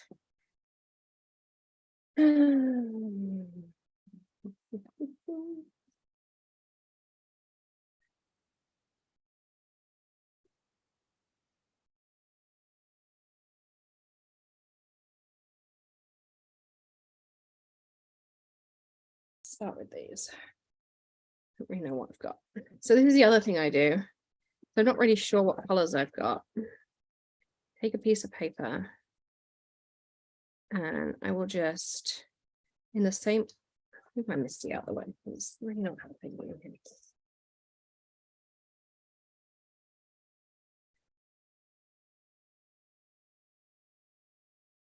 I do it in the same order. Just gives me like a better visualization. I'm going to start with my R11, my little pigs. So again, this is remarkable. It's instantly alcohol marker friendly. I don't need to heat set it. I don't need to do anything. I like to think of this as mummy and baby, like maybe it's me and Tilly riding our little bike.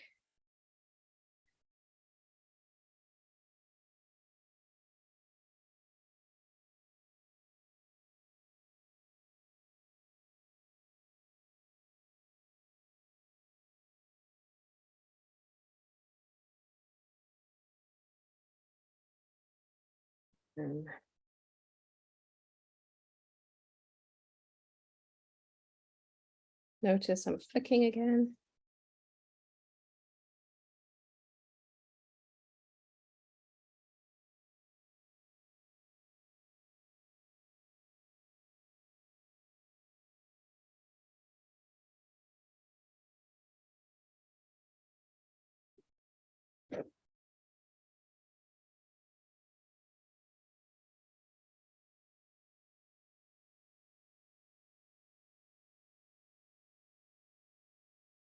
So I'm just going through my colors here.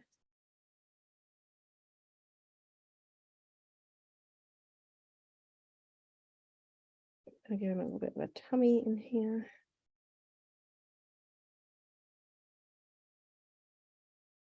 Here I'm just adding some shade. And don't be afraid to turn your image either, because sometimes it will make it a lot easier.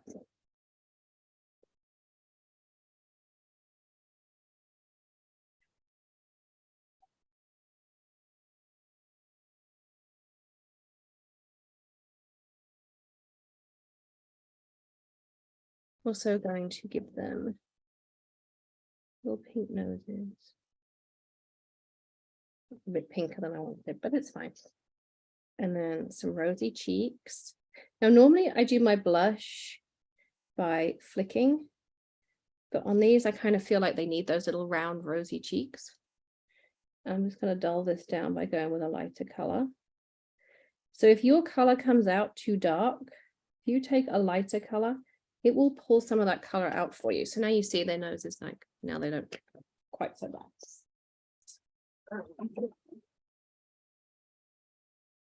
I need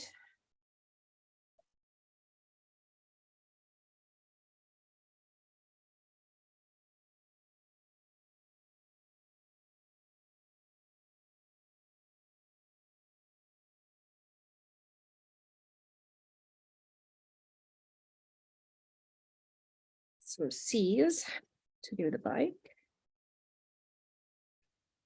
I'm going to do the tires first, the wheels.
And I'm just putting, like, I'm not even doing a flick.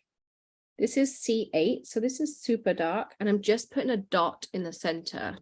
So you see, like, it, all I've done is the center of the wheel. Just that little bit is enough. And again, here. So the more vertical you hold your pen, the thinner the lines. And the more control you have. Now I think I want a bite in blue.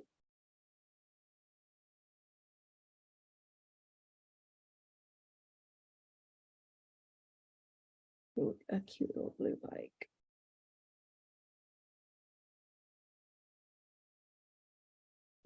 Probably going to add some more black details to it, but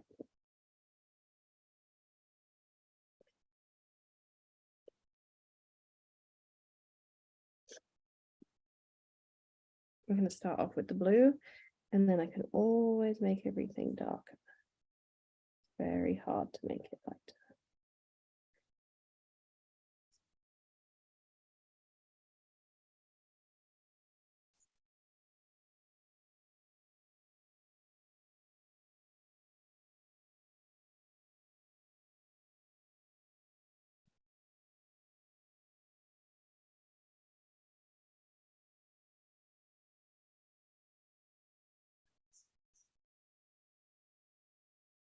So cute.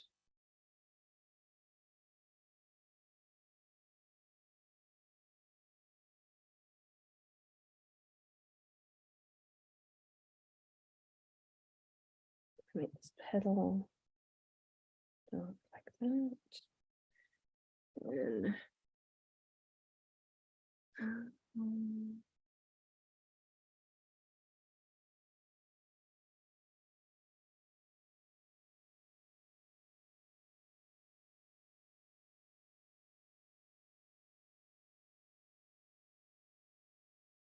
honestly, the flicking is the key. Just if you can, it sounds so weird, but if you can learn to flick with the pens, it will change your coloring. And that's one of the things we'll be working on when I do the party. It's going to be a bigger party. Other crafting parties, we use stamps, stencils, mediums, foiling, like all kinds of different card making techniques in the crafter party. Let's just join the crafterparty.com.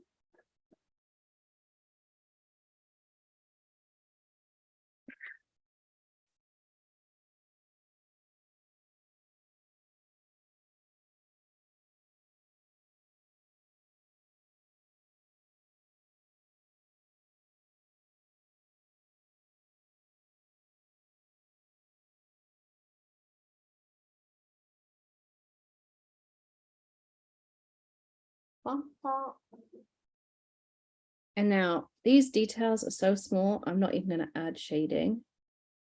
I'm going to go green.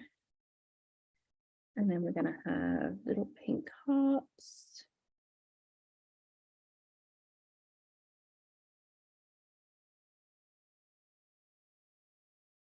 And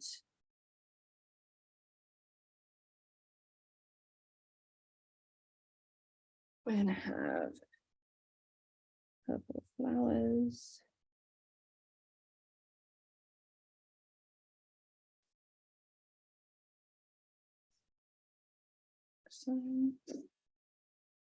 And then the next part is really the most important part.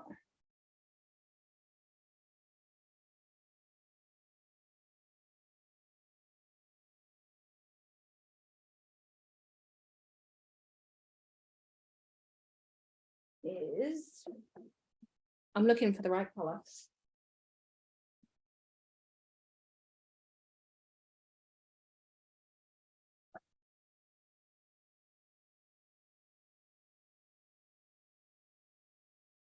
Okay.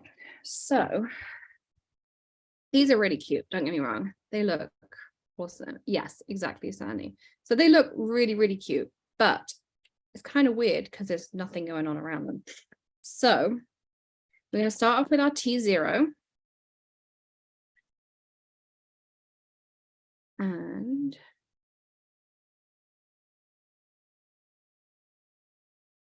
I'm going to start under the wheel. Look, again, flick.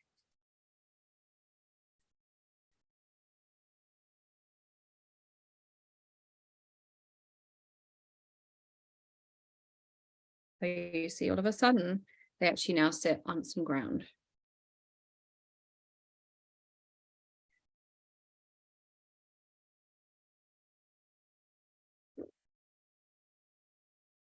Like that. And I want something light. This one. This is pale moss. It's YG61.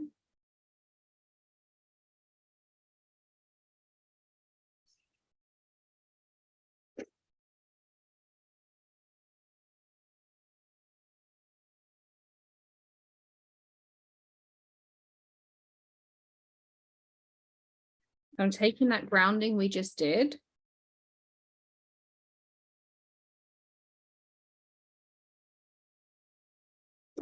And I just added a little bit of green flicks. So now it looks like they're riding through this cute little green grassy meadow. Now, if you really want to offset them, what you can do is where this little white space happens is just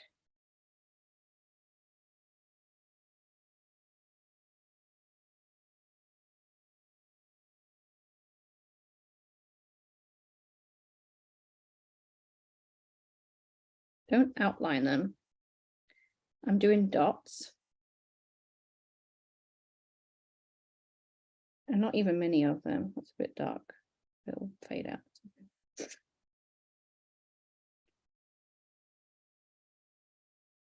So this is the T0. I just added a few dots around, and then I want a really pale blue. I think that's pale enough. Let's see.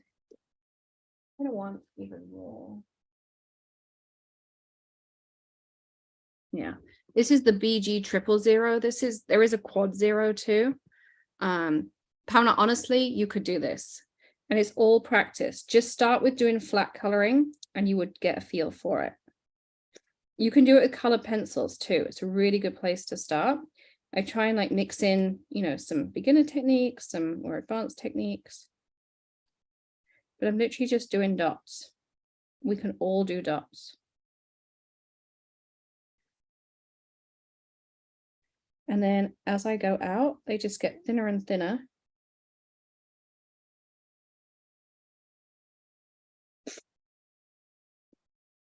I will lift it up so you can see in a minute because I know it's super light, but that's obviously the idea.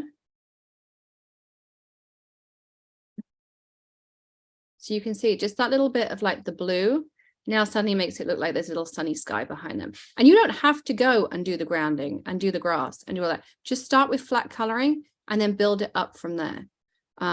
So really it's about, you know, just start simple and then you can build and build and build. We'll build the techniques. And we're going to do a whole day of coloring. It's going to be a bigger class, probably have a workbook and stuff to go with it. It'll be more of a paid class, but it'll be more about, you know, different coloring techniques. We'll do some alcohol markers mainly. We'll probably throw in some coloring pencils and stuff too, but like sepia techniques. I love doing monochrome coloring. I want to teach you all that kind of stuff. So you can see, and then I would just cut these out, mount them up, put them on a cute little card. And then how cute are they? They're just adorable. You could even just do it like this and then put it on a piece of black. And you could use one of those sentiments. I don't know where they went. I put them down somewhere here. So you could put like, I love you pig time on the bottom. I'll just hold it on there so you can see. You could stamp a little banner at the top here. Okay, let's do it. And we'll do that and then that will be the end of today's class because I still got minutes to do.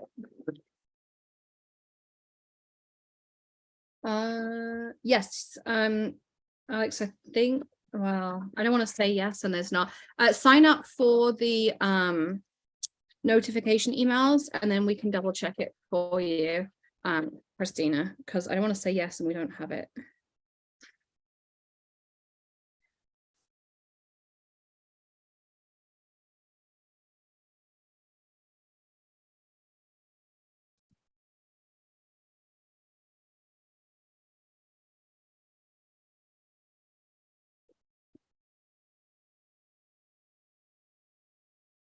That I love you pig time is not strict.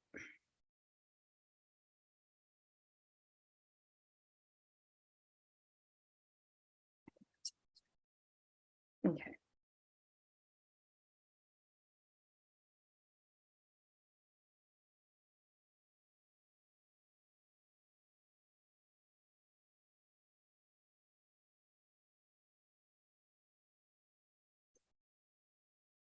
I wish I'd done that I love you pick time and a color, but anyway, here's what it is now. I have to do it twice anyway.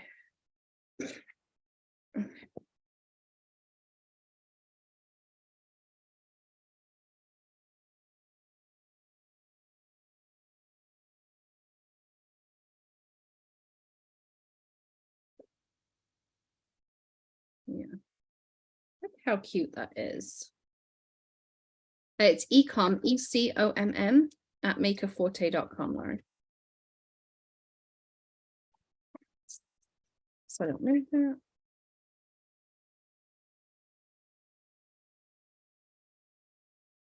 And like, that's it. That's a 1-layer card. Super easy. Grab a piece of black, mount it up. And there you go. Like, look at that. So cool. All right. So I need to know everyone's favorite, not necessarily card, but maybe technique or tip or something you've taken away from today that was like, I wish I'd have known that when I started doing this. Masking, layering. I'm going to catch Alex in here soon. I know I am.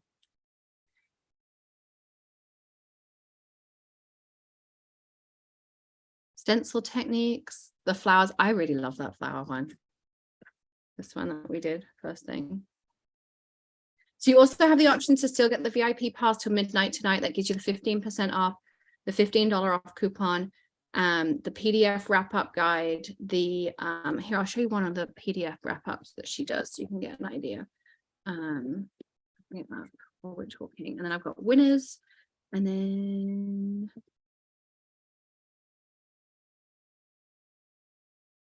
some kind of small cold and flu. Yay, Linda just signed up for next year's parties. Let's go here.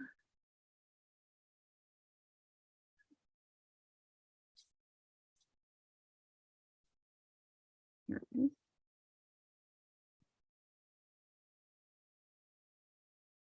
So this is the kind of thing she sends you. Share my screen. So you can all see it. So this is what you get. And you'll get one of these next week. So you have the link to rewatch the YouTube and it's active. You can just click it. And then this was the poinsettia card we made. So there's all the dimensions. There's the images of how we made them.